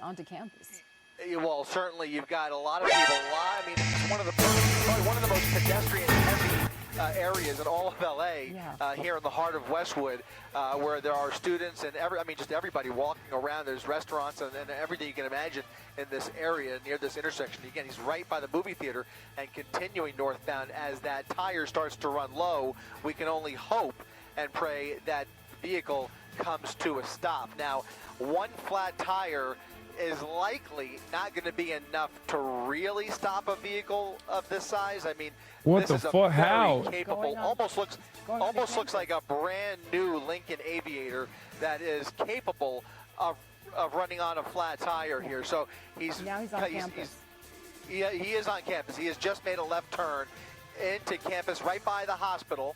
Bro, he's got the blinkers on. That's how you know this motherfucker's not from LA. I ain't never seen nobody in LA put their blinkers on when they're making turns, okay? Like, I've literally been in this courtyard. Oh my God, I'm losing my mind. We've mentioned that this individual may be armed. So when you're considering that they're on campus now and that there's students there, pedestrians, people walking around, after the car comes to a stop, then you don't know what happens next. So that's kind of the extended. He's done horrible place to be in a chase. At play here. Right, but what is happening if you can? Is Bro's going at 1 mile, dude. The vehicle is over here. Right here. Okay. You saw one MPH, bro. Look at this. Of this turnaround. It's a turnabout that's going to put him back onto Westwood Boulevard here. Yeah, they're going to lock his ass up right here. They're going to jam him up. Basically like a driveway. He's going to come out the other side, and you can see on the left side there's an officer waiting for him. So we will see. Bro's trying to parallel park in front of the fucking Boston rapist. That's crazy. If they set it up correctly, maybe trying for the right tire. They know that they have one left tire flat. He's running on a flat tire. Maybe they will give another attempt. This is really dangerous because when you pin a suspect like this, you know how fucking gung-ho cops are. There are so many civilians that they could pull a gun on and like accidentally unload on. This is like the worst possible place that they could actually fucking get him on.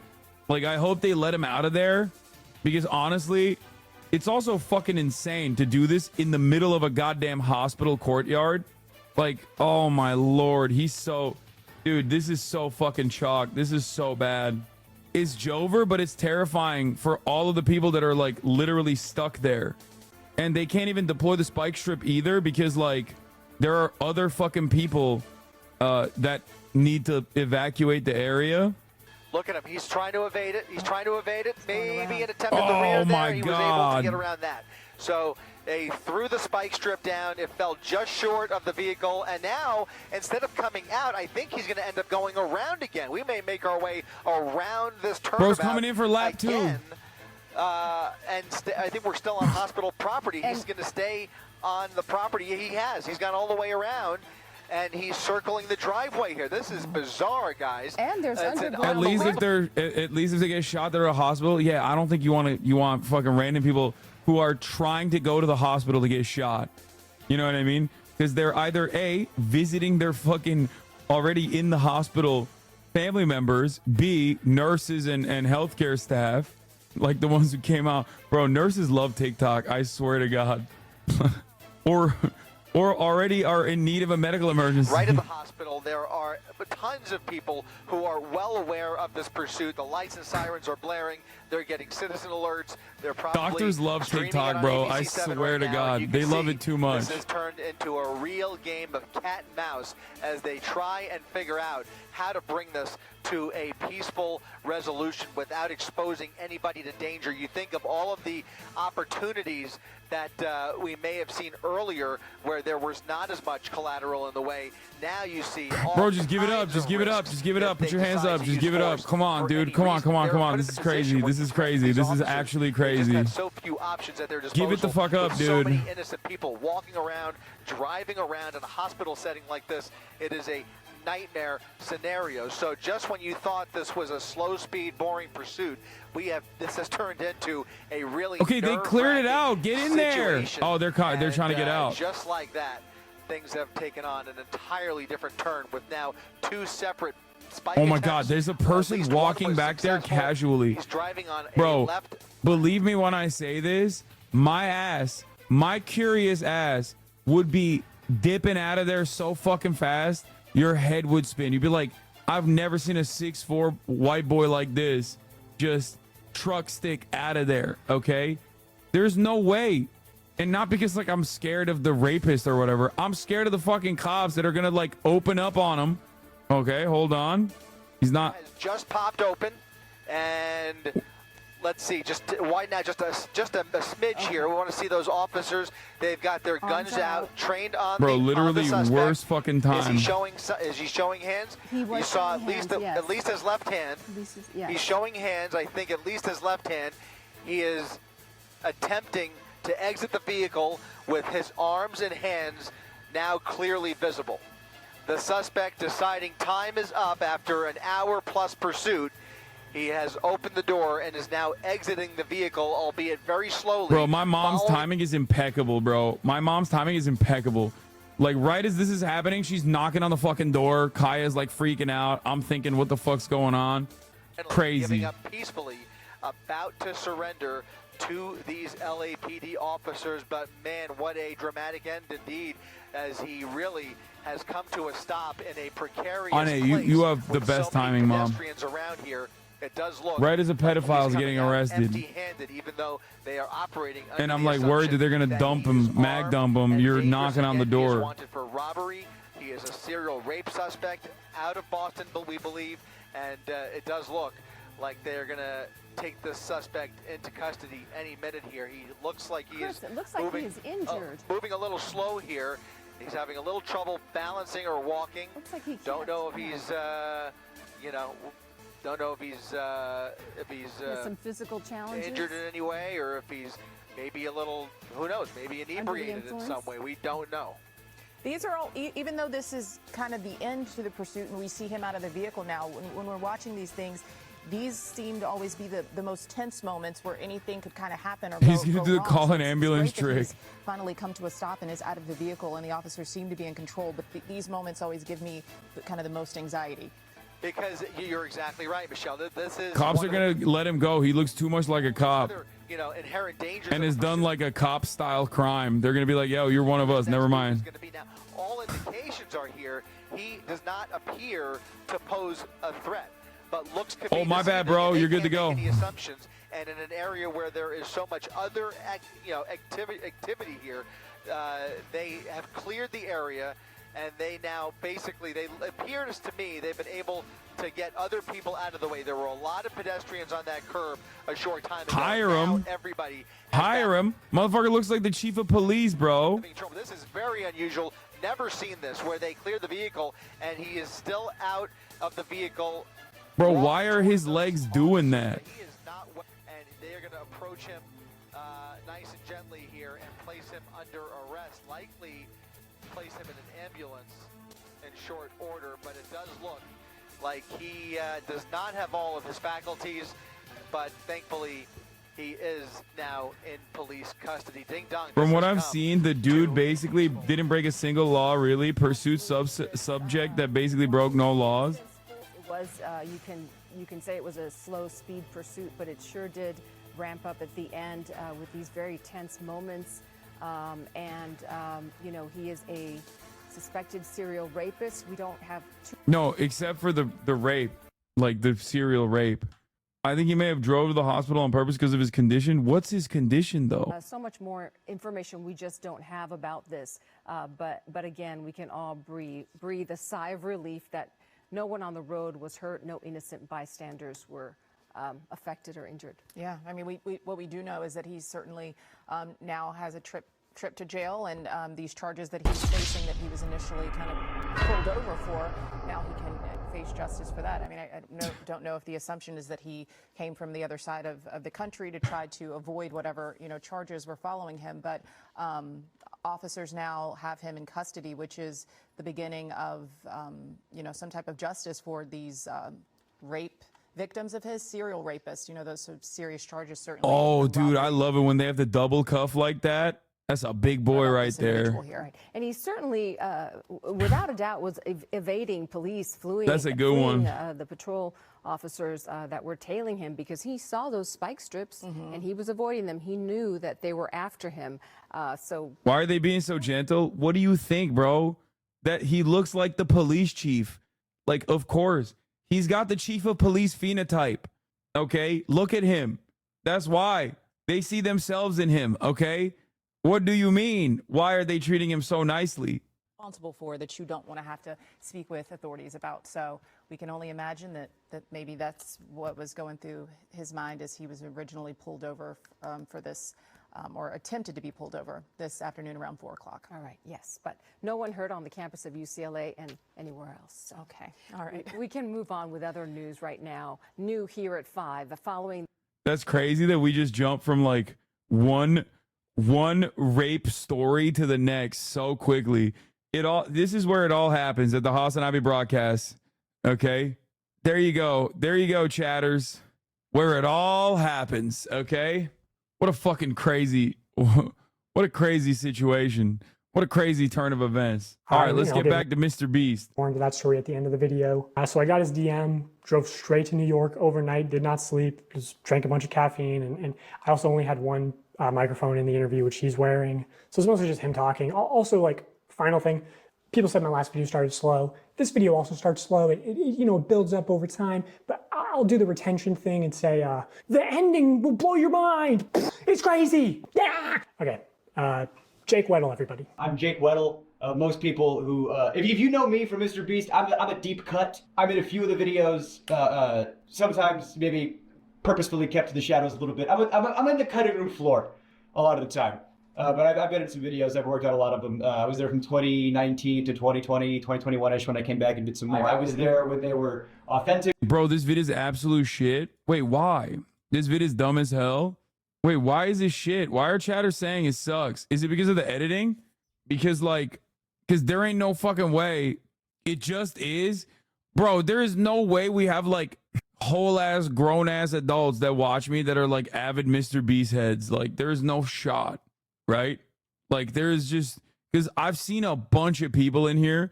Like, I think the editing is weird, especially because of like the severity of the allegations. But I genuinely cannot comprehend people being like, nah, dude, this video sucks. It just sucks. Like, please, Mr. Beast would never do that. Like, you'll see it's dumb. And then I saw the transition to what I feel like is a company. He's like a TV show now. It went from YouTuber guy with a camera to Amazon. The culture around there was very unspoken, but there was a vibe. There was half the people who... Nah, bro, this guy sucks. He was calling love with controlled opposition for asking for sources and talks to Nazis. Are you talking about his old video, the first one? Because I never even watched the first one. Also, I listened to Ludwig interview this guy, the guy who made the video after the first video, and he literally was a Ludbud. If you made Jimmy happy, you were on the good half. And these people got random bonuses and were usually moved up, had more screen time. And then there was people who, if you had a disagreement or butt heads with Jimmy or just you didn't like it, you know, you were in the other half. And I consistently was in the half that Jimmy doesn't like me. That's fine. I don't like him either. It's okay.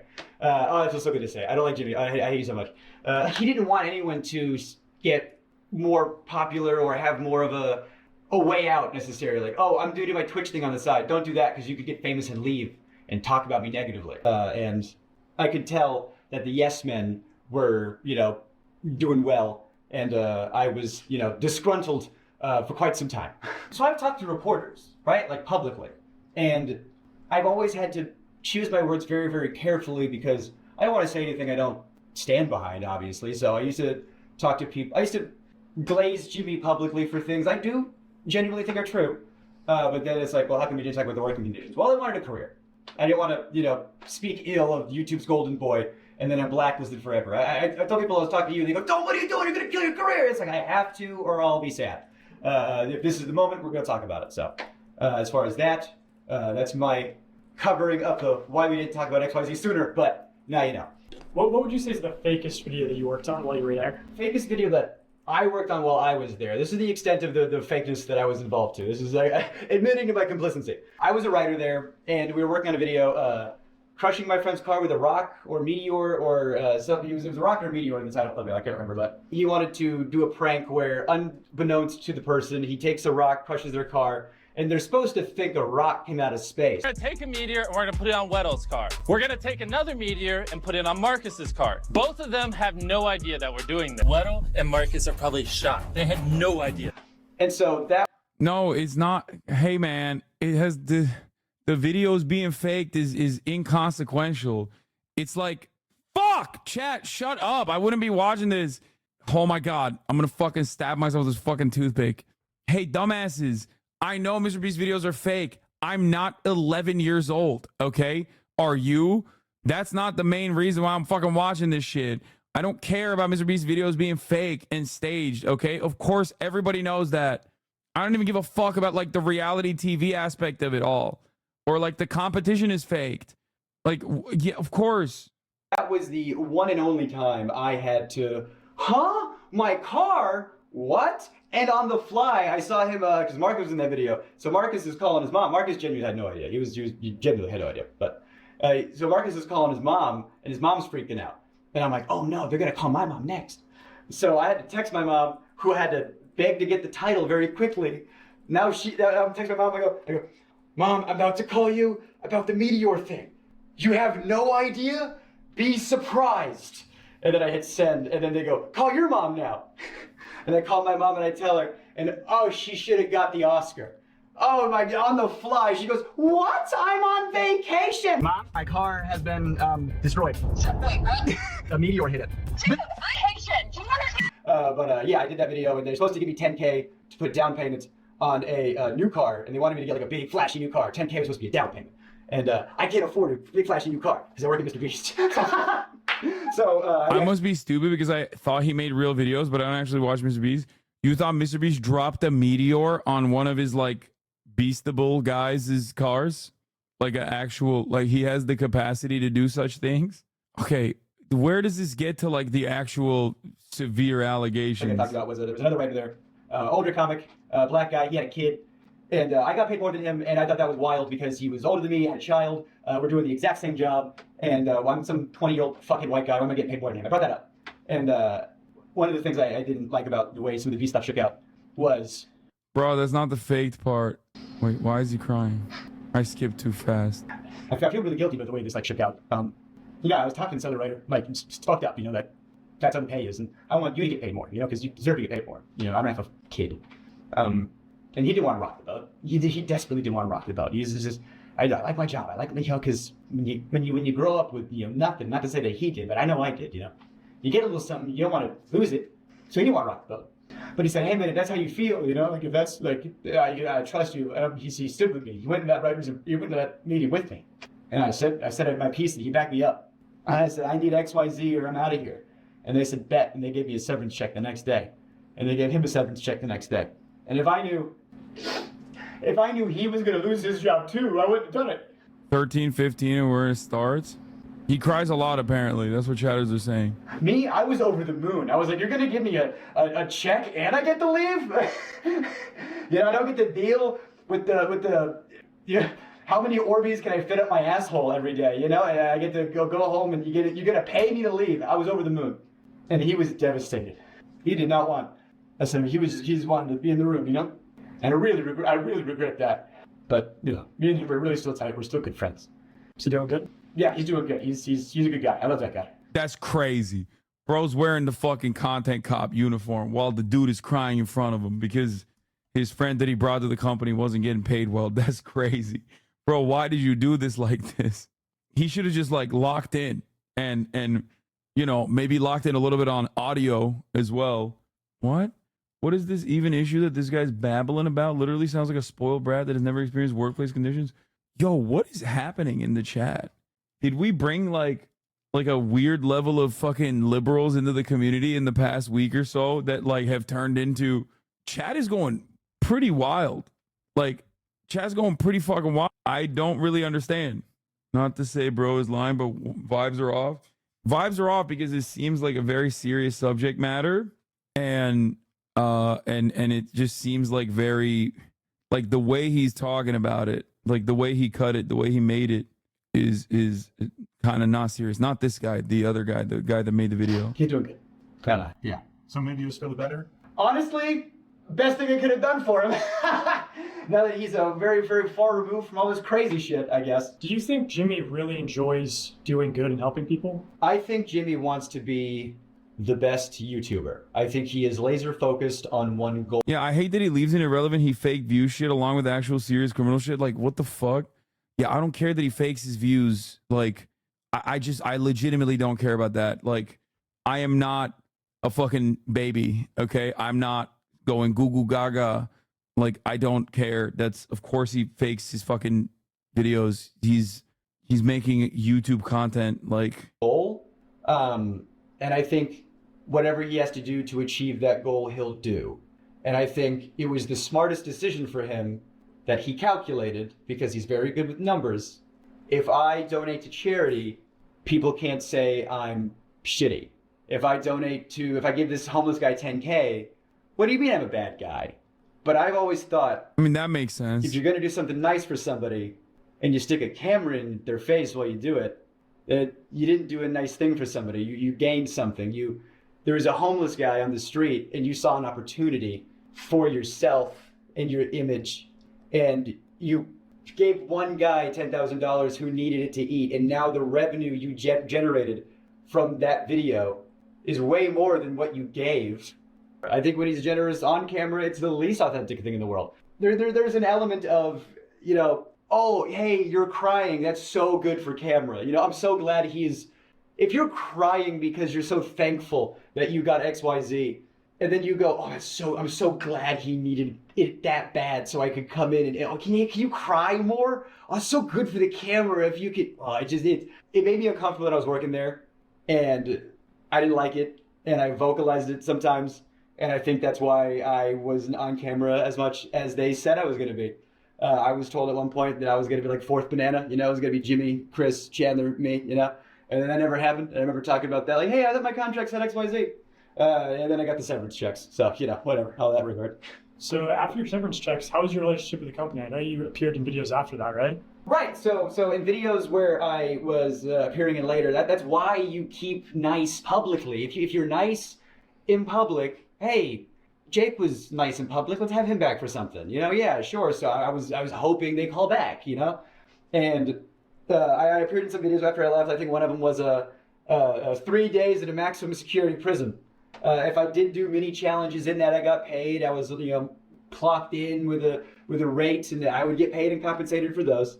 But there was one video I was in. I got paid a lot for it, but it didn't come out.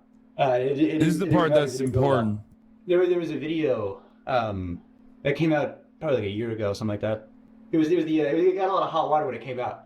It was the like surviving like $10,000 every day you survive in solitary, or surviving solitary for whatever. It was one of those solitary confinement videos that got a lot of media attention because everybody saw the premise and thought, "What?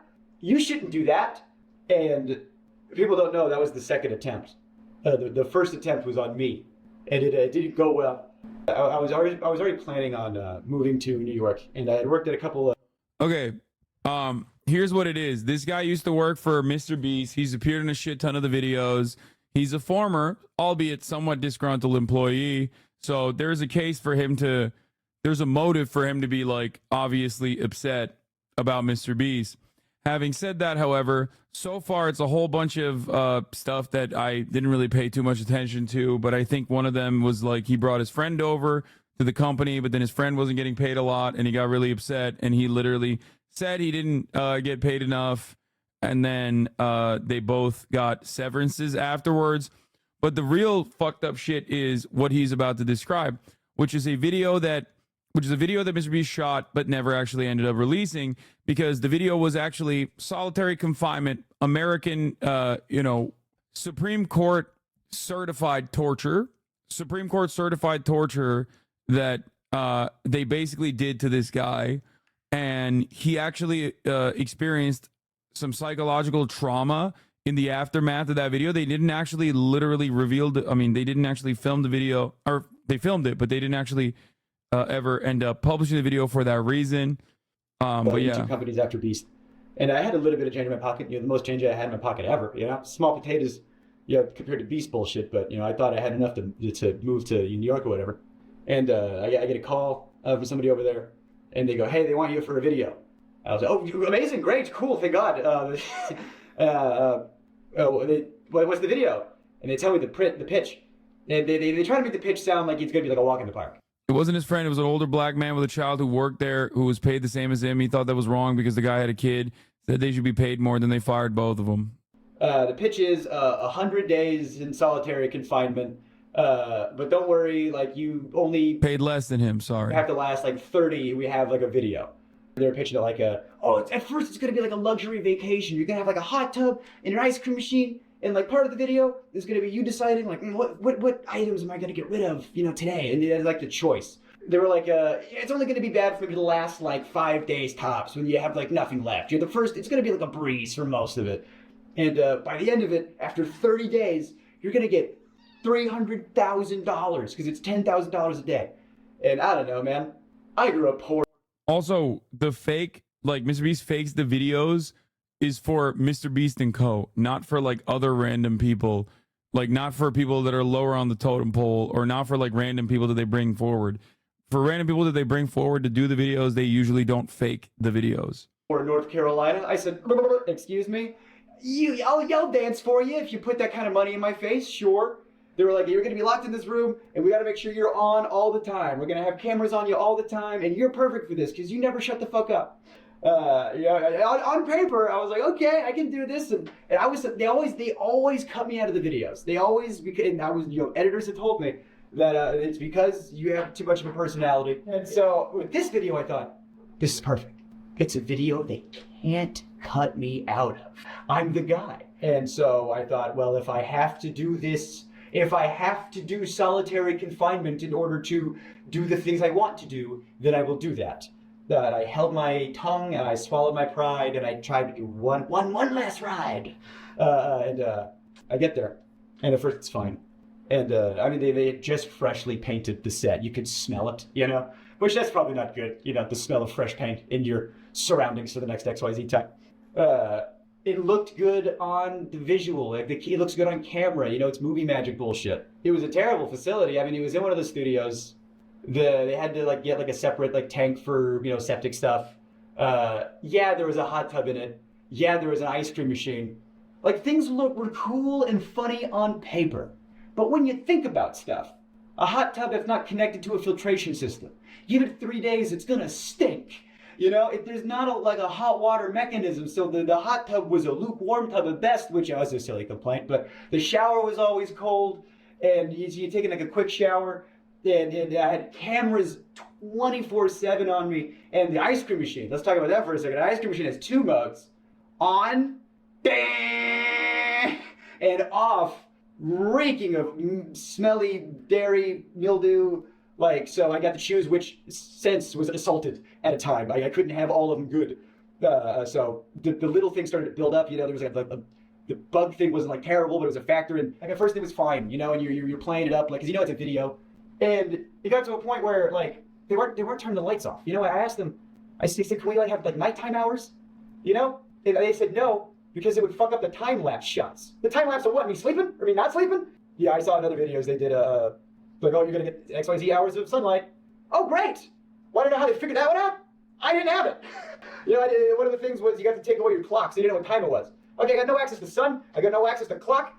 I don't know, like, the lights are on me all the time. I wasn't sleeping. I could not sleep, and I have insomnia problems now, but they might have started there. I had good people looking out for me. I had a lot of good people looking out for me saying, this we gotta stop. So I just wanted to turn the lights off. And I'm vocalizing to people, I wish the lights would turn off. And I go up to my friend, my good friend. And I go, they're not turning the lights off. He goes, what? That's a war crime. We're not allowed to do that to terrorists. Oh! Wrong. America is allowed to do that to terrorists. Just to clarify something. Yes, it is a crime. Yes, it is torture. Yes, America does it to its enemies. Oh, good. 24 hours breaking the Geneva Convention, I guess, is what we're doing. So, you know, they're giving me, you know, melatonin, you know, it's not helping, you know, and then Jimmy would come in like every other day for like an hour, you know, to check in on me because he's doing other stuff. You know, I'm just the guy in the cage over here. He'll come back to me in a minute. And so he'd come by, he'd get the shots, he'd leave. Sometimes he'd have a note from the director over the phone. That would really piss me off. This is the note I got from the director, from Jimmy, when I'm receiving some cash. He said, Jimmy said, can you say to the camera how thankful you are that now you can pay back your student loans? You know how hard it was to do a take of that and pretend to make it genuine? I don't want to have student loans. I don't want to be in a cage. But Jimmy's the guy with the money, and if you do what he says, he'll do what you want. You want your student loans paid off? You just be in this cage. And you have power over people. When one person doesn't have resources and the other one does, and they hold it over your head, and you go, of course, yeah, I agreed to it. Yeah, there's a lot wrong with this, but if he signed for it, is this a legal versus moral thing? No, dude, what? No, you can still be liable legally. You can't just like, dude, chatters think this is like a libertarian dystopia that we live in, and in some respects it is, so like I don't fault you for thinking that. But no, you can't just like you can't just like offer someone a contract voluntarily to do certain things. For example, you cannot voluntarily like contract yourself into slavery. You can't sign a waiver to be like, you can kill me, for example. I needed it, of course. Just something about like having the cameras on me all the time. Like I was not having a good time, but we were filming a video, so I was trying my best to be funny. You know, I'm a dark comic. You know, I got bits about. I had a very traumatic life. I have my dad is in jail for sexual assault of a minor. You know, so this kind of stuff is very near and dear to my heart. You know, I don't fuck around with this shit. Yeah, I have jokes about that in my act. You know, I joke about it because, you know, that's what you do in a traumatic experience. You know, abusive relationships. I get out of it. The first thing I do is I do a type. Yes, you can. BDSM is an example of voluntary torture. Dude, that's consent.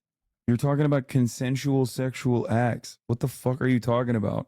BDSM is not like a contracted. BDSM is about the person receiving the torture volunteering for it and consenting to it. And even then, there are very specific boundaries of like what not to do. You can't literally fucking be like, oh, well, this person was into BDSM, so I literally stabbed them in the gut. You know what I mean? I'm fine about it. You know, so I'm in this situation where my mental health is not good. My physical health is getting worse, but we're filming. So I'm doing bits. I'm talking to the camera. And I'm being, like, hey, it's been a couple days, I'm not doing so hot, which if I'm filming a video, that's what I should be doing for the camera, but it was too real. If they're faking videos, why couldn't we fake this one? If we're allowed to let these cast members have some time off of this difficult challenge, how come we couldn't turn the lights off? How come we couldn't maybe not have some time-lapse footage for 10 seconds? Did you try to get out? Yes! I started to calculate, I don't know if I could do 30. How much can I, how can I manage to get out of here sooner and still have a video and still have some cash and get the plug, man. I did, since we're doing time-lapse shots and since they insisted on time-lapse shots, I said, all right, we'll give you time-lapse shots back. I put my YouTube on with the whiteboard they gave me.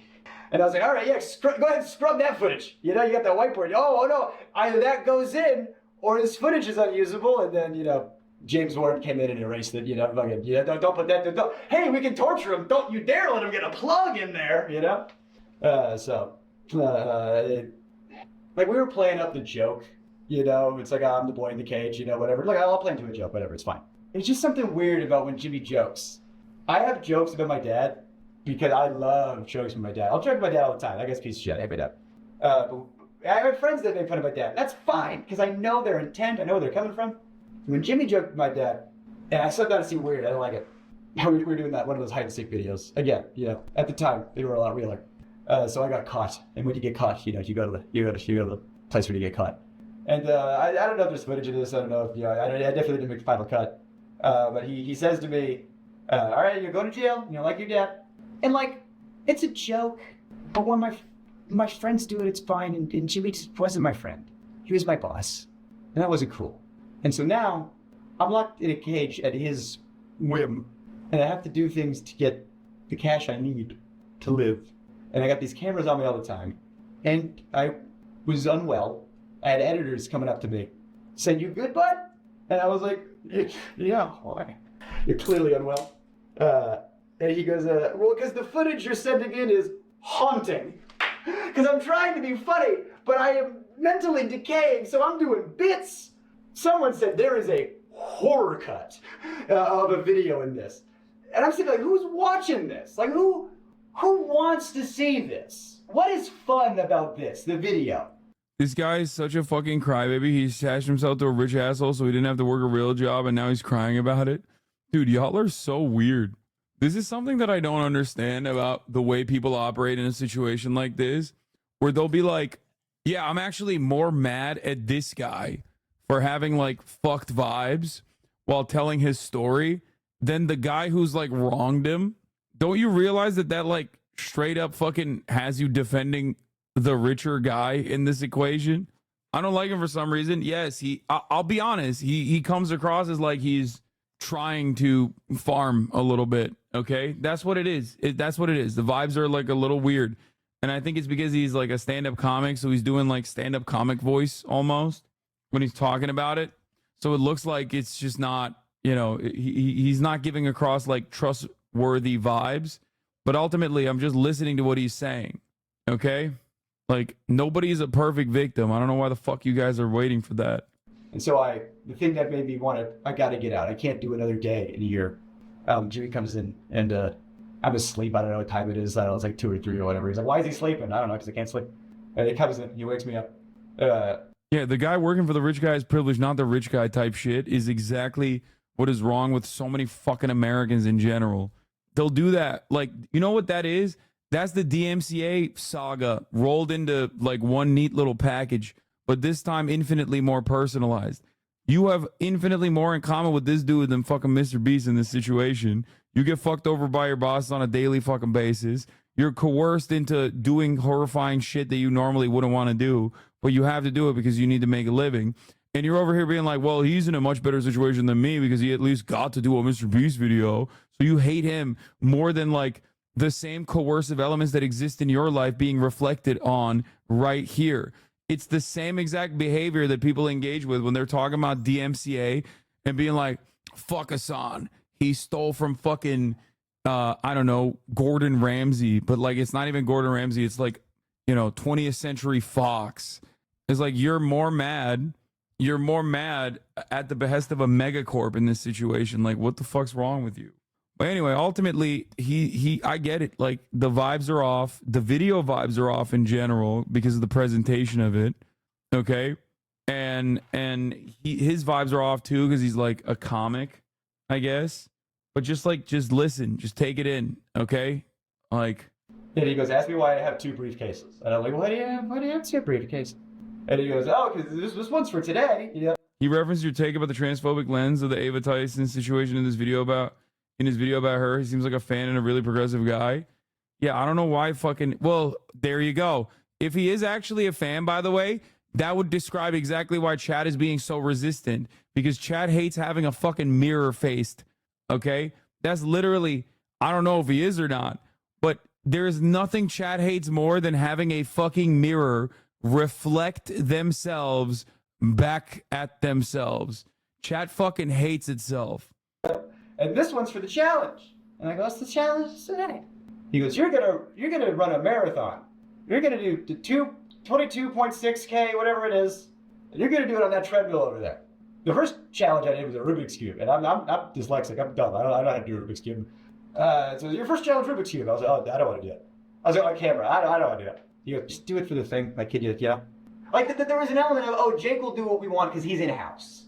You know, that's one of the reasons why they got me. Jake's, he's an inside guy, so he'll do whatever. We can push him a little extra hard because we know he's good. I couldn't say no to the treadmill thing. Yeah. So I people who run marathons train forever, and it's still hard. In Weddle's own YouTube video, he says, hey, Hasan, keep the family away. Hey, Moist, keep the family away. Writer. Do I look like I run? I don't run, you know? Let alone a marathon, let alone have training for it. So I was in a sunlightless, you know. Did you try to say no? Like, did you have a choice, or? Based on the Rubik's Cube thing and based on all the other stuff, like there was so much pressure to. I don't know if that chatter was making a joke or not, but if he actually said that, that would be, it's like making a Kendrick joke. Like Kendrick Lamar telling Steph Curry and LeBron James to keep the family away from Drake. I almost called him Diddy Drake. Just do it. Just do the thing, you know? You know? And if I refuse, it's just, oh, that's the whole video. I guess the budget's, you know, so much money up in flames because Jake said he wouldn't want to do the thing. And so I wanted to be a good sport, and I wanted... Yeah, so he wanted to get out of it, and he got pressured and coerced into it. You know what I mean? I wanted to get the boost, and I wanted the cash, and so I started running at 12. I was able to take some breaks, and I asked him, how long do I have? He goes, until I get back. And I'm running until 3 a.m. All right, I got off the treadmill. Oh, the blisters I had on my feet were like, you wouldn't believe, just all over, just these big red. I couldn't walk. My muscles were like just the lactic acid. I got off the treadmill, and then the people that came in to like ice my feet, you know, make sure I was good. Then that's when I was like, I'm done. I can't. I'm done. I'm out. I'm out. And that's when I get psych in and talk to the psych about how I'm not well. And like I said, there was a lot of good people over there that was saying, you got to pull him out. Yeah, I had friends that did some freelance work. And they would tell me, they'd be like, yeah, everyone knows you over there. Everybody loves you. They go, oh, Jake Weddle, love that guy. Shame what happened to him. Like I'm a ghost. And I asked him, I said, how much longer are you guys going to keep me in here? And the guy goes, realistically, like at least 7 more days? No. And they didn't let me leave right away either. They wanted to make sure, everything was fine. So I just, slept for a while. They turned the lights off. And they brought in all my friends, to make it. Like, I believe him. I don't think this is unbelievable at all.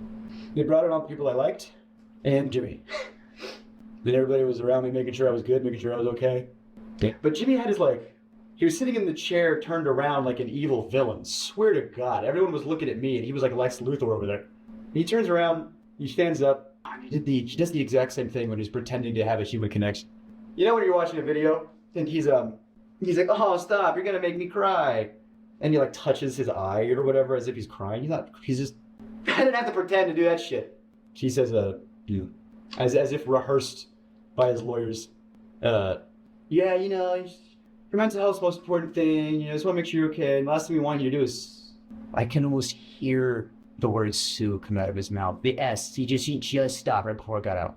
I did not get the 300K. What I got, he goes, think of it this way. At least you get to keep what you earned.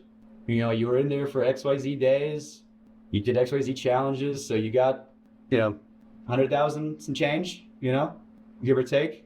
You know how much money I spent in taxes in 2021? I spent $44,000 in taxes alone. And now I spent all that money on doing stand-up. I bought plane tickets to go do comedy festivals. My family back home, I gave them a bunch of stuff that they needed. And I haven't been back on a Beast set in any official capacity or unofficial capacity since then. And then they did the video with somebody else, and they worked out the kinks. Does it discredit any or all the philanthropy work Mr. Beast does on his alt channels? I mean, it puts it into perspective in terms of like philanthropy for content being like already tricky territory. I've often maintained I've talked about this before. I maintain the position that like a lot of YouTubers do horrible fucking shit. So I don't really care ultimately. Like, I don't really care if a YouTuber is like just dumping the funds back into the fucking, dumping the funds back into the philanthropy. And that in and of itself is like gaining a lot of attention, garnering a lot of content. But having said that, I had no idea what was going on behind the fucking scenes. So like that in and of itself is like one of the less offensive ways in which you can make YouTube content in comparison to like what most people do on YouTube and TikTok and holy shit, Kick, right? So in a world where all of that other stuff exists, I was always like, yeah, I don't really care that much. Because a lot of people were like, it's gross, it's exploitative, I hate it, it's disgusting. But saying how much you paid in taxes is a humble brag about income. What are you? Bro, you are focusing on the wrong shit. You should be focusing on the top of the hour ad break, chatter. Okay. Also, he's not bragging. He's talking about how like he was taxed on the gift, so it doesn't like he was taxed on how much of the income that he was supposed to make from the video, implying that he didn't even make the amount from the video. You should be again worried about your own subscription right now because at the top of the hour, a 3-minute ad break is coming. Okay. I haven't been paying attention too much, but one side is saying Mr. Beast fakes his videos. No, it's the same side. Okay, as far as I understand it, the argument originally started off with like, Mr. Beast fakes his videos. I was like, no shit, duh, right? And then the videos that he doesn't fake, oftentimes the subjects in the videos that he doesn't fake are just people that he like can discard, basically. Like that's the vibe I'm getting from this video. And I think like a lot of the stuff that he's done in terms of like a competition, a lot of like he's not gonna do this to Ludwig, you know what I mean? That's what like he's not going to fucking take Ludwig and put him in a fucking Geneva Convention violation circumstance, right? That's not happening.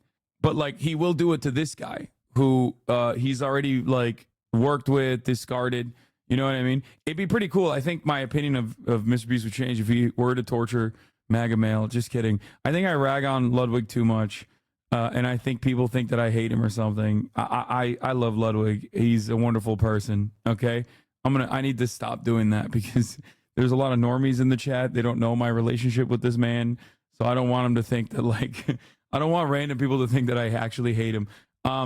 But no, he's being a cutie. Okay. Stop being weirdly parasocial. I know you're joking, but ultimately, like he's not, like even the shitty things that he puts like even Ludwig through are very limited in comparison to like what happened to this dude, right? Because this dude is like he's not as relevant. Here's the 3-minute ad break now, by the way, and discardable, disposable, and I think that's basically what he's trying to describe here. So, yeah, videos are like half real, half fake. Who gives a shit? I cannot stress this enough. Even if they were entirely fake, even if every aspect of Mr. Beast's videos were fake, I would not care. I have never, in my mind, even for a brief moment, assumed that like any of the Mr. Beast shit was like real. It does not change the dynamic or the calculation for me at all. But I do care about like the conditions of the people that are subjected, the conditions that people are subjected to in the videos, in the process of making these videos. Okay. That is like real human shit, right? That's very different. So, yeah. Yes, I am familiar with the story of Nasubi, the Japanese guy who was essentially kidnapped by a reality TV show and had crazy issues in solitary over months and months. It's pretty wild. But yeah, I think ultimately he's basically saying like the short and sweet of it is that like Mr. Beast tortured someone for a video without giving a lot of care or consideration into this person's well-being, at least on one occasion, this occasion. And then I'd still gotten some hot water, and I knew it would. And I've wanted to say a lot of this for a long, long, long time. And I feel good now. I just had to get that out there. So I just want to hop in here and show some text that Jake sent me after this interview. This is July 29, 2021. Don't you have a torture video with the Aussies? This is true. I literally also violated the Geneva Conventions in a video that has not been released yet. I waterboarded Alex. This is real. That's real. Alex also lit me on fire. So, you know, there is that. But of course, it was an incredibly controlled environment, and we immediately stopped. Like, it wasn't. And also, it's the basis of the video itself. And also, we're friends and equal partners in the content creation process, and not like he's not my employee that I've hired. And it's not even my video. It was Alexa and Alex's video on the Boy Boy channel. I don't think the torture video is ever going to come out. Well, I love Alexa, but he takes his sweet ass time when he's fucking editing those goddamn videos. No, there's some new stuff that they're gonna add into the video. That's why. How come you did that on American soil instead of Australian soil? Great question. You know, I can't do it. That's the American way, baby. Can't fucking torture people on U.S. soil. Go to Guantanamo, you can do that shit. Unless you're Mr. Beast, apparently. A few days after you got out of solitary. How are you feeling after a few days? Better. I still couldn't sleep even a few days out, but I almost have my sleep cycle back on track. My legs and joints are good, but the blisters on my feet still hurt to walk on. Medical advice I got was not to lance them and just let them go away with time. I'm mentally still in an uneasy place, but I've gotten back on better help. My therapist is a little concerned, but we are working on things. Reminder, this is not supposed to be a traumatic life event. This is supposed to be a Mr. Beast video. Hey, Jake, hope you're doing okay. Meg and I just wanted to check in on you. Hey, I'm good, and I appreciate that. I'm laughing at the BetterHelp, bro. Come on, I'm sorry. Yo, no wonder my dude doesn't seem like he's gotten enough help. No wonder he doesn't seem like he's doing all right. I'm sorry. Sorry, we lost the footage. We have to waterboard you again. Wait, is this the official Boy Boy channel, or is this someone like memeing? It is? Sorry, unrelated, but you are the buffest dude I've ever seen on Twitch. Respect, brother. Let's fucking go, baby. I'm not the buffest dude on Twitch. Half Thor is fucking on this platform, but thank you. Also, Tyler One is on this platform as well.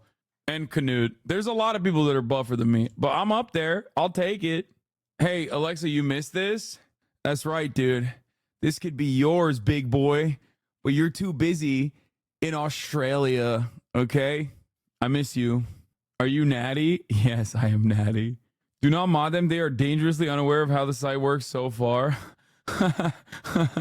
That's a funny ass thing to say. I miss you too, even though you're not natty. I still think you're hot. Yeah. Well, you're going to say that because, you know, Ottoman blood. I get it. Exactly 100%. I feel like mentally I'm still recovering a bit, but back in therapy and my therapist is concerned. Haha, well, my legs and joints. Sorry, I'm not laughing at this traumatic text message. Boy said on stream yesterday you got really angry at him and yelled, "Place," and pointed your finger at the corner of your room and he didn't know what to do. What the fuck? Yeah, I was like, "Place." Oh no, Kaya woke up. Yo, that shit worked. It worked. Joints feel better. Like I can walk, but my feet are still covered on those blisters and those hurt to walk on. But I was told the best thing to do is stay off my feet and let them heal. I'm in Raleigh with my family. Also, it'll be like a month before I get the money, and they aren't giving me all the money. They're giving me what I won up to that point in the game, which was also a slap in the face. But hey, I'm out. I'm alive. Therapist who knows and cares about you. The whole thing was so fucked, and honestly, fuck them for not giving you the money. Meg and I are wishing you the best with your recovery, and please feel free to reach out if you need anyone to talk to or need a place to crash in New York. Hope you're doing well, man. That video you uploaded is money. So good. I appreciate. I'm doing better physically. Mentally, I'm still kind of in a place. I still can't sleep. I've slept 5 hours in the past 3 days, marathon included. I don't know what's wrong with me. Lots of thinking, too much, one might say. Hope they're taking care of you where they can. I mean, I was kind of shocked they didn't pay me for the full 25, 30 days. They paid me what I made up to that point. Like, even when we have to pull the plug for my mental health, the mechanism of the game is still at play.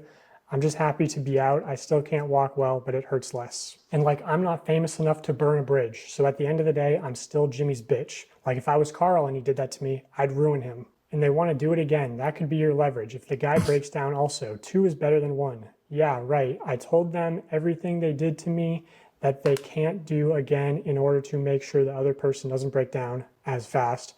But like, the way the video is meant to function is the problem. It's a bad idea, full stop. It sounds clickbaity, sounds right up Jimmy's alley, but it's morally unethical, like on every level. Off-camera breaks, lights off at night, visitation, take the marathon out. Marathon is— Damn, this guy's advocating to fake the videos, bro. I'm out. I'm kidding. Makes sense that there would be breaks in this situation. Oh, now you want to fake the videos. This guy made Jimmy start faking vids. This is fucked. The Better Health therapist would probably like, yeah, they tortured you, but did you consider condemning Hamas? Stop. Dude, come on. Why is chat not funny the whole day? And the one time we're like watching a dude relive his trauma, and you guys decide to crack the funniest jokes you've been keeping in the pocket all day. Chat is only funny when there's like something traumatic occurring. Stop it. Is a video in itself. You can't expect someone to exert themselves like that for 45 seconds of content.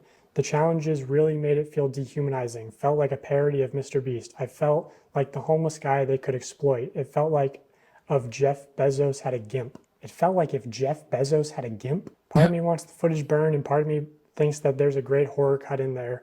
LMAO, he was so fake when he came in and said he cared about my mental health. They must have programmed the care about mental health updates. He said, we also don't want you to, and I swear to our Lord and Savior, he stopped himself from saying sue. Also, as far as like, he could have said no, he could have left at any time. I want to show this segment from an internal document at Mr. Beast called How to Succeed in Mr. Beast Production. Specifically on page 19, there's a paragraph called No does not mean no. Already insane. Yo! That is nope. That is nope. Come on, dog. If we need a store to buy everything inside of and you call the local auction and the person that says, no, you can't film here, that literally doesn't mean shit. Talk to other employees and see if there are fans. Or if there are any kids that are fans, try to talk to their boss's boss. Have me DM them on Twitter and try their social team, etc.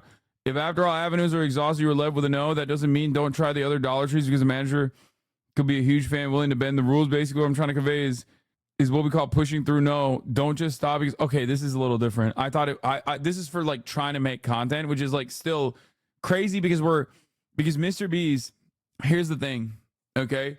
I thought this was like about pushing people that you're filming.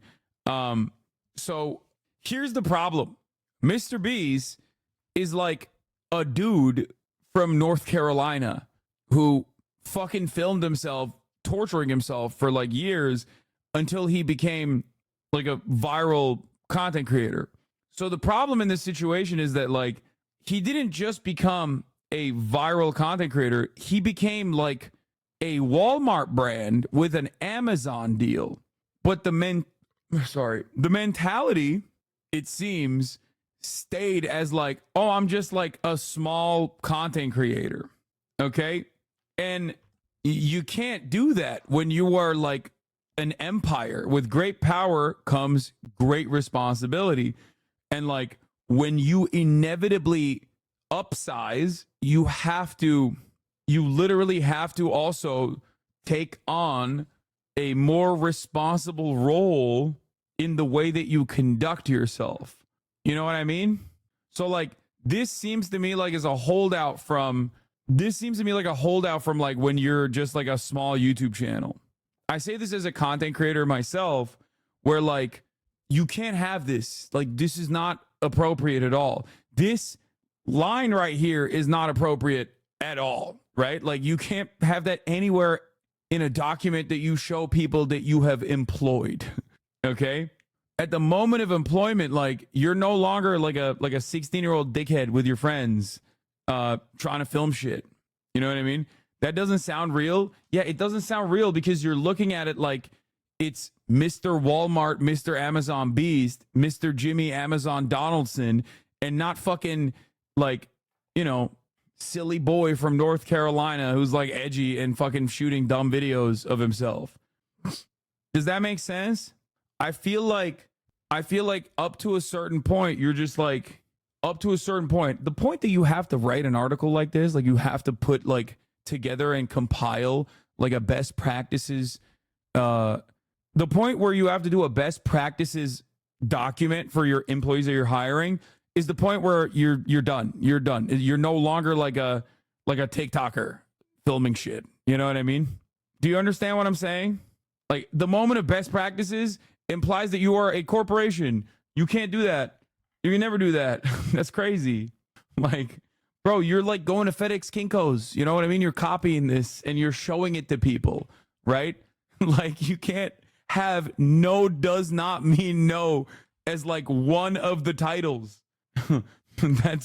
That's crazy. Anyway, Jimmy wants your help for the next video. Survive 100 days in the nuclear bunker, win $500,000. Raiding a compound with Bro, stop. What's up, guys? Today we're raiding the military prison facility that has 9 of our bravest rapist soldiers of the Israeli Defense Force trapped in prison for what I believe is not amounting to a crime, which is, of course, okay, I can't even joke about this. Stop. All right. Let's just comment down below. All right. Because it seems to be co-opting the popular anti-rape slogan, which is a terrible look given the allegations that are going to be coming out very soon. It reads, when dealing with people outside Mr. Beast Productions, never take no at face value. If we need a store to buy everything inside of, and you can call the local Dollar Tree, and the person that— How much does this Mr. Beast shiz actually matter to you? I mean, I think it's pretty fucked up if he's torturing people for his videos. What the fuck do you mean? That's like, that's important. I know that like a lot of the people don't actually care about that because, like, you know, there's no trans people in this. So like clearly a lot of the people that were like going crazy over the Mr. Beast stuff, like, don't give a fuck about the New York Times article about like the gruesome conditions that like the Amazon production put people through in the Mr. Beast Squid Games or whatever that Amazon paid for, right? Like, unless there was a trans person being tortured, in which case they would be like, oh, that's sick, we love that.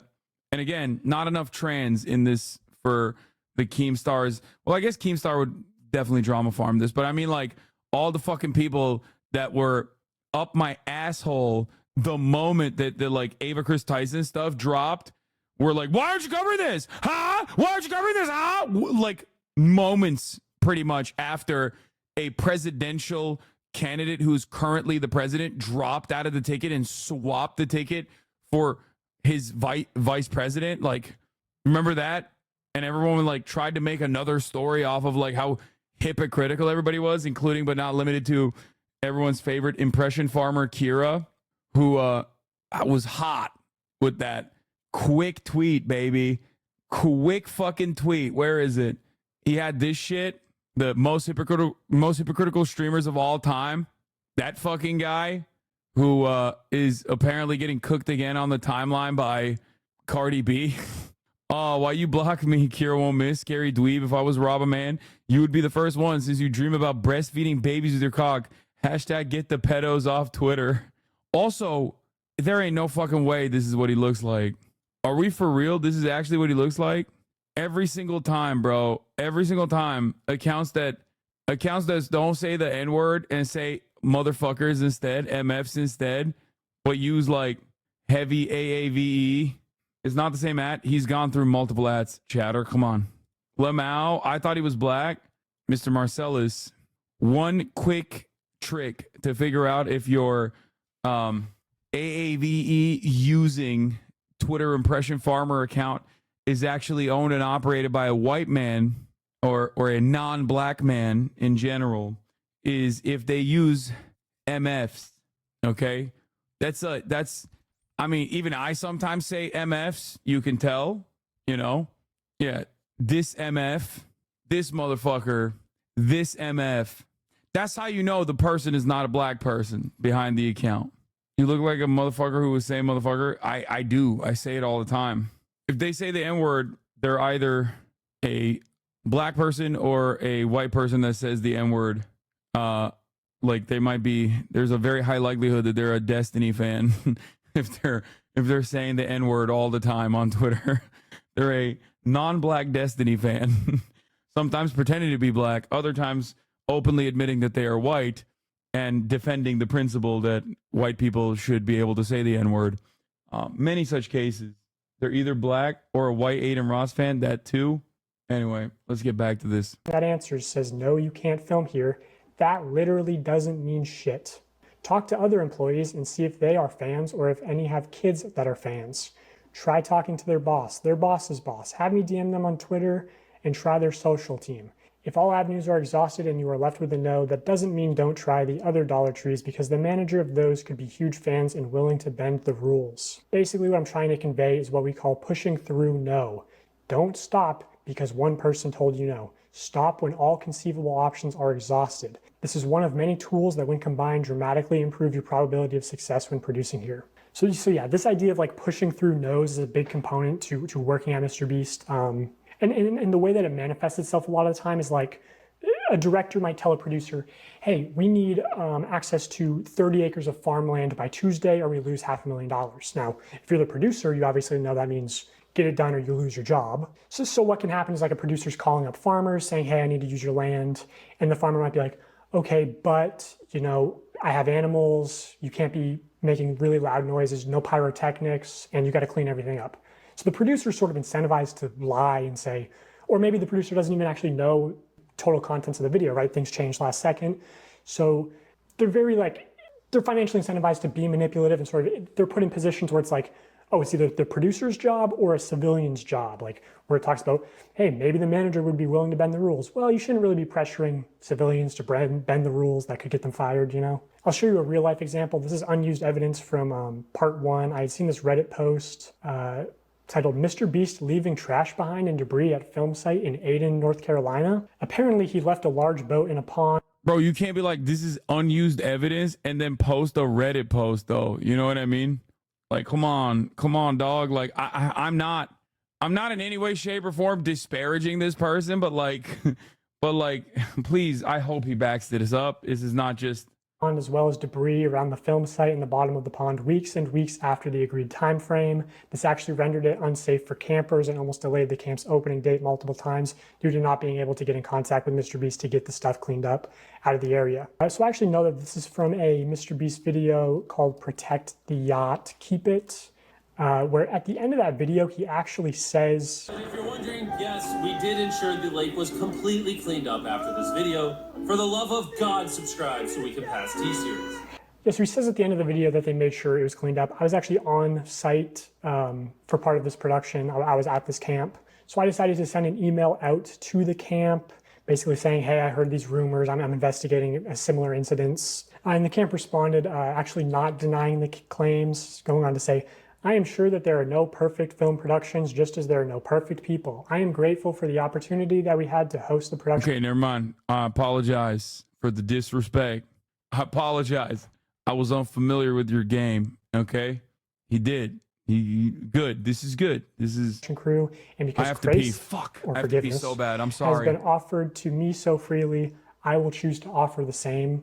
So clearly alluding to the fact that there was a wrongdoing by MrBeast's production team. And that's like sort of the thing is, if you're around Greenville, you know these stories of people working with MrBeast and it being extremely unprofessional, them not doing what they say, but they sort of get by a lot on their good public image. And like, I mean, this camp offered to host them completely for free. And I guarantee, like, if you went to the lake at the camp and you went magnet fishing, like you'd find all sorts of debris that's still there to this day. Like, they didn't clean it all up. So in the case of Jake Weddle, like, I'm sure that there were producers who were in a position of, hey, if Jake gets out early, we don't have a video and your job is at risk. So there's a tremendous amount of pressure on top of like, him being delirious from not sleeping and everything to just manipulate him into staying. Which, you know, I'm sure this isn't like technically against the Geneva Convention on torture because he wasn't technically a prisoner. Like, he could have left at any time, but because of the extreme pressure to stay in, it's not really. Meeting him, bro, my interaction with Jimmy Mr. Beast Donaldson is sum total of 5.5 minutes. And if you think I can make an assessment off of that, I don't know. I mean, he was nice. He was nice to me, but a lot of people who can be fucking ruthless to their employees can be nice to other people. He even FaceTimed my cousins, my baby cousins that were big ass Mr. Beast fans. They probably still are, honestly. That's actually what I was thinking about, where, I mean, he made me look super cool, like forever.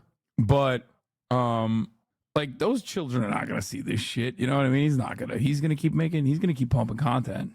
You know what I mean? Like, that's his fan base. His fan base isn't adults. His fan base is children. They don't fucking know. They're the ones who literally are like, oh my God, it's real that he really dropped a meteor. You know what I mean? And their parents are not going to see it either. Their parents are also sitting there going, oh my God, he really dropped a meteor, right? To do it.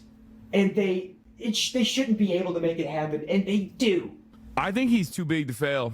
I think he is straight up, like, as a content creator, as a standalone content creator, too big to fail.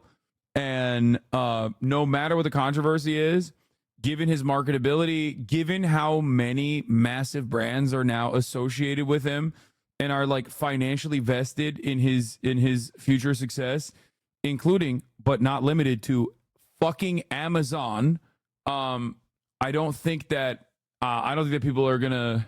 I don't think that this will, like, he'll have a shit ton of PR to, even if he doesn't cover this at all, he will have a shit ton of PR to just move on from it. You know what I mean? I've already moved on. Video's not even over. Chatters are like, nah, dog, give me that Feastables. Like Cody Ko? No, not like, bro, what?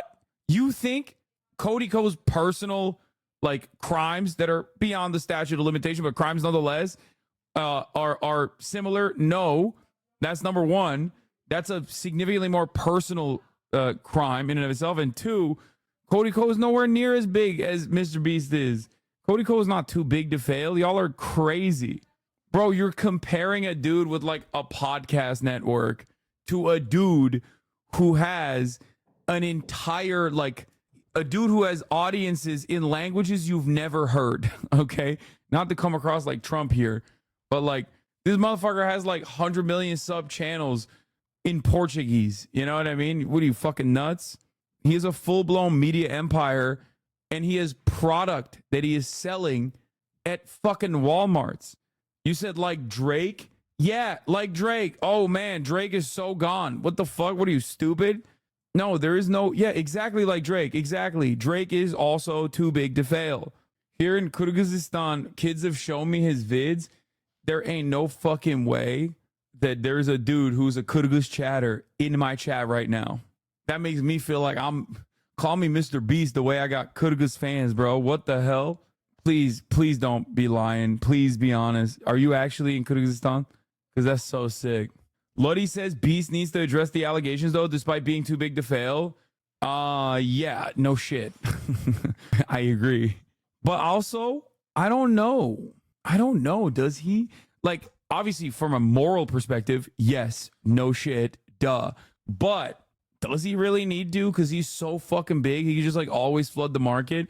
I feel like when he's that big, him addressing the allegations gives so much more spotlight to the allegations. Like, this video itself has, like, his first video where he was like, Mr. Beast was faking lotteries or whatever the fuck, got like, I'm in a small village, Karabalta. Yeah, no way.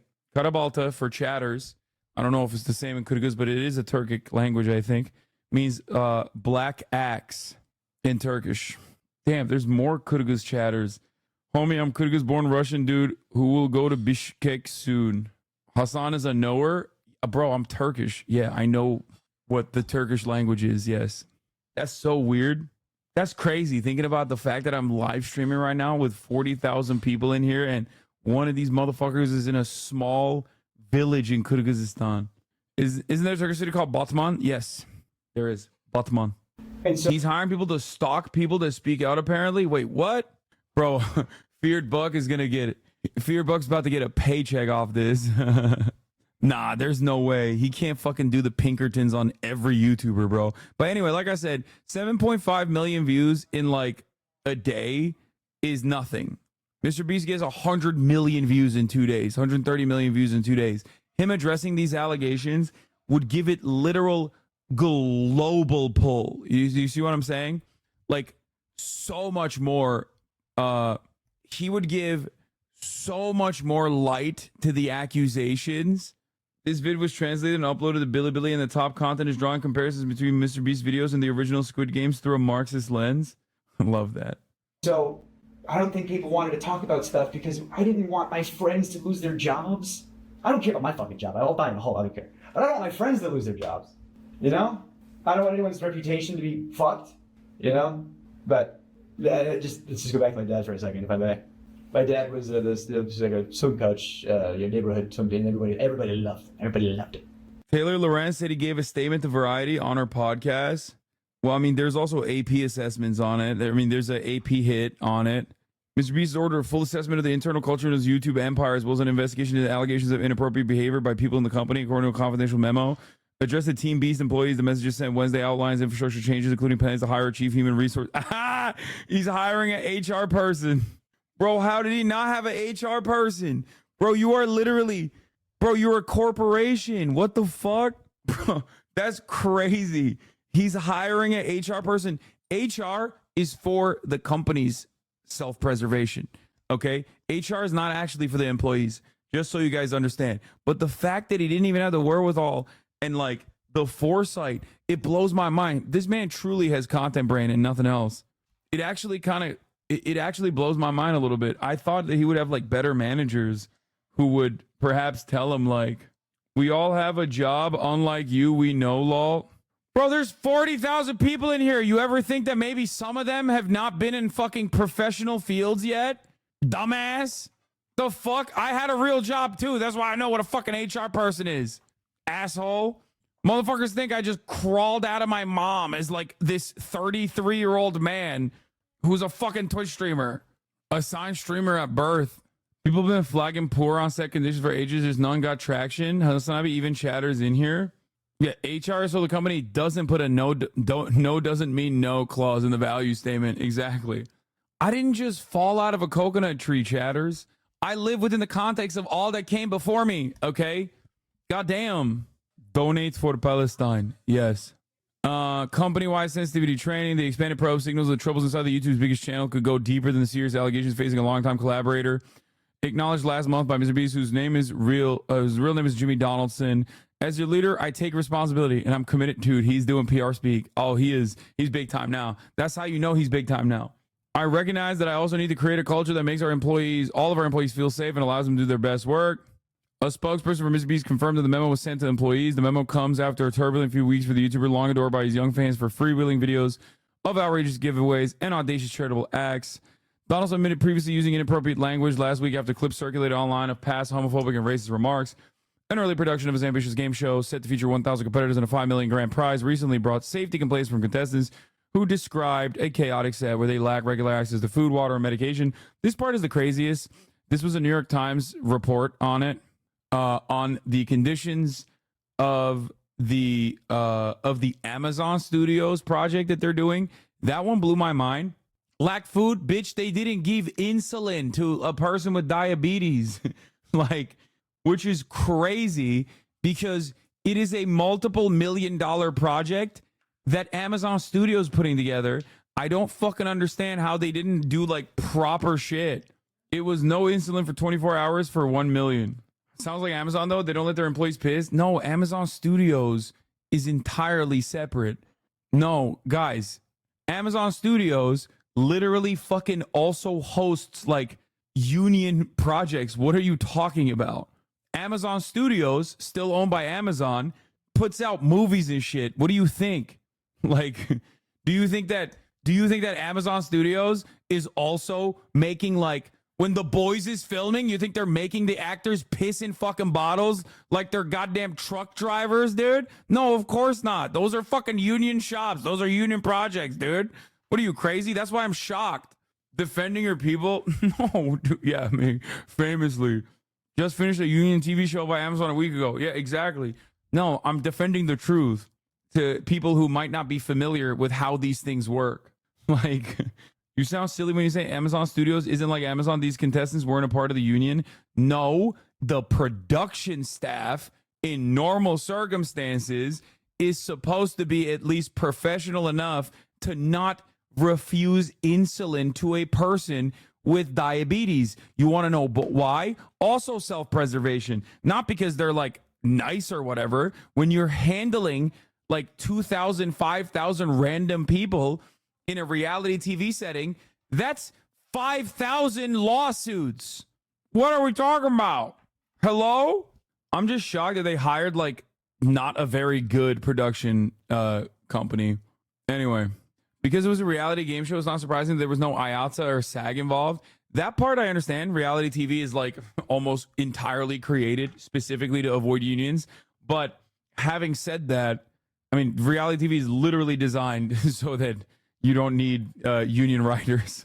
But having said that, there are still, you know, standards and practices, and especially because you want to you want to shield yourself from potential lawsuits. Anyway, let's fucking get back to this video. Behind closed doors is a real piece of shit. And so when stuff starts hitting the fan, what? Him? No. Surely. And then, you know, everyone, you know, thought my mom was the bitch, you know, for not, you know, the day the news broke, you know, that he did what he did to one of the students of the team. And it's like when that comes out, you're not surprised, you know? You just go, when I saw my dad in the news, I said, oh, you idiots. Like, I was like, no, I was, oh, dumbass, god damn it. But I wasn't surprised. And it was just a consequence that's happened to somebody who was really good at avoiding them for a long time. And I don't know, everybody loves Jimmy, and behind closed doors, he is not super great, and that image is cultivated purposefully and intentionally, and it's branding, it's marketing, it's YouTube. Okay, so I guess, yeah, just one final question on a serious note. Obviously, the Ava Chris Tyson drama, and, you know, that's a known issue of traditional media. Did you witness or hear about any sexual misconduct at the company? It's crazy. I probably hung out with Ava the most out of the main cast just because I was on Beast Hacks, now Beast Reacts. I don't know if it's still out. That was a lot of fun because it was just, you know, being silly and goofy in front of a camera. And Ava was the only person who was willing to film. Everybody else was too busy or didn't want to, and I was just trying to do my job. Sometimes there'd be like an offhanded joke that's a little gross. I mean, I'm a stand-up, so I'm very desensitized to that. I didn't hear anything that was like, whoa, that's crazy. Like when I saw, the reason I messaged you instead of talking to reporters sweetly like I have been was when I saw the Discord stuff for the, because when I got there, it was like 2019. So I guess if the timelines add up, that would have been like handled, for lack of a better term. And then they started bringing more people on. You know, maybe they thought they had that under the rug, you know. All right, we handled that. Now let's bring in some writers, you know. And when I saw it, all that stuff start coming out, and the potentiality, as of this moment of recording, you know, I know this has been happening fast and stuff has been coming out so fast. Just the potential that Jimmy could have been in those Discord chats, or even the potential that he participated in those Discord chats. I thought he was, no? I thought he was in the Discord. After the shit he did to me, if you're gonna make fun of my dad, I don't care what happens to me and my career and reputation after this, I had to say some stuff. So, whatever happens at this point. Outside of it, Chris Tyson, did you notice any or hear about any sexual misconduct at the company? I've heard rumors. I can't confirm or deny anything. I don't have any tangible evidence, but I've heard stuff that if it could be investigated, that'd be great. But it's like water cooler talk. But I've heard things, yes, of course. I heard, you know, people have been let go for sexually assaulting some very young people. The idea that Jimmy didn't know, or that Jimmy was covering stuff up. He didn't want stuff to come out. You know, he's very careful about his image. You know, the tangible proof that he knew but covered it up. You know, how do you prove that, you know? Well, there was a known sex offender, registered sex offender, convicted sex offender on the registry and everything, who worked there. Chad, this is not about Ava Chris Tyson. This is about the dude named Delaware, okay, who was a registered sex offender from Delaware. Can you hide your face cam? Wait, what? Why? Bro, I got the weirdest motherfuckers in here. I swear to God. I saw the video originally and the blur wasn't there. Yeah, I don't know what happened. Maybe they have like information or something. I don't know. And like you can, you know, someone pees in public, you're on the registry, you know, you get it. You can still have a job after you're on the, that's one thing. You know, you go to prison, you get rehabilitated, that's one thing. You know, like if you do your time, that's fine. I think there should be rehabilitation in this country. But that guy, from what I hear, I can't confirm or deny, from what I hear, he's on the registry for doing some not great stuff to some underage people. And they knew that. So what happened is they knowingly hired the Mr. Beast franchise knowingly hired a dude named Delaware. It was Jake the Viking, the transphobic guy. This guy's brother-in-law. Okay, this is also a former Beast guy, former Beastable, who's been getting a lot of mileage off of like Mr. Beast is, you know, queering the children with trans people or whatever the fuck, right? And the only reason why we know about this is because he was being transphobic as fuck to Ava Chris Tyson, and she just came out and posted this dude's brother-in-law being a pedophile, like an actual straight up in the sex offender registry pedophile. Okay? And they hired him knowing that he was a pedophile, and it's not even alleged. Like like all of this stuff he's on the sex offender registry. Okay? Anyway, let's continue. You're working at a channel that has underage people on and around and is targeted to underage people. And they covered up the fact that not only did he work there, but he was like the manager when it all started. And you know that he knew, and because he'll be in videos, he'll be in thumbnails, he'll be around. And whenever he is, he's wearing a mask. Why would you wear a mask? Why would you conceal your face? It's like, what are you concealing? That you are a registered sex offender? And that your face could be looked up on a thing?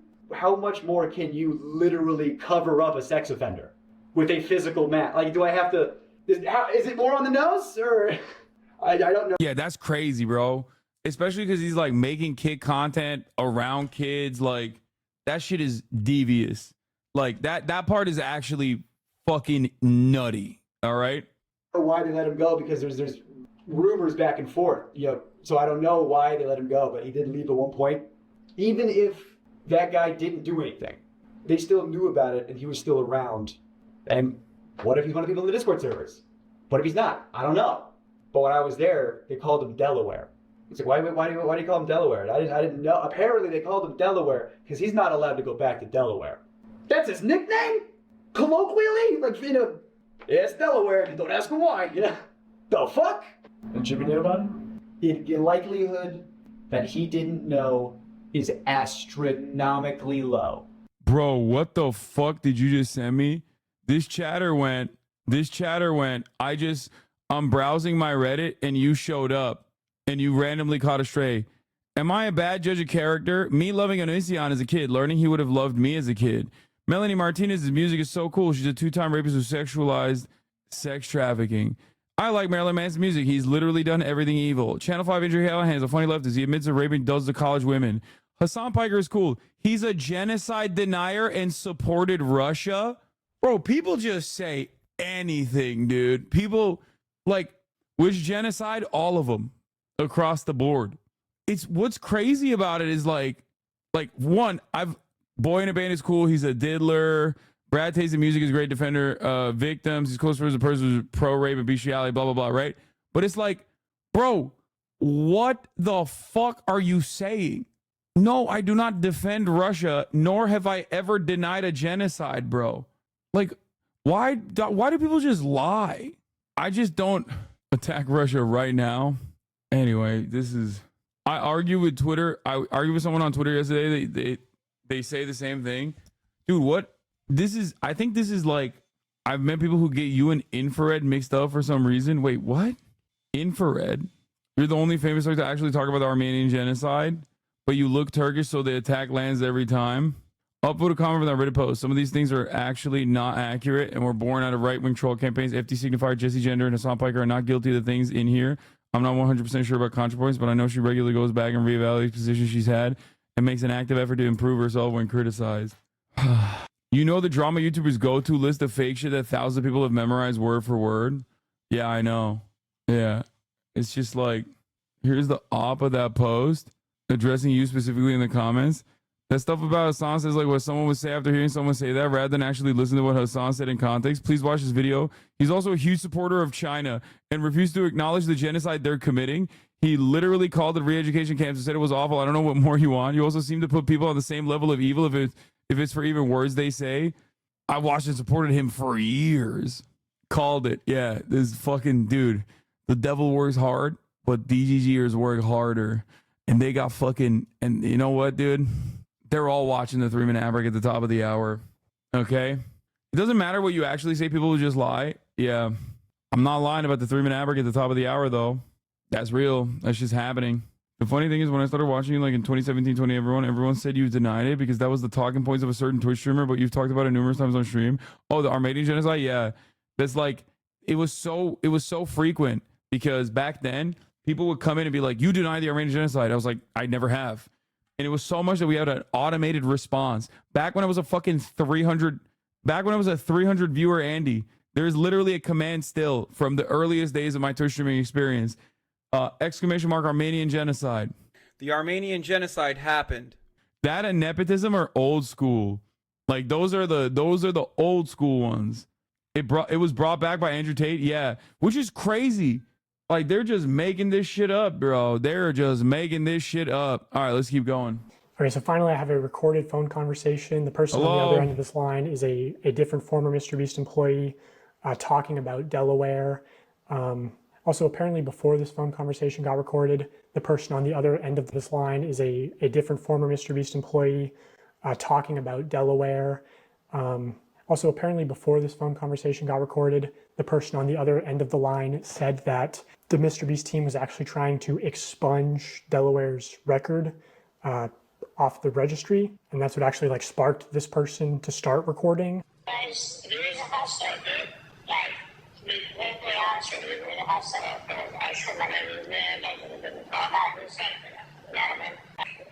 Jimmy was like, I never sat down, and I was like, would you do it for like $1,000 for $1, like stay up and fucking make a set for like 8 hours by yourself?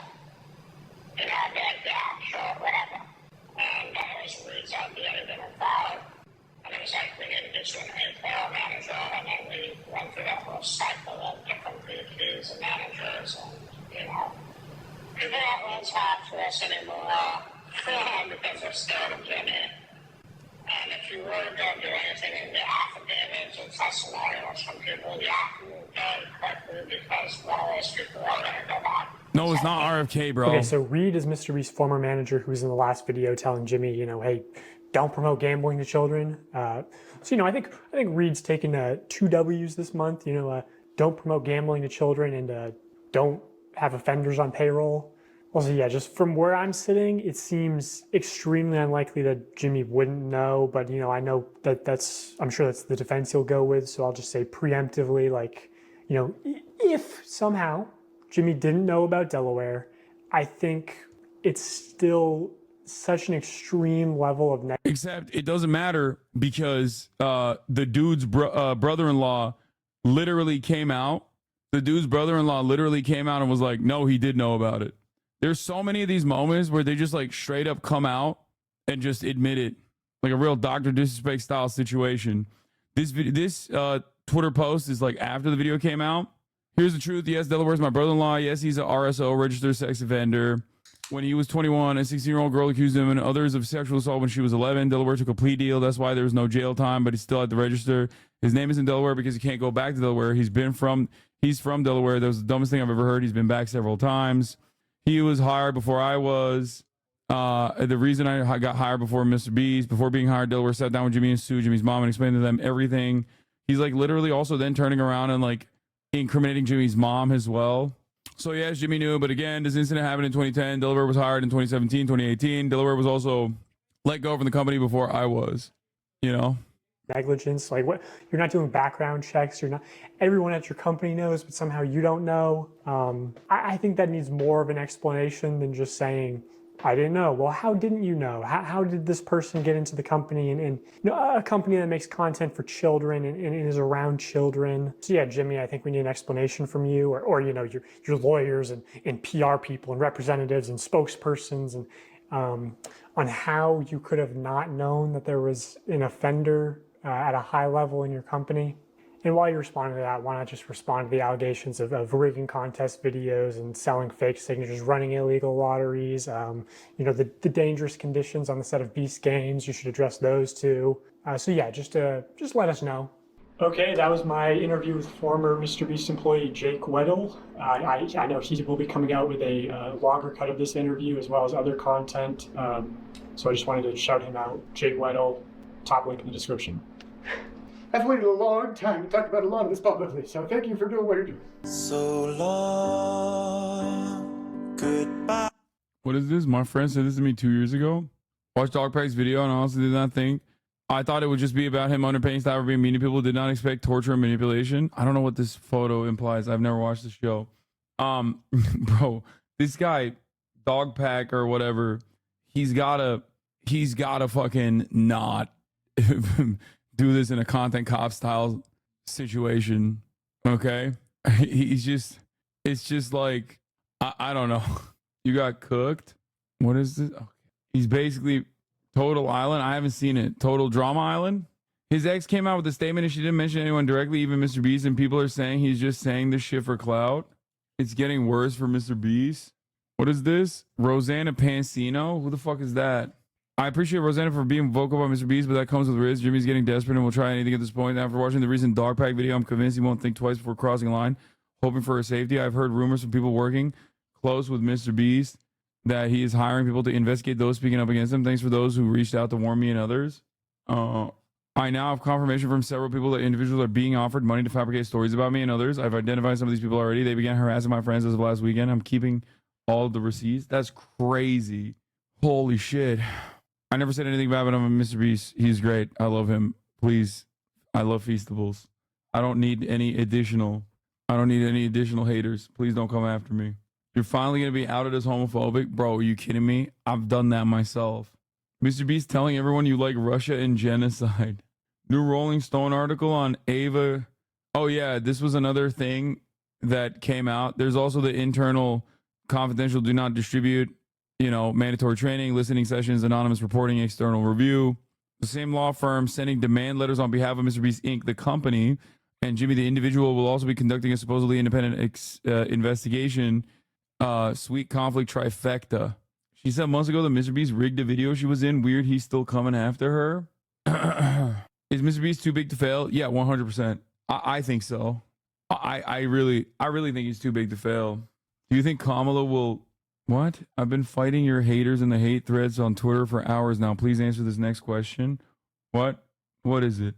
What's the next question? What are you saying? I think he's going to take the silent route. Do you know who I am? Are you aware of my presence in this community? What the fuck? Dude, what is happening to chatters today? Why didn't Twitch give warnings to the parents that Dr. Disrespect may have watched his content? No one will want to work for him anymore. Jojo Knight has been banned from Discord. He thinks there's a mod conspiracy against him. No, do not ban him. That's funny. Jesus Christ. Mr. Lextify just responded. Bro, y'all are just making up names at this point. What the fuck? Mr. T Lextify? What the fuck is that? What is going on, bro? Look, I'm sorry if I've never heard your name before and it sounds fake. I'm not watching that. Okay. What the fuck? What is going on? Bro, you watch one fucking YouTube allegation and everyone's in here being like, Mr. Humperdinck, dude, you don't even understand. Also pedophile allegation. Yo, stop. Yo, dude. We got Xander Xylitol, bro. You don't understand. Everyone's calling him a pedophile. He's launching a defense against it, dude. Boom. It's like, bro has more subs than you. I don't care, bro. What do you mean? What do you mean? I'm a fucking 33-year-old political commentator, dog. Sometimes y'all got to remember that. I think you forget. Is skinny behavior, that's liberal behavior, it's giving bi-coastal elite. Okay, I'm shocked. I've seen perhaps, I would say, upwards of 1,300 TikToks talking about how fat Queso is, okay, on my TikTok For You page. And guess what? It was all lies, okay? That's crazy. That's crazy. Mountain Dew sucks. Ban it here, too. They could ban Mountain Dew here, and I would not care. Mountain Dew is literally nasty, man. That's insane. Community Knows called out the Steak Boys. This video contains an unlicensed ad. Contains an undisclosed ad for the gambling site Steak. The logo was edited on the clip as a part of an undisclosed ad deal that the user has with the site. This is an FTC violation. Fines can reach up to $50,000 per incident. Oh my God, bro. If these dudes literally fucking, bro, if these dudes actually got fined, that'd be so sick. Because they're already making like I don't know how much Steak is paying them, but I know Elon's not paying them. You know what I mean? Elon probably gave him like $1,000 1 month, and they were like, oh my God, this is my career now. But if they were minus 50 grand, oh my God, dude, that would be so sick. Jesus Christ. Steak is 66 billion in profit in 2023. No, I'm not talking about Steak. There's nobody coming after Steak. That's not going to happen. They are literally a they are a money printing machine. But these guys that are doing ads for Steak, fuck, that'd be so sick. Going band for band, dude. If they were minus 50K, they'd be posting you daily, if not hourly. Dude, you can't make up for that by fucking hate farming against me. You're done. You're done. You're out. That feared Buck account is saying he didn't see the stamp on the clip. He also took off the Steak affiliate link from his bio. I hope they come after him with the long dick of the law, dude. Holy fuck, that'd be so sick. Scumbags, dude. Literal fucking bottom feeders. All of them. Oh my God, that'd be so sick. Anyway, let's watch this. Have you ever been sub 10% body fat? No, I have not. That user fear bug poses a black guy, but is a 17-year-old, 130-pound white kid. It's the least shocking revelation of all time. So you don't want a woman in office, though? Yeah. No, I don't like women in office. What did he just say? You think if there's two... By the way, this guy's pretty funny. I don't know if he's like weird or not, but I've seen a lot of his TikTok clips popping on my For You page. Steak has ruined the streaming space, and I'm not exaggerating. They're emboldening and paying the worst people to post straight garbage. I agree. Is literally the fucking worst. But this guy that he's talking to is the most insane person you've ever seen. This is exactly how these motherfuckers come across. The dudes that you see on Twitter, this is how they look like in real life, okay? This is how they operate in real life. Watch this. What did he just say? You think if there's two individuals who have the same beliefs and qualifications, one's a man and one's a woman, that we should vote for the woman every because that's single desirable. Time. Wow, that is shocking to me. Do you admit to being a misandrist? It's not make up words. Are you telling me that misandrist is not in the Oxford English Dictionary? It's not. Misandrist. I'm not a liar. Why is there a desire? I like girls, man. I don't like guys. So you're He's like a mix between what's his face? He's a mix between like Ludwig in his like comedic timing and Bear. He's funny as fuck. I think. I hope he's not like a scumbag. Do you admit to being a misandrist? It's not make up words. Are you telling me that misandrist is not in the Oxford English Dictionary? It's not. Misandrist. I'm not a liar. Why is there a desire? I like girls, man. I don't like guys. So I'd rather look at a woman on my TV every day than a man. Bear, bro. Fucking Bear. What the fuck's to do with the busted face, but everyone thinks he's hot? Rat boy. Fuck. God damn it, dude. He did the Calvin Klein commercial. He's hot as fuck. Jeremy Allen White. That guy. Bear. Fucking Christ, dude. You really gotta make me fucking spell out everything. Sometimes you can pick up on context clues, you know? I'm attracted to women. God strike me dead, ladies and gentlemen. Do you admit that the reason for your choice We were in vote, Fortnite. I'd have why high do you ground double keep pump. interrupting me? You're a gaslighting liar.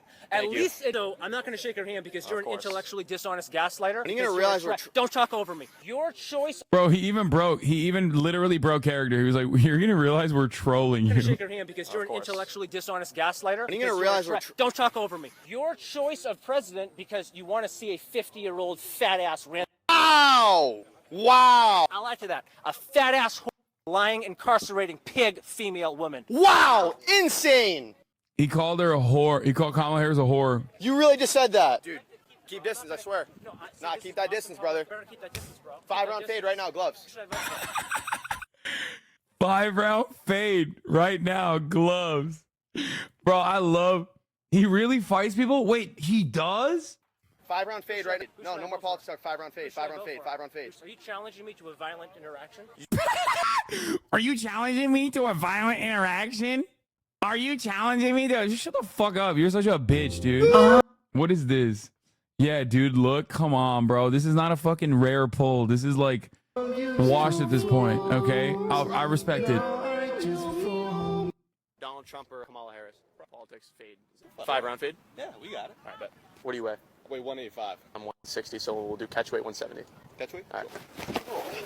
That's crazy. That's crazy that he actually does it. Bro, he still has the mic on. What the fuck? Bro, I thought he just fucked around. I didn't realize he actually threw hands. That's awesome. Yo, this guy is awesome, dude. Oof. 5-round fade. He's saying like he's gonna catch a fade. Means like fighting. He's gonna do 5 rounds boxing. The silent shuffling and punching is so funny. I know. This is amazing. Oh my god. Good fade. Good shit, man. Good shit. Oh. Good shit, man. Wait, did that guy say Donald Trump or Kamala Harris? Probably Trump. You can also, if you don't want to talk politics, fade. I fucking love this dude, bro. This guy's my new favorite. He's my new favorite TikTok guy on my For You page. He knocked out some 40-year-old QAnon guy. He gets another guy so mad he wants to fight. Yeah, he fought. Do you think Trump's racist? Yeah, I like this one already. I watched this one earlier today. No. Oh, no, it's going to look bad when I read the quote. Oh, wow, we're going to have a black woman in the Oval Office. Seems like a disaster. Let me see. Let me just read it and I'll show you. Yeah, I'll read it and I'll show you. Seems like a disaster to me. Sounds like a world war ready to happen. What do you think? My phone died. Kid's making up I swear to God, my phone died. Kid literally is chasing clout. He knows How am I nothing. chasing? What do you mean clout? Let me see the quote. My phone just died. What's the source? CNN, I think it said, but my phone's dead. I don't know. Do you think Biden's racist? Absolutely not. How's he racist? What was the quote? Repeat it. Oh, wow, Kamala Harris is in office. African American sounds like a disaster waiting to happen. Something like that. This kid just makes shit up. All right, fact check that. Guys, I said I didn't want to get political today, and he's making me get political. Now I'm giving my views, and I'm just getting shit on. This kid's just chasing views. He knows nothing. Why would I chase views? Your phone. My phone's dead. Phone's on right now. Dude, you keep disrespecting me. It's like we got gloves. I mean, throw them Throw on. the gloves on, bro. I think we might have to throw the All right, gloves we on. can. Do you want to? More than happy to do it. What if we do 5 rounds? We don't need. All right, he receivers. doesn't want to do We'll it. do one Fine. round. No, I didn't want to do it. I only do 5-round, 3-minute fades, but. I'll do 5 rounds, but it'll Right. end at 1. But yeah, it might end at 1 if I'm fading. Pull up that quote again. You want to fight over politics? That's a You're the little one- over the you're top. the I mean, one- you're the you're one who the brought. one with gloves. You want to fight over politics? A little over top. You're the one who brought up like a physical activity. I don't want to You fight said over we politics. have gloves. I'm saying we have. No, I'm just showing you that there's gloves here. I wasn't even saying I wanted to fight. Yo, dude. This guy's funny as fuck. I think it's hilarious. But this one is the best one because the dude is so out of control. Like, the dude loses his fucking mind. He just starts yelling in public about how Kamala Harris is a fat whore and shit. It's like, dude, you should never get that mad. Like, especially, like, why are you so intense? Like, the only time you should ever get that mad is if someone is literally being like every undocumented immigrant is a rapist or some shit. Like, there's like an out and about Nazi in front of you. He incel max too hard. You really just said that, dude. Keep distance, I swear. Nah, keep that distance, brother. Better keep that distance, bro. 5-round fade right now, gloves. Who should I vote for? 5-round fade right now. No more politics talk. 5-round fade. 5-round fade. 5-round fade. Are you challenging me to a violent interaction? You just called Kamala Harris a fat whore in front of everybody. Kamala Harris is a fat whore. So when someone doesn't have a debate with you, you call a woman a. Yeah, she's a fat whore. There ain't no fucking way he made a response, bro. Get the fuck out of here. Hey guys, it's Paul. So here is my response video to the TikTok, to the the seething incel. Bro, are you in here? Is the incel hater in here? Bro, this has 600 views and it's unlisted. How are you the guy? Paul, are you in here? Be honest, bro. This is a 23 subscribed YouTube channel. You found an unlisted link of this fucking dude. How could you have found this? Misogynist pig, whatever you call me in those comments. So so before we begin, I just want to make clear, here's my Hollister shirt that's in the video, and so I actually, this isn't even my best Hollister shirt. My favorite one is this one, and you can all go fuck yourselves. Look at the comments. He has a stalking charge. Want to talk about your stalking order? Haha, I'm sure your website is completely unbiased, but I'll seek the case takes. It looks like you were subject to a stalking order in 2017 issued by the New Hampshire Circuit Court. I'm assuming this is the one with the corrupt judge. So you appealed to the New Hampshire Supreme Court and lost there. Then the plaintiff moved to extend the stalking order in 2018, and this was granted. You then appealed to the new... Bro, what is happening, bro? Why is every debate pervert like this, bro? What the fuck? He represented himself? Stop. Dude, I feel like I imagined this dude in my mind. I feel like I made this guy up. Like, I feel like I invented this guy in a fucking bit, dude. This is so perfect. It hits every marker of a libertarian incel debate, bro, with a fucking weird case. This is like terminal debate brain. Oh my God, dude. I feel like I ordered this person. You know this guy's gotten banned in the chat. Wait, I need to know more, like who he follows and shit. Watch the OG video first, then watch the response. I watched the OG video. Chat, you know, I'll be honest, this is a dude who's, I'm not gonna lie to you, this is... Should be elected because she's not white. I never said that. She's a female. I said she's a minority. So that's why we should vote for her. Yeah, it's one of the reasons. And she's a woman. Okay. We need to get a woman in office. Wow. Wow. So you think that... Oh, wow. You don't like women in office? Hold on. Are you going to interrupt me? Yeah. No, I don't like women in office. What did he just say? So I'm just here to try to understand your point of view. You say you don't want a woman in office, though. It's kind of derogatory. Probably not the best look. Wow. You are an unbelievable gaslighter because whenever we try to get to... You think if there's two individuals who have the same beliefs and qualifications, one's a man and one's a woman, that we should vote for the woman because that's single desirable. Time. Wow. That is shocking. So you admit to being a misandrist. Bro, what is going on, dude? Oh my God, you found the fucking... What is happening? Yo! What the fuck? Bro, you found the New Hampshire outrage court page of him getting cross-examining his accuser on a stalking charge where he is defending himself in court. I thought we were just laughing at the expense of like a weirdo incel guy. I thought we were just laughing at some dude who is just like extremely online and a bit of a weirdo. There ain't no fucking way. What is happening, bro? DavidTheLiar.com? What the fuck is this? The perverse, misandrist tyrant judge who gave the unthinkable initial approval to Demfam Phyllis falsified ex parte restraining order petition against Marvell. This guy is stalking charges and got in trouble for harassing a woman during a pro-Israel protest this past year, threatened to knock a girl on campus out. Okay, bro, this guy is like, this is actually scary. I should have never looked at this. I feel like this dude is like now officially another one of my stalkers on a long list of stalkers. Bro wrote an entire manifesto, dude, about the judge that in his mind issued this meritless charge. Okay, there's no like, I mean, this is crazy red flag alert. All I'm gonna say is this: I really hope this guy gets the help. Like that he obviously needs.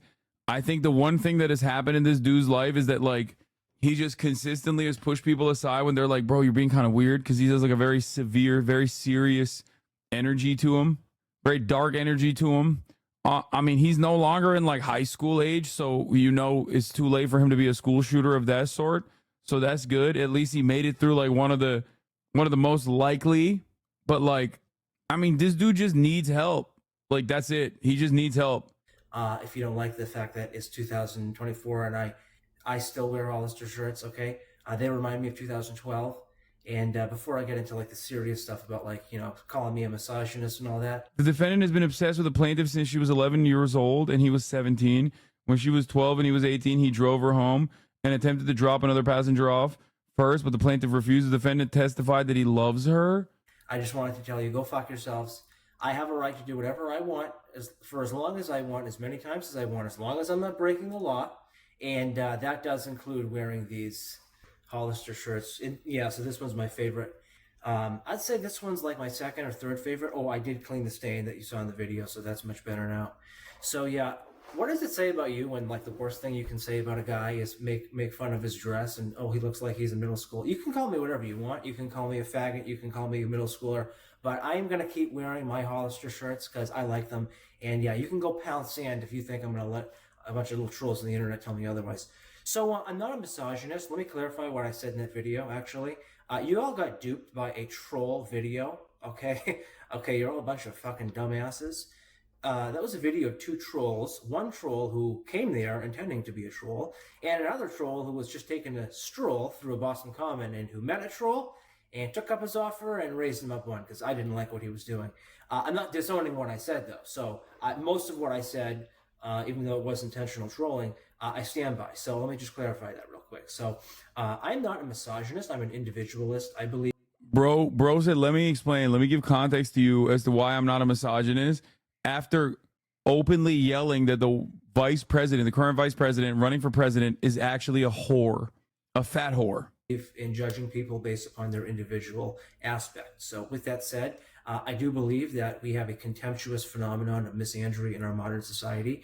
In particular, the fact that two equally qualified individuals, one male, one female, would be a situation where a lot of people would prefer the female purely. Dog, he literally said he was trolling. You acknowledge that he was trolling. I don't think he means it. I think you should just drop this. You should drop all the other stuff that you're doing too. And just like, I don't know, live your life, man. Be happy. What the fuck?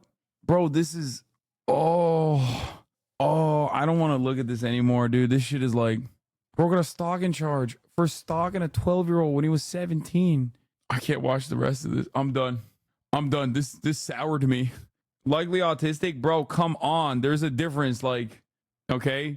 No, you know when you sometimes watch something and you're like, I should not be looking at this. I should not be seeing this.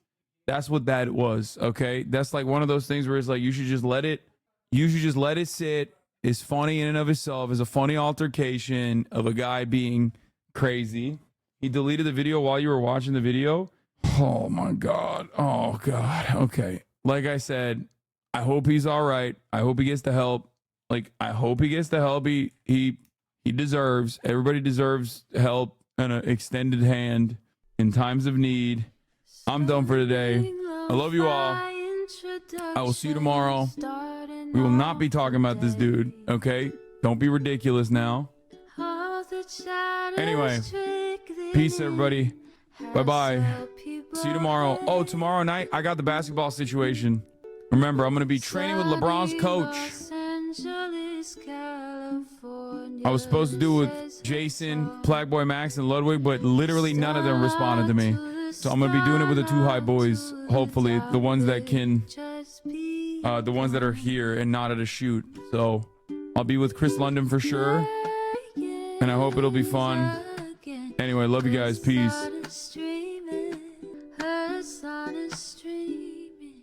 There is again a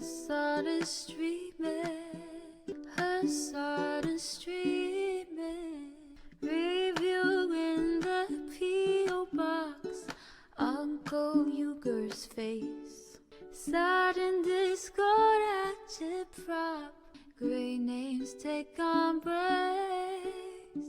Tiny Bernie Sanders, LGBTQ Air Force, the whole left at your fingertips, Ane at your door. H3 crowded debate, the Young Turks online show. 3 full fucking years of this, plenty more to go. 90-day fiancé, talks of champagne bourgeoisie. A Trump rally live reaction, a mass riot at DC. There he is again, her son is streaming, her son is streaming. There he is again, her son is streaming, her son is streaming. Reading a live stream, fair comments, Austin show chat advice, and all the ways the right-wing pipeline can suck you in online. JCS react, Lord frame gets broken, cover blown. A full-blown mass pandemic, monster streaming at your home. Total radicalization coming out to find. The system you were taught to trust in was broken the whole time. All these daily streams, whether big or whether small, have helped me and so many find the meaning through it all. There he is again, her son is streaming, her son is streaming.